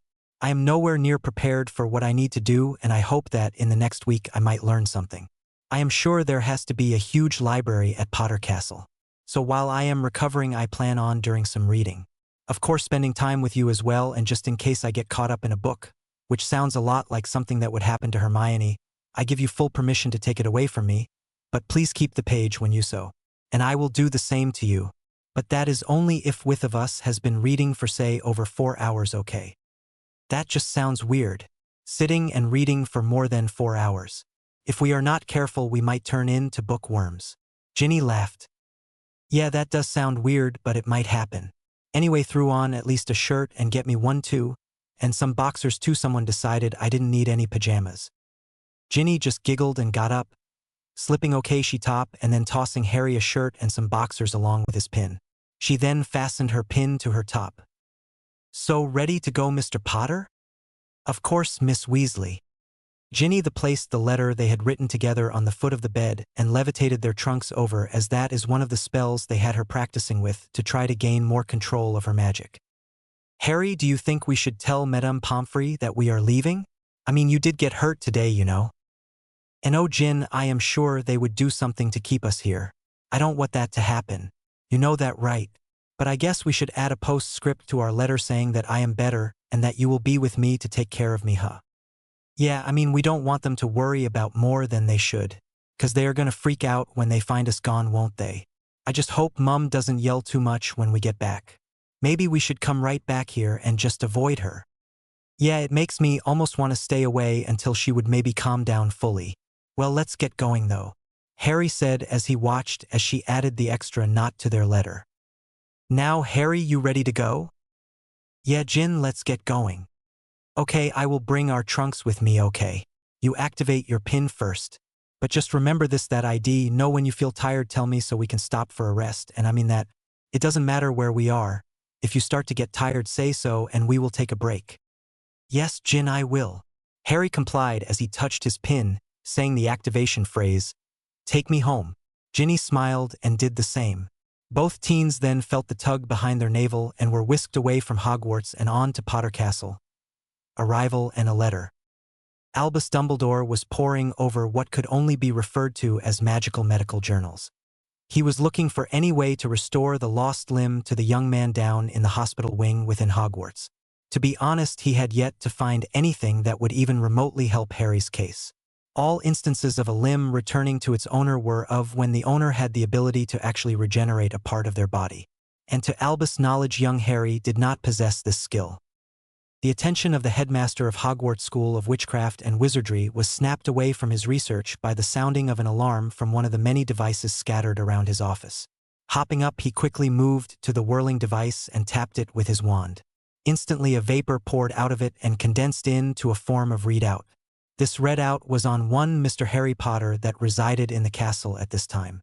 The purpose of it was to monitor his vital signs and alert him to any drastic change. The device actually monitored the entire hospital wing and could be set with different settings for each person within the ward. When Albus saw what was displayed in front of him, he could instantly feel each and every year he had lived pressing down upon him. The news was dire and he needed to hurry. Albus had to make sure that the readout was wrong. So hiking up his robes, he raced out of his office and through the hall of the ancient castle, hoping with all his might that the readout was wrong. As he ran, Albus thought back to what was displayed. No, he can't be dead, Albus thought as he ran. The readout showed no life signs for Harry Potter though. I could be a mistake, I have to make sure though. Albus at that moment burst into the hospital wing, startling Poppy, who looked like she had just awoken and was walking away from Harry's bed. Poppy, has happened to Harry? Is it all right? Albus, he is gone. No, he can't be. He can't be dead. Dead, heavens no. He is gone as in he is not here, Poppy explained, holding out a letter to Albus. Poppy, what is this? It would seem that Mr. Potter and Ms. Weasley planned this escape before the accident and decided to continue with it regardless of his condition. Oh dear, what have you gotten yourself into now, Harry? Harry and Ginny landed in a heap on top of a hill. It was as dark here as it had been back at Hogwarts. But that was to be expected since Hogwarts and this place were both in northern Scotland. The only light that could be seen by either of them seemed to be coming from a build that was below the hill and across a field. Ginny was the first to recover, but that should not be any surprise considering each of their conditions when they left Hogwarts. Harry, are you okay? Yeah, still a bit sore, but hey, why not add some Portkey travel in too? Harry lightly chuckled. Well, at least he is in good spirits, thought Ginny. So I guess we should go over there, huh? Harry pointed off toward the light. Yeah, that sounds like the best idea. I mean, it can't be worse than where we are, right? No, hopefully not. I say we leave the trunks here though. I mean, I am really in no condition to drag it along, and I don't think you are too keen on the though of dragging both. No, I am not too keen on that idea, Harry. Ginny then stood up and dusted herself off. So can you even get up, Harry? We didn't even check to see if you were able to get around before we left. Harry slowly stood. He found his legs to be shaky and not very sturdy at all. I think I can walk, but might need, no, make it will need you to help me walk that far. I say we leave the trunks here. They shouldn't go anywhere on their own right. Right, sounds good. Let's go then. Harry draped his arm over Ginny's shoulder, and they both proceeded to head towards the light. The trip took longer than either teen really would have cared for, and when they finally reached the light, they found it to be a lantern hanging above a huge door. Well, I think we found the way in, so what now? Asked Ginny. I don't know, Jin. I don't know, Harry said as he slumped against the door. Upon his contact with the door, both Harry and Ginny felt what they thought would have to have been pure magic pulse over them, and then the door opened, dumping Harry on the floor, as the door he was leaning against was no longer there to support him. Ouch! Harry said, slowly sitting up and rubbing the back of his head. Any ideas on how that happened? Nope, not a one, Ginny said as she helped her now prone boyfriend up from lying in the entranceway. Once he was up, the two teens entered through the now open door. The entranceway lit as they entered. The room they walked into was cavernous, the stonework magnificent. It was done in light granite and was offset by a dark wood floor that neither of the teens recognized.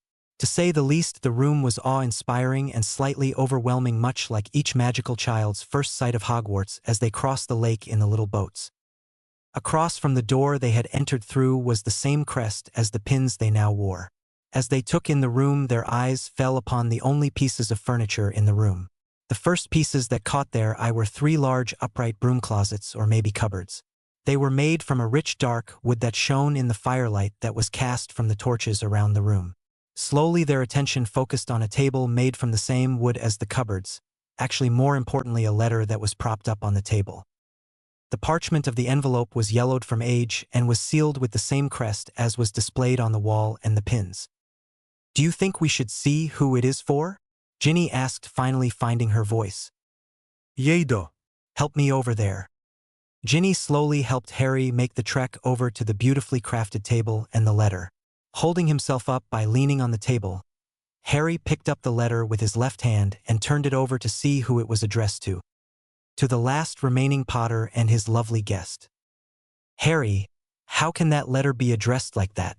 I mean, how would the person who wrote it know that the last remaining Potter would even bring a guest? I don't know, Jin, Harry said as he slid on to the floor holding the letter. Could you open it for me, Jin, so I can read it? I mean, so we can read it. It is addressed to you, sort of. Yeah, sure, Harry. But don't expect me to do all these things for you once you are well. Ginny chuckled as she took the letter and broke the wax seal on it. Sitting down beside Harry, Ginny held the letter so they both could read it. And so both teens read what it contained. To my last remaining descendant. I know that you are likely wondering how I know you would be here. Well, that is easy to say, as you could only be here if you were the last. I mean, that is to say that if you were not the last, you would have been dead a while ago and not have been able to enter the hallowed halls here within. You see, the entire land was warded that so if anyone were to enter this valley, they would be contaminated with a fast-acting virus. The virus would work in the opposite way as the time here does.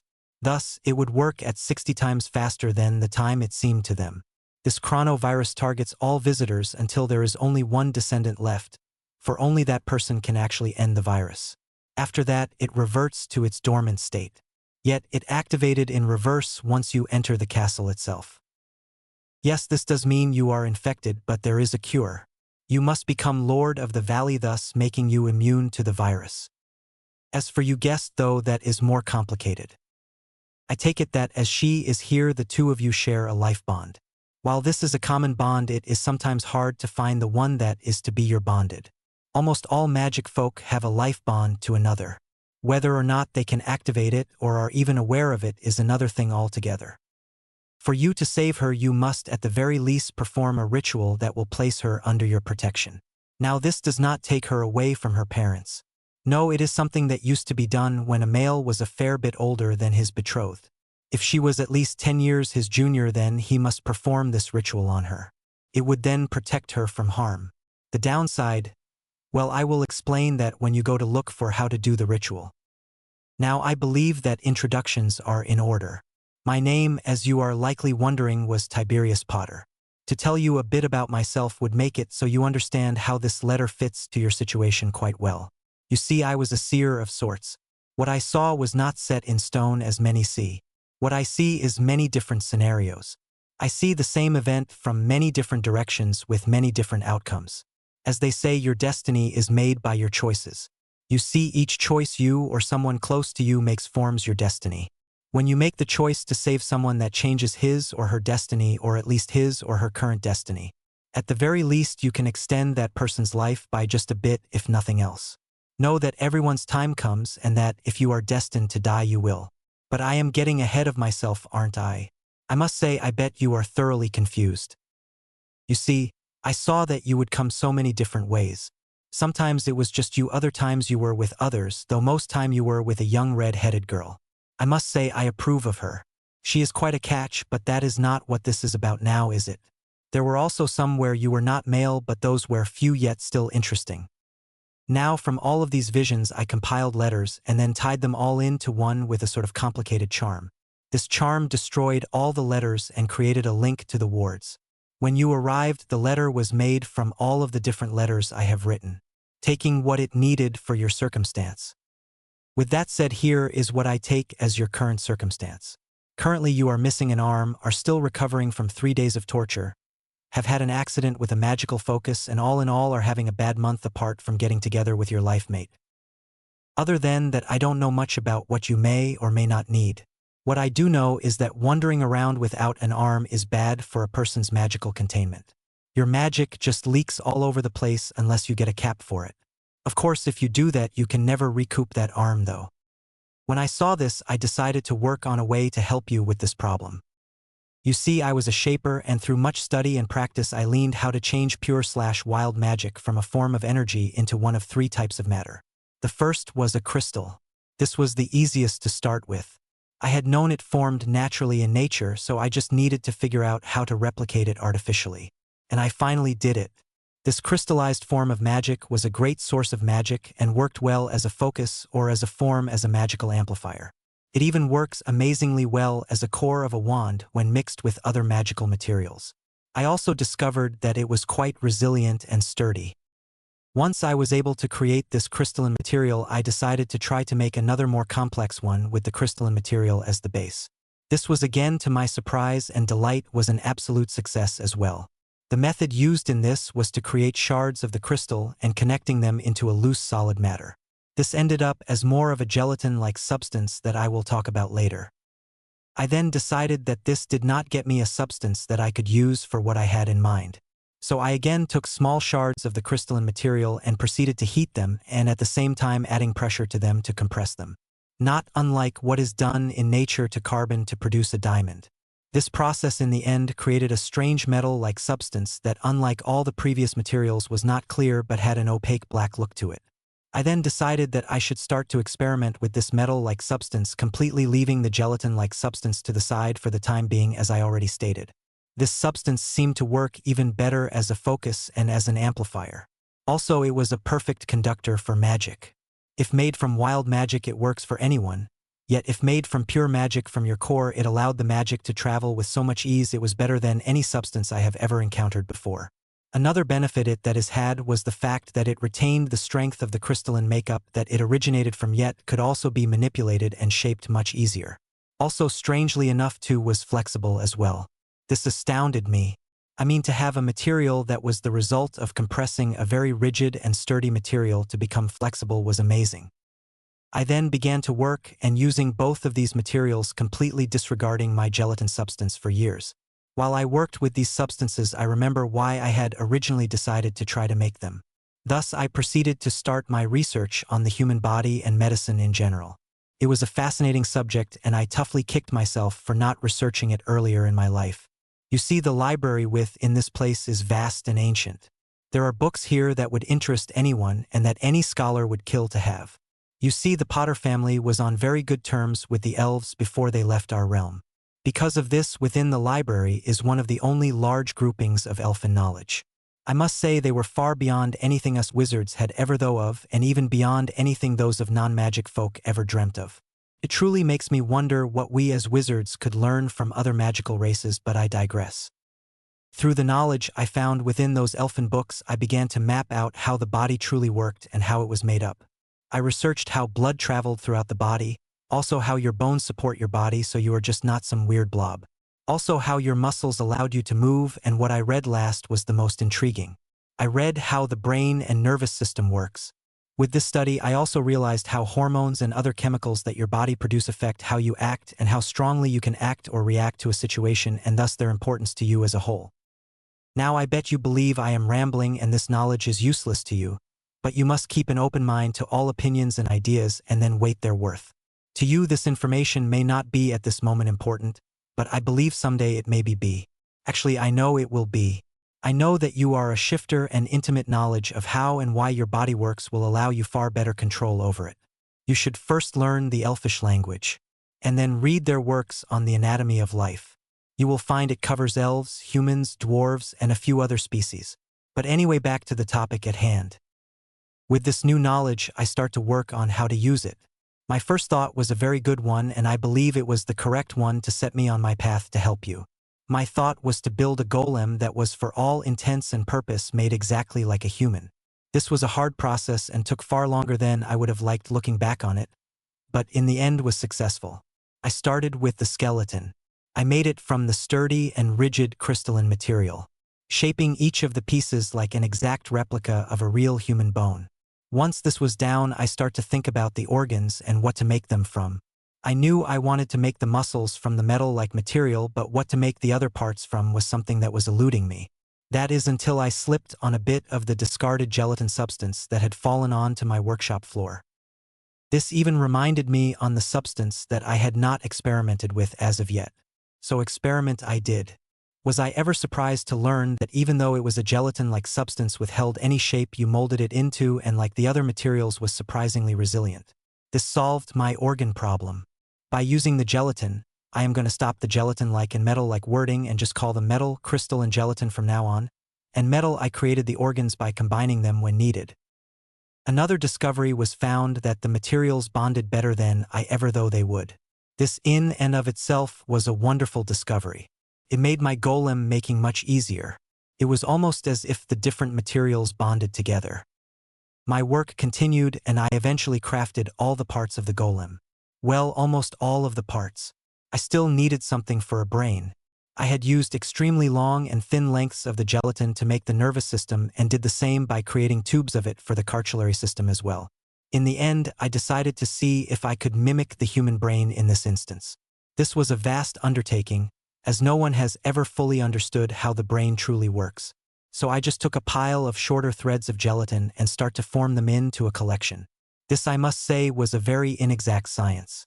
I was more playing with them to get them into a shape I wanted. I then used the bonding spell I had created for these materials on various places at random. In the end, I also added some techniques that are used in the production of a pensive.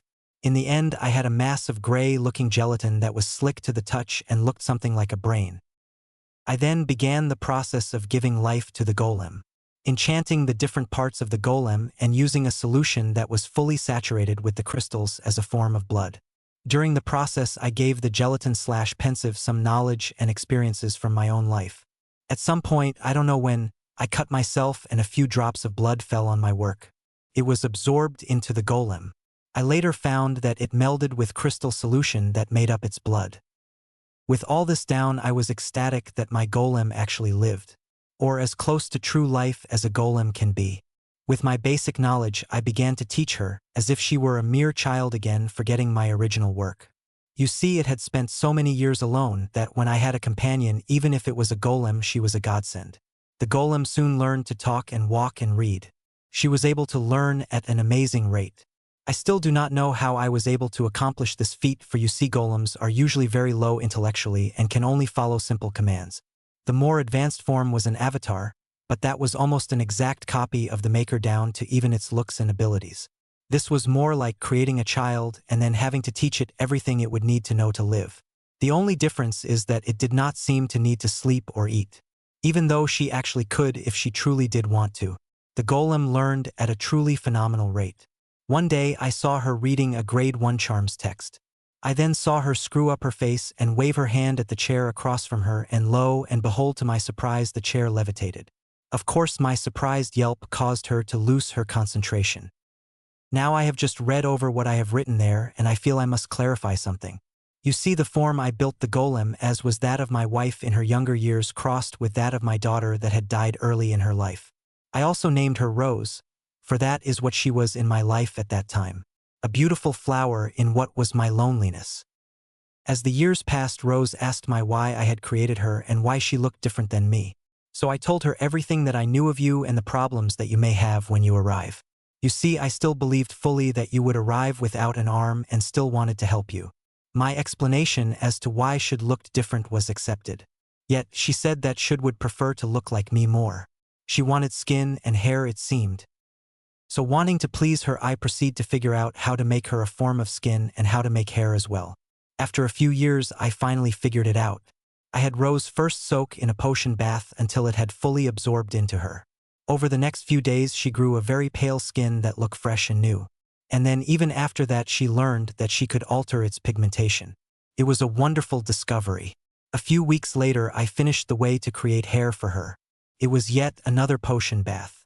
It absorbed into the skin, and then somehow instead of growing hair over her like the fur on an animal, it came in like that of a human as well, but without any pigmentation. Rose learned how to alter this as well in time. She would spend time walking the halls looking at the portraits, mimicking the coloring of the skin and hair within them. It was soon that I realized that if she were to ever leave here, would have to learn some modesty. When she was without skin, it was fine.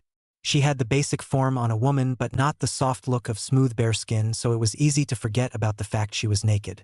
Yet once I gave her skin, all the small details that I had included in her stood out more. For all purposes, she looks like a very fit and healthy young girl. There was no doubting this, and it was slightly disconcerting to me. I then explained this to her and she agreed to wear clothing. Also, another side effect of this was that Rose now had to bath as well.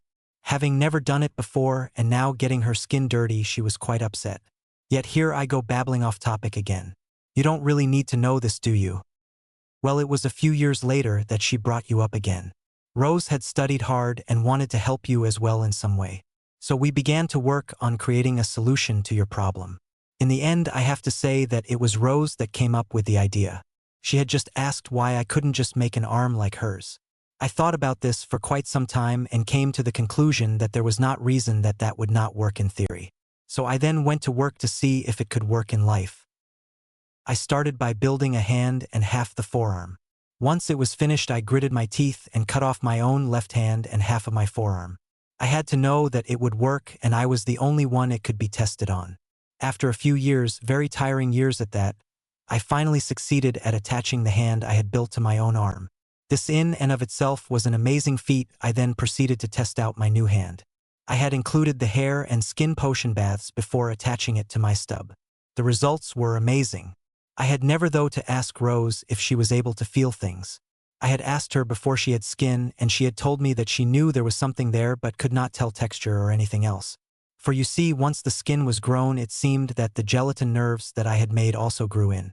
The sense of touch that was within my new hand was that of what I had before I had cut off my own. For all purposes, the hand was as good as the one I had lost. It looked the same, felt the same, and could even channel magic the same as I could before. Actually, that is not true. I could actually channel magic through it easier than before. As I was right-handed and had not learned to be ambidextrous in my casting, I found it originally difficult to cast with my left hand. Yet with this new hand, I found that the magic was pulled more by the hand than the wand. Through more experimenting, I learned that I could actually use the hand instead of my wand to cast spells. Of course, this was wandless casting but not focusless casting. I was greatly pleased by this discovery and began to record everything I had learned and all of my observations. In time, I began to examine the connection of the new hand to my existing limb. To my surprise, the crystalline bone structure and the metal muscles actually fused with their organic counterparts, thus allowing for increased strength and whatnot in both my hand and even the whole arm. I must say that this was quite a discovery. I also learned that the hand I had built was no longer the same as when I had built it. It was instead of a close replica of my original hand, an exact copy of it, with the only difference being that it was made from the materials I had created. The entire structure of the hand down to the smallest detail was a perfect recreation of my old hand. I then began to experiment more with this new hand, testing the hand's strength and also its level of tolerance to pain. I found that the pain tolerance was great, as I had stabbed a knife right through my new hand. The pain from this only lasted a second and then was gone. I could still feel that there was a knife there from the pressure, but there was no pain from it. Also, I found that the hand could regenerate at an alarming rate. As I removed the knife, no blood leaked out and the knife was clean yet had dulled from passing through the metal of my hand. Yet the wound itself was the most remarkable part. The wound closed off and fused closed, and shortly after the skin was again unmarred. I took this experiment to the extreme when I placed my hand into a raging fire. The skin burned off and there was a moment of pain, but in the end, when I took it out of the fire, the hand was undamaged and cool to the touch of my other hand. And best of all, within the day, the skin had regenerated itself back over the hand. Now I bet you are wondering why I have gone and told you all of this. I bet you are thinking that it is pointless and that it is just the ramblings of an old man. That, or I will eventually get to the point, or even it may be that you rightly know where this is going.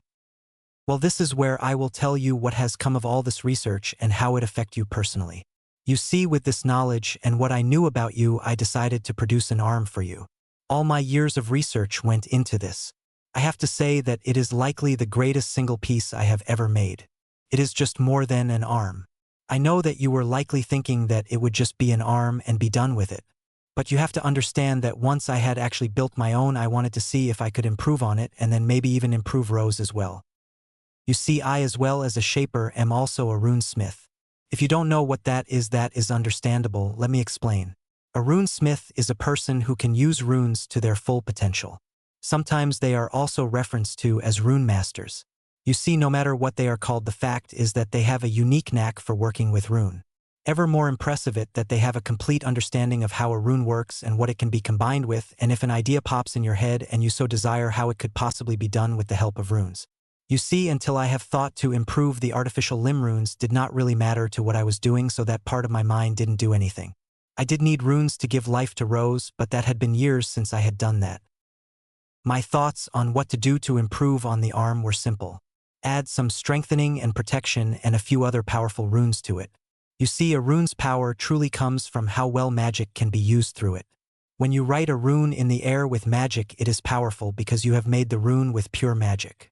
What I did not expect and really should have when I look back on it is that when I placed a rune on any of the materials, they are amplified beyond what they normally would be.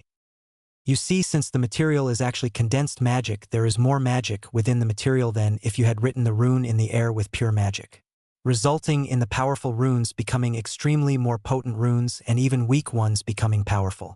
Also, it depended on what material the rune was inscribed on. If it was the crystal, it was a rather large increase. The same happened with the gelatin. Yet the metal, that was completely different. The amount that it was increased by was beyond anything I expected. I have to say that I was truly shocked by the power of the runes when placed in the metal. It must have to been due to the fact that the magic has been compressed even more than when it was while in the crystalline form than anything else. At least that is what I figure. Yet this is not the only shocking discovery I made. You see, I was getting old and tired by this point, but knew I would live for years within these walls yet. What might have killed me in a year out there would take 60 years to do here. So I decided to try to place runes that are usually either placed on the body as tattoos or runic scaring to give a person more strength or more energy or whatever.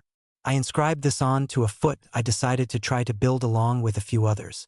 I personally was just playing with it. Yet, to my amazement, the runes activated when I attached the artificial foot to where I had removed my own. It was amazing. I had my energy back. Even better was that the runes took up even less magical power to maintain than ones done on your own flesh. I knew I would die at the same time that I would have without these runes, but it did make the time easier. Now I bet you are likely wondering why I cut off my foot. Well, you see, earlier I had an accident and had crushed it under a boulder. Do not ask how it happened. It is rather embarrassing, and I do not wish to talk about it. Needless to say, it shattered the bone and part of my leg as well. I was far out on the grounds and could not concentrate enough through the pain to either apparate or to create a port key to be able to get back to the house where I would be able to repair my leg and foot with the proper medical tools. Even though I have thoroughly studied the subject of medicine and medical procedures, I have little to no skill in it. So knowing that I could likely build myself a new foot, or at the very least use a wooden one, I severed it and cauterized the wound. The actually foot I had been born with was well beyond saving then, and so I apparated out and back home now that I was under less pain and could again concentrate. Now, seeing how I got off my topic again, I should tell you what this is truly all about, should I not? First and foremost, I have built you a replacement arm. There are numerous enchantments on it, and it is truly my greatest piece of work next to Rose. She is and always will remain my greatest work, and even I cannot yet understand how I was fully able to do what I did. Somehow I was able to create a life out of just magic, thought and blood. How, I no longer care, yet I do know this, that without her I would never have been able to grant you this gift. Use it well. It will take you time to get used to it, but all good things come in time.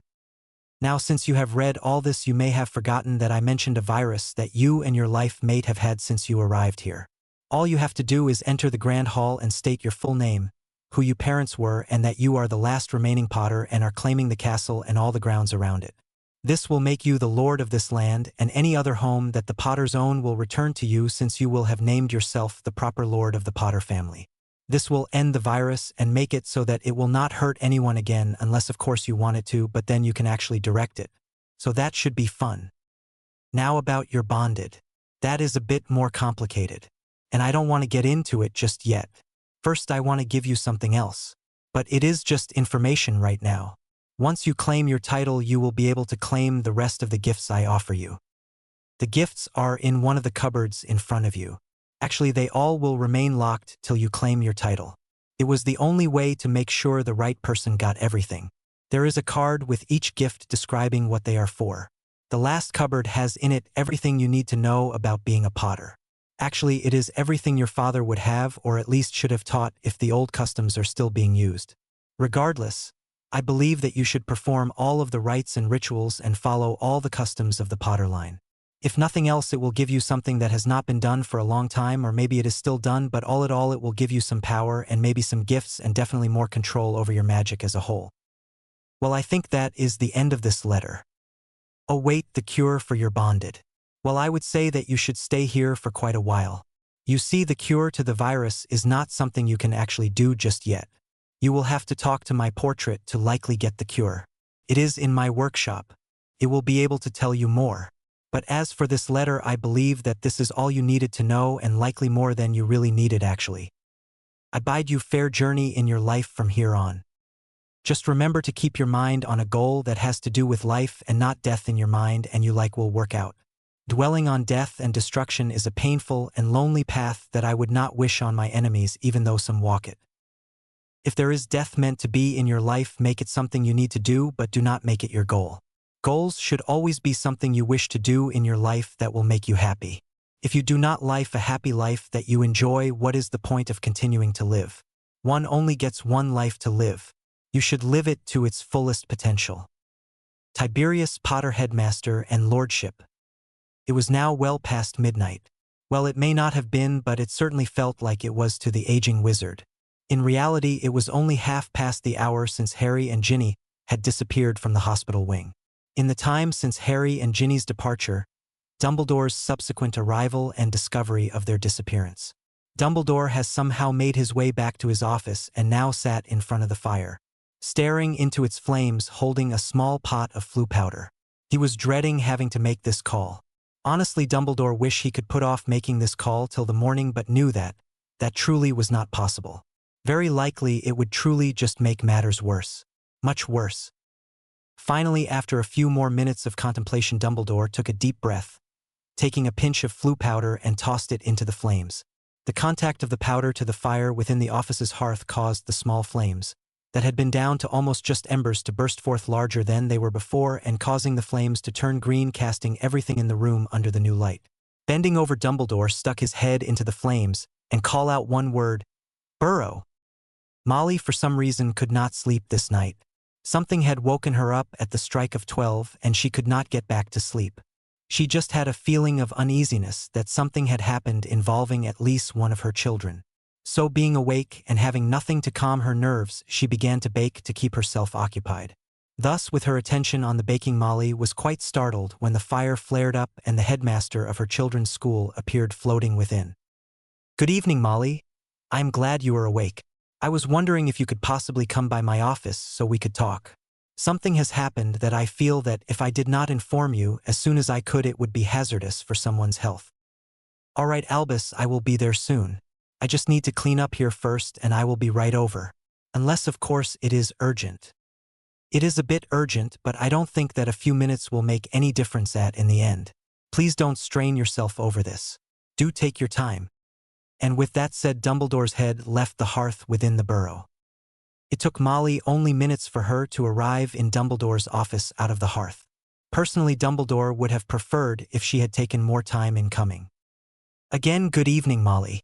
Please have a seat. There. Lemon drop, Dumbledore said with a smile. Thank you, but no. Now what seems to be the problem? Is it Harry or Ginny? Ah yes, right to the point. You seem to have the ability to cut right to the heart of the matter, don't you, Molly?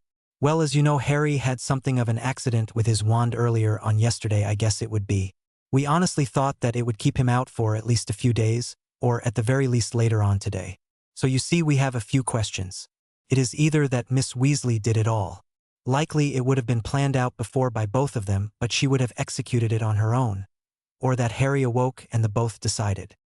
For the love of Albus, what are you avoiding telling me? What do you think it is that those two decided and did? Leave the castle on their own, Dumbledore said, pressing his fingers into his ears to dull what was sure to come next. What do you mean, leave the castle? How in the world would they have done that? Molly bellowed, jumping up. Noting that Molly has paused, likely wanting an explanation, Dumbledore continued. Just that they are no longer within Hogwarts or its wards. They did leave a letter for us, though, if that is of any help, Dumbledore said, pulling the parchment out of a pocket. Molly promptly snatched the letter out of the old man's hand and began to read. Dumbledore noticed that she seemed to calm down as she read. Once she was finished, Molly flopped back down into the chair she had recently vacated. In a much calmer voice, Molly asked, "Why didn't you just say that they have gone to Potter Castle?" "Because as far as I know of, there is no Potter Castle to go to. There is a Potter Manor that used to be a keep, but no Potter Castle to my knowledge." "Oh, well, you see, Albus, shortly after Harry's birthday, the next day I think it was actually, Harry received a parcel. It held a letter telling him about the castle. It seems from the bit of the letter that I read that the castle sometime in the past was locked down and entry forbidden until there was but one Potter remaining from that line." All right, as strange as that sounds, it makes some sense, or at least explains why I don't know of it. But the real question that remains is who sent Harry the letter, and how did both Harry and Ginny leave the hospital wing? Well, I never saw who had sent the letter. Harry only let me read a part of it, explaining some pins or brooches that came with the letter. Whichever they were, they held the Potter crest on them. These would likely be how they left. They were portkeys. One for the head of the family, which Harry has been since he was barely over one, even if he has yet to claim the title. The other was for his life mate.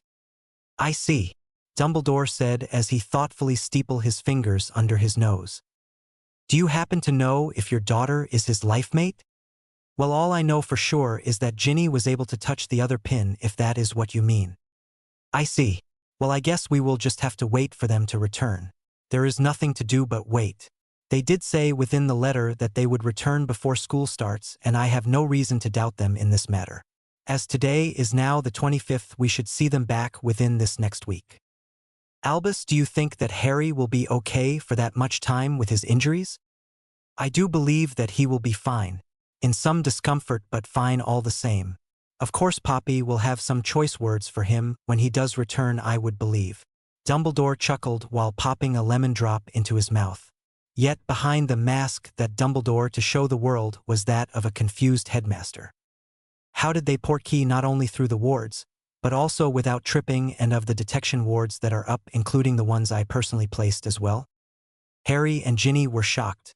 First, they go to somewhere they think they will be safe, but sadly find out that by going there they actually get infected by some magical time cruise. To make it worse, Harry can easily be cured, but Ginny is still an unknown. To top things off, to get cured, Harry has to claim lordship of this land. Not a bad thing, but still a rather large shock. And lastly, some ancient Potter knew that Harry would need some sort of replacement for his arm and seems to have made one out of metal or some such thing as yet to be discovered. This arm will then bond to him and be as if it was always there. It was just all too much. Well, too much to take in all at once. I mean, who dumps that amount of information on someone all at once? It just is too hard to take in that much random information in one swing. So there Harry and Ginny just sat, Shock into a daze that caused for neither to notice time pass until some light start to stream through a window width in the hall and shone straight into their eyes. Arg, how long have we been sitting here? I don't know, Jin, but maybe we should do something. Well, I guess you should claim this place first off. I mean, it seems like the best thing. What about you, though? What do you mean, what about you? Well, that will cure me, but what about you? Ginny's face went to a sickly pale color at the mention of the curse. She had all but forgotten about that. Giving herself a shake, she turned to Harry. Well, I don't know, but there is likely a cure. This Tiberius guy said he might have an idea. Maybe there is a portrait or some journals or something around here that can tell us about that. Ginny said with a sigh. And if we don't find something, then what, Jin? I honestly don't know, Harry, but I have a feeling that you will not be getting rid of me that easily, Harry Potter. I would never think of getting rid of you, Jin. Good, and it better stay that way. Now let's get you to claim this place so you can get the arm left to you and stop bleeding your magic all over the place. Yes, Ginny. Harry chuckled as the couple slowly stood from their place on the floor. Slowly Harry and Ginny struggled to the doors on the far side of the hall. Well, Harry struggled and Ginny struggled to help him, that is. Yet still in short order they both did reach the doors that they had set out to make it to. Just like the door from outside, once Harry's hand came into contact with the door, it swung open easily. It was as if the door weighed nothing at all and the lightest of touches would sing it open wide. Now standing within the grand hall, both teens were awed by the size of it. It was much bigger than the Great Hall at Hogwarts and looked even bigger due to the lack of furniture or any such items within the hall. The hall was completely empty, void of anything but the pair of magical teens. Looking around, Harry turned his head to look at Ginny and asked, Jin, where do you think I am supposed to do this? I would guess anywhere in here. Okay, sounds good to me, Harry said and then took a deep breath. I, Harry James Potter, son of James Potter and Lily Evans Potter, last of the Potter-like, claim this castle and the grounds that belong to the Potter family as mine. With the statement uttered, visible magic swirled around the teens. It was all the colors you could want to see. All of it was quite pleasing to the eye and amazing as they weaved about around the teens, dancing here and there as they moved, not a care in the world it seemed. Then all of a sudden the magic swirled around itself into a cord and shot up into the air, arching through it on its path to the goal, coming back down from the peak of its arch and slamming right into Harry's chest, diving into his body to join what was already there. Normally this would have done nothing to the one on the receiving end, but due to the poor health of Harry, it knocked him out of Ginny's arms and sprawled him onto the floor. Oh, I did not expect that to happen, stated a mysterious voice. Ginny jumped up from where she had been kneeling over Harry to make sure he was all right and twirled around to the voice. There, standing in the middle of the room, was a man in a set of navy robes trimmed with silver. He looked quite old and his white hair stuck up everywhere. Introductions and talks. Who are you? Ginny asked, quickly training her wand on the new person in the room. There is no need for that, my dear, the old man chuckled. I am the last living person who has ever stepped within these walls before the two of you. Of course I am no longer living, but that is beside the point. I am Tiberius Potter. Shocked into silence, Ginny flopped down on the floor beside Harry. Harry, not quite as shocked, asked, How? Oh, well, have you been to the Gringotts vault? Both Harry and Ginny nodded to this. Good, this will make things a bit easier. Tiberius smiled. You see, what you saw there was a projection of Logan Potter. I am much the same, but yes, in many ways different. First of them being that when Logan is not in operation, he resides in a void. He does not notice the passing of time or anything of the like. To him, people come and go, and that is all there is to it. Now, the difference with me is that I am actually a portrait, not just a projection. This room is made in such a way that any portrait that enters into here, which we have to do to cross from one side of the castle to the other, they are given a form that looks like they are a real person. Tiberius smiled as he talked. We cannot interact with anyone physically, but can much easier demonstrate things and converse with those who are here. Think of us as a opaque colored ghost. UMMOK. So any portrait within the castle can enter this room and be like you. Like they did at the time the portrait was made? Asked Ginny. Yes, that is more or less what I had just said. And you can only interact with other by talking and by demonstration, stated Harry. Yes, as I am only a projection of light and magic, I cannot touch anything within this room. Much like a ghost, if you were to try to touch me, your hand would just pass through me. Okay, not that we have the how and the who out of the way. Why are you here right now? Ginny questioned. Oh well, I figured you could use some help with the arm, and whereabout you should likely go after this. Okay, that makes sense. Jin, do you think you could summon those cupboards? I don't know, they looked pretty heavy. Actually, they all have been charmed to weigh next to nothing at all. So it should be rather easy for you to summon them to yourself. Oh okay. This should be easy then, shouldn't it? Ginny said with a smile. Accio cupboards. For a moment nothing happened. But just as Ginny thought that it wasn't going to work, the 3 cupboards flew through the doors of the grand hall, rushing towards her. Quickly ending the spell, Ginny grabbed and dragged Harry out of the path of the still oncoming wooden furniture. The cupboards came to a halt right where both Ginny and Harry had been moments before. 2 of the cupboards had even fallen over onto their faces. Well, that was quite entertaining. I hope you can stand them back up without too much more difficulty. I mean, I don't believe that they will open with their doors facing the floor, snickered Tiberius. Ginny just shook her head and walked over and stood the light cupboards back up again. Good, good. Now which one is it that need to be opened first? How are we supposed to know? You left them for us to find, shouted Ginny. To this Tiberius just chuckled. Harry slowly stood and rested his hand on Ginny's shoulder, instantly calming her down some. Come on, Jin, we don't need help. I mean, I can open all of them. So we don't need to know which one we have to open to get what we need. Just pick one and open it. If it is not the one, we move to the next one. No problem, see. So we just continue till we find the one that we are looking for. Ginny sighed. All right, but he is still in some way very annoying. Tiberius started to cackle and roll around on the floor from that one statement from the young red-headed witch. One would wonder if this rendition of him was all there. The good thing is that it was, and it was more, he was just indulging himself with new people and could not contain his mirth. Harry, with help from Ginny, made his way over to the cupboards, ignoring the ancient Potter. Walking up the closest one, Harry reached out his hand and opened it. Harry, why is this cupboard filled with little presents? Rolling his eyes, luckily without Ginny seeing, Harry replied, I don't know, but I bet the crazy old man on the floor could tell us. I am not crazy. Tiberius jumped up. Just a bit eccentric, you could say. Most of the portraits are. I mean, there is only so much you can do. Sure, we have kept busy with staying current. But again, you can only do so much without a true body. I mean, you can't even change your clothes. Okay, sorry I called you crazy. But could you please tell us why this cupboard is full of tiny presents? Of course. Well, you see, in the Potter family, at least when I was alive, that is, every birthday and winter solstice, the eldest male and female child got a special gift.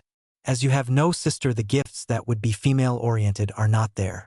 This lasted, that is, the giving of special gifts to the eldest child of each sex, from when they were born till the 21st celebration of each event. So on the 21st birthday and the 21st winter solstice, they would receive their final special gift from the family. Other normal gifts were given, but these were things to help them as they grew and made were special to the Potter family. Okay, that explains that then.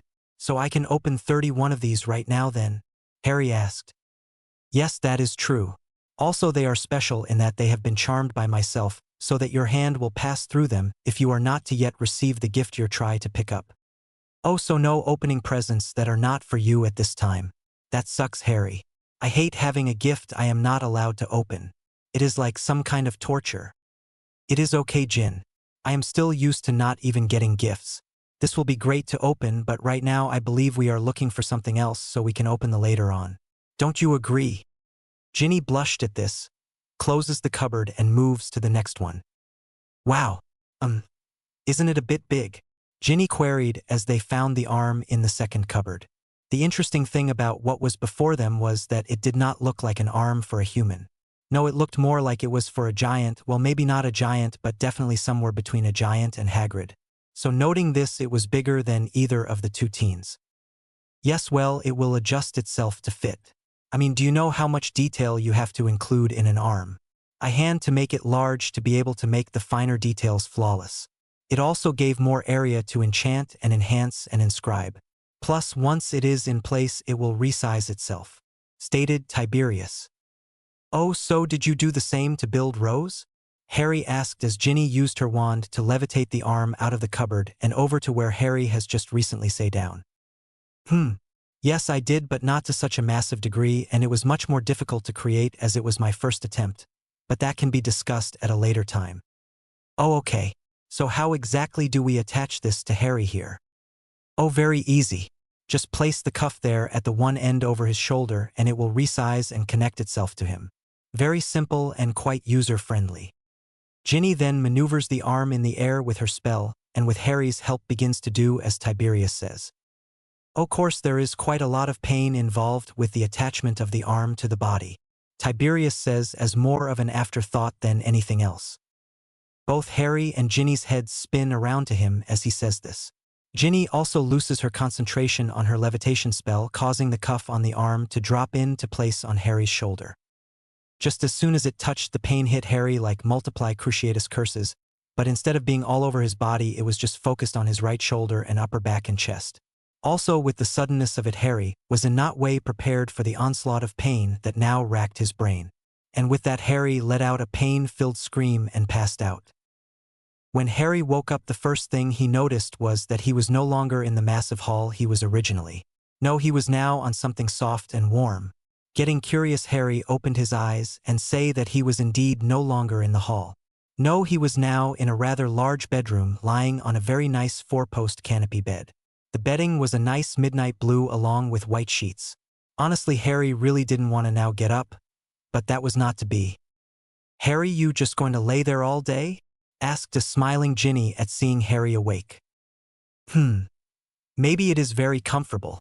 Harry looked over at the blurry form of his girlfriend. Maybe you should just join me instead. Harry shifted in the bed some with a groan. What's wrong, Harry? Oh, nothing, still a bit sore, Harry said as he sat up a bit and stretched his arms. Wait a minute, arms, Harry thought, looking down at his new right arm. To Harry it looked just like his old one, even if he knew it wasn't. It even felt like the original. Harry then looked over at Ginny and asked, Gin, I thought this was a big metal thing. Waving said limb at her. Ginny giggled and then responded saying, Yeah, well, it was. Tiberius said something about it growing skin and some other stuff as well. I wasn't really listening at the time, I was more worried about you. How are you feeling now though, Harry? And how did you sleep? Ginny asked as she climbed into bed with him. Mostly I slept fine, but I do remember waking up at one point in the night. It was from pain. I wasn't awake long. Just long enough to realize that I was in pain and then to pass out again. Really, I wonder what it was from. I mean, you did scream and thrash around at first, but then you stopped and Tiberius told me where this room was and asked me to levitate you here. He then told me to get some sleep in the room across the hall. I wanted to stay with you, but for some reason the castle won't let me unless you are up. That is weird. How do you know it was the castle though? Oh, Tiberius told me. There is at least one painting in every room in the castle and they are all connected. It makes it so the portraits can go where they feel like. Of course, back to the castle moving me. Tiberius told me he would tell us more about that and your new arm today. Oh, okay. I wonder when he will get here. Just then the elderly old man that is Tiberius Potter walked into a large landscape painting across from the bed. Good to see that you are both up. There is much that need to be done and much that need to be told. Both Harry and Ginny then started to talk, but Tiberius ignored them and continued with a smirk on his face. Now, as you know, you lad are my heir and heir to the entire Potter family. One of the first things you need to do is get the family ring that is for the head of the family. I do so wonder where the steward ring is. Well, anyways, as I was saying, you need to get it and put it on. That will finalize what you started last night, or more precisely earlier this morning. After that, we need to release the house elves from their status so that the castle can be cleaned and get some food in to both of you. Also, the grounds need tending. Oh, they will be so happy with all of the work. But you must remember that you are not to abuse any of the elves. They can be very vindictive when scorned. That is where Harry interrupted. Sir, all the house elves I have ever met were very nice and actually will punish themselves for doing something against their masters or even on the whim of the more cruel masters. Well, what are those elves bonded to? Bonded to? Well, I guess they are bonded to the family or the person. Or that is how I understand it is done. There is this one house elf I know that want to bond with me, but that is something different. Yes, well, you see, all these elves are bonded to our blood, but not to us. You see, we have a room in the deeps of the castle that each potter cuts their hand and lets some of their blood enter the sphere that is there. The elves are then bonded to that which is bonded to the castle and any other building that is tied to this one. So while the elves do listen to us, they are more concerned about the welfare of the castle and those in it than and one person. They do care for us, but they will not stop everything to work for us if they have something else they have to do. Of course, if you ask one to do something and they can't, they will pass on the request to another, so it will likely get done in the end. So they are not your slaves in the end then, are they? Ginny asked, knowing that if Hermione found out Harry had house elves, she would be put out. Even though she was never a part of SPW, she knew all about it from the older girl. I mean, it is not like she would not have found out after sharing a room with her when they were all together. No, they are the keepers of the castle. The original Potter who first moved in here did not want slaves, so he came up with this solution. Of course, we try to add new elves every decade or so not to strangle their magic by causing inbreeding. But to answer your question, no, they are not our slaves. They were asked to work to maintain the castle and help those in it. It was their choice to come, and their children are then bonded to the castle as well. Unless the child wants to leave, then they are freed when they are old enough. Of course, it is not by giving them clothes, though. That will not break the bond. No, you see, as you do not control the bond, you cannot release them, but you can initial it, and then the castle will release them if they truly wish to leave. Otherwise, they will stay on even if you don't want them here. You cannot force them away. Oh, that is good. Hermione will not kill me now. Harry chuckled along with a giggling Ginny. Tiberius just looked oddly at them and then continued. Yes, well, now on to your new arm. It is a vast improvement to the hand I created myself. I used everything I had learned about all the substances and my work with Rose over the years, as well as research I never really got to implement into anything else. Truly is a marvel. For starters, it is vastly stronger than your real arm ever was, but I found that being able to life things that your body could not support was a bad thing. Thus, I included another feature into it. I overheard that you woke up last night and then passed out from pain. I am sorry for this, but it really had to be done. You see, what that was the arm activating the feature. Tiberius rambled on. And what is the feature? Ginny asked, slightly impatient. Oh, sorry. It has coated all your bones, thus reinforcing them with the crystallized form I discovered. At the same time, it inscribed runes onto your bones to strengthen and improve healing and overall health. And then bonded the crystal with your bones. This would have slightly happened at your shoulder, where the materials used in the construction of your arm would feed slightly off of your magic and create a stronger connect to your real body, fusing it to the original tissue that it is connected to. This will also improve your recover of magic to your core. Wait, how will that make me recover my magic faster, and will this cause any problems? Harry asked. Well, your body normally takes magic from the air and environment around you and filters and distills it to place it in your core, thus refilling your reserves. Magic is everywhere. The amount in the area will change, and so will your recover time if you are in an area with a low amount of magic, but that is to be expected. Now, as to how it will cause your recovery rate to increase is because your new arm will pull magic into itself, and that will then travel through the coating that has bone to your bones, thus your body will have a close connection to the magic around you and be able to flitter and distill the magic easier. Now, as to if this will cause any problems. I really don't think so. Any extra magic will just be disposed of or used to heal you if you have any ailments or injuries. Overall, this will, with the runes inscribed on your bones, increase your health and make your current recovery much faster. Ginny smiled at this last bit of information. So Harry will be up and about sooner than later is what you are saying? Yes, that would be what I am saying. He should be up and about on his own by the end of the week. Harry also smiled at the news. He hated having to sit in bed all the time. That is very good to hear. Now how about you tell me more about this new arm of mine? I mean, I know it is made from metal, so how does it feel like a real arm? I mean, it looks and even feels like it is made from flesh and bone. Ah, yes, you actually have Rose to thank for that. As you likely read, sorry for the long-winded letter, but I told the charm I used to make the letter to use some entrees from my journals to help write it, and it would use more than I would have liked. I was actually hoping for a short note that would tell you that I have a portrait and that the arm was in the cupboard and that to open the cupboard you needed to claim the castle. It got mixed up somehow though, and I am sorry. But there I go off rambling about something that is not what I started. Yes, back to what I was saying. It is because Rose wanted skin that you have that. You see, even though the letter likely only told you that I made her skin, it doesn't tell you that I actually had to redo it quite a few times until I found a solution. You see, the skin is actually your real skin. The arm just stimulated the growth of it over itself. It also has blood in the skin, so if you are cut you will bleed and not look out of place. It will not bleed for long though and heal rather quickly. Also, there are no pain receptors in the arm now. You can feel pressure and good feelings, but pain has been blocked from traveling from your arm to your brain. This also means that if you were to somehow have all the skin on your arm somehow removed, it would recover again. Also, there are some featured that having the ability to feel pain in it could be a bad thing. Say like the arm blade that is in it of you ever need it. Tiberius stopped there to see if they were still listening or if the two teens had any new questions. Seeing that they were still listening and it looked as though they did not have any questions, he continued. Now there are quite a few other features, but I am not going to list them out to you know. Honestly, I went a bit crazy with it and had fun continually adding things to it when I got in the mood to do so. But just to list a few, you can use it as a magic focus, but learning to perform magic without a focus would be better because then you can use it as an amplifier rather than a focus. Also, as I mentioned, you can use your arm as an amplifier when using, say, a wand or a staff to cast spells. This will take work, as if you charge up a spell too much the wand will explode. Ginny giggles at that and Harry frowns.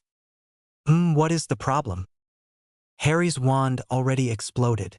His magical pathways have been enlarged by, I think it is at the very least 10 times what they were before, but I think it is actually more.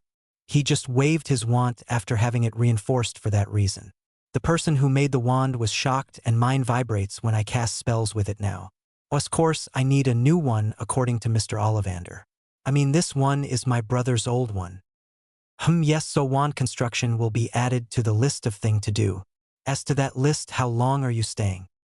Harry though for a moment and then answered, well, we have 6 or 7 days outside the castle before we have to be back for school. So about a year, I would think. Or close to that at least. That should be enough time. Okay, first things first though. Have either of you connected your magic to your mind? I have, but I am sure Ginny has not. Harry said, looking over at Ginny now. No, I haven't. I mean, until Harry said that Merlin had him do it, I had never heard of it being done.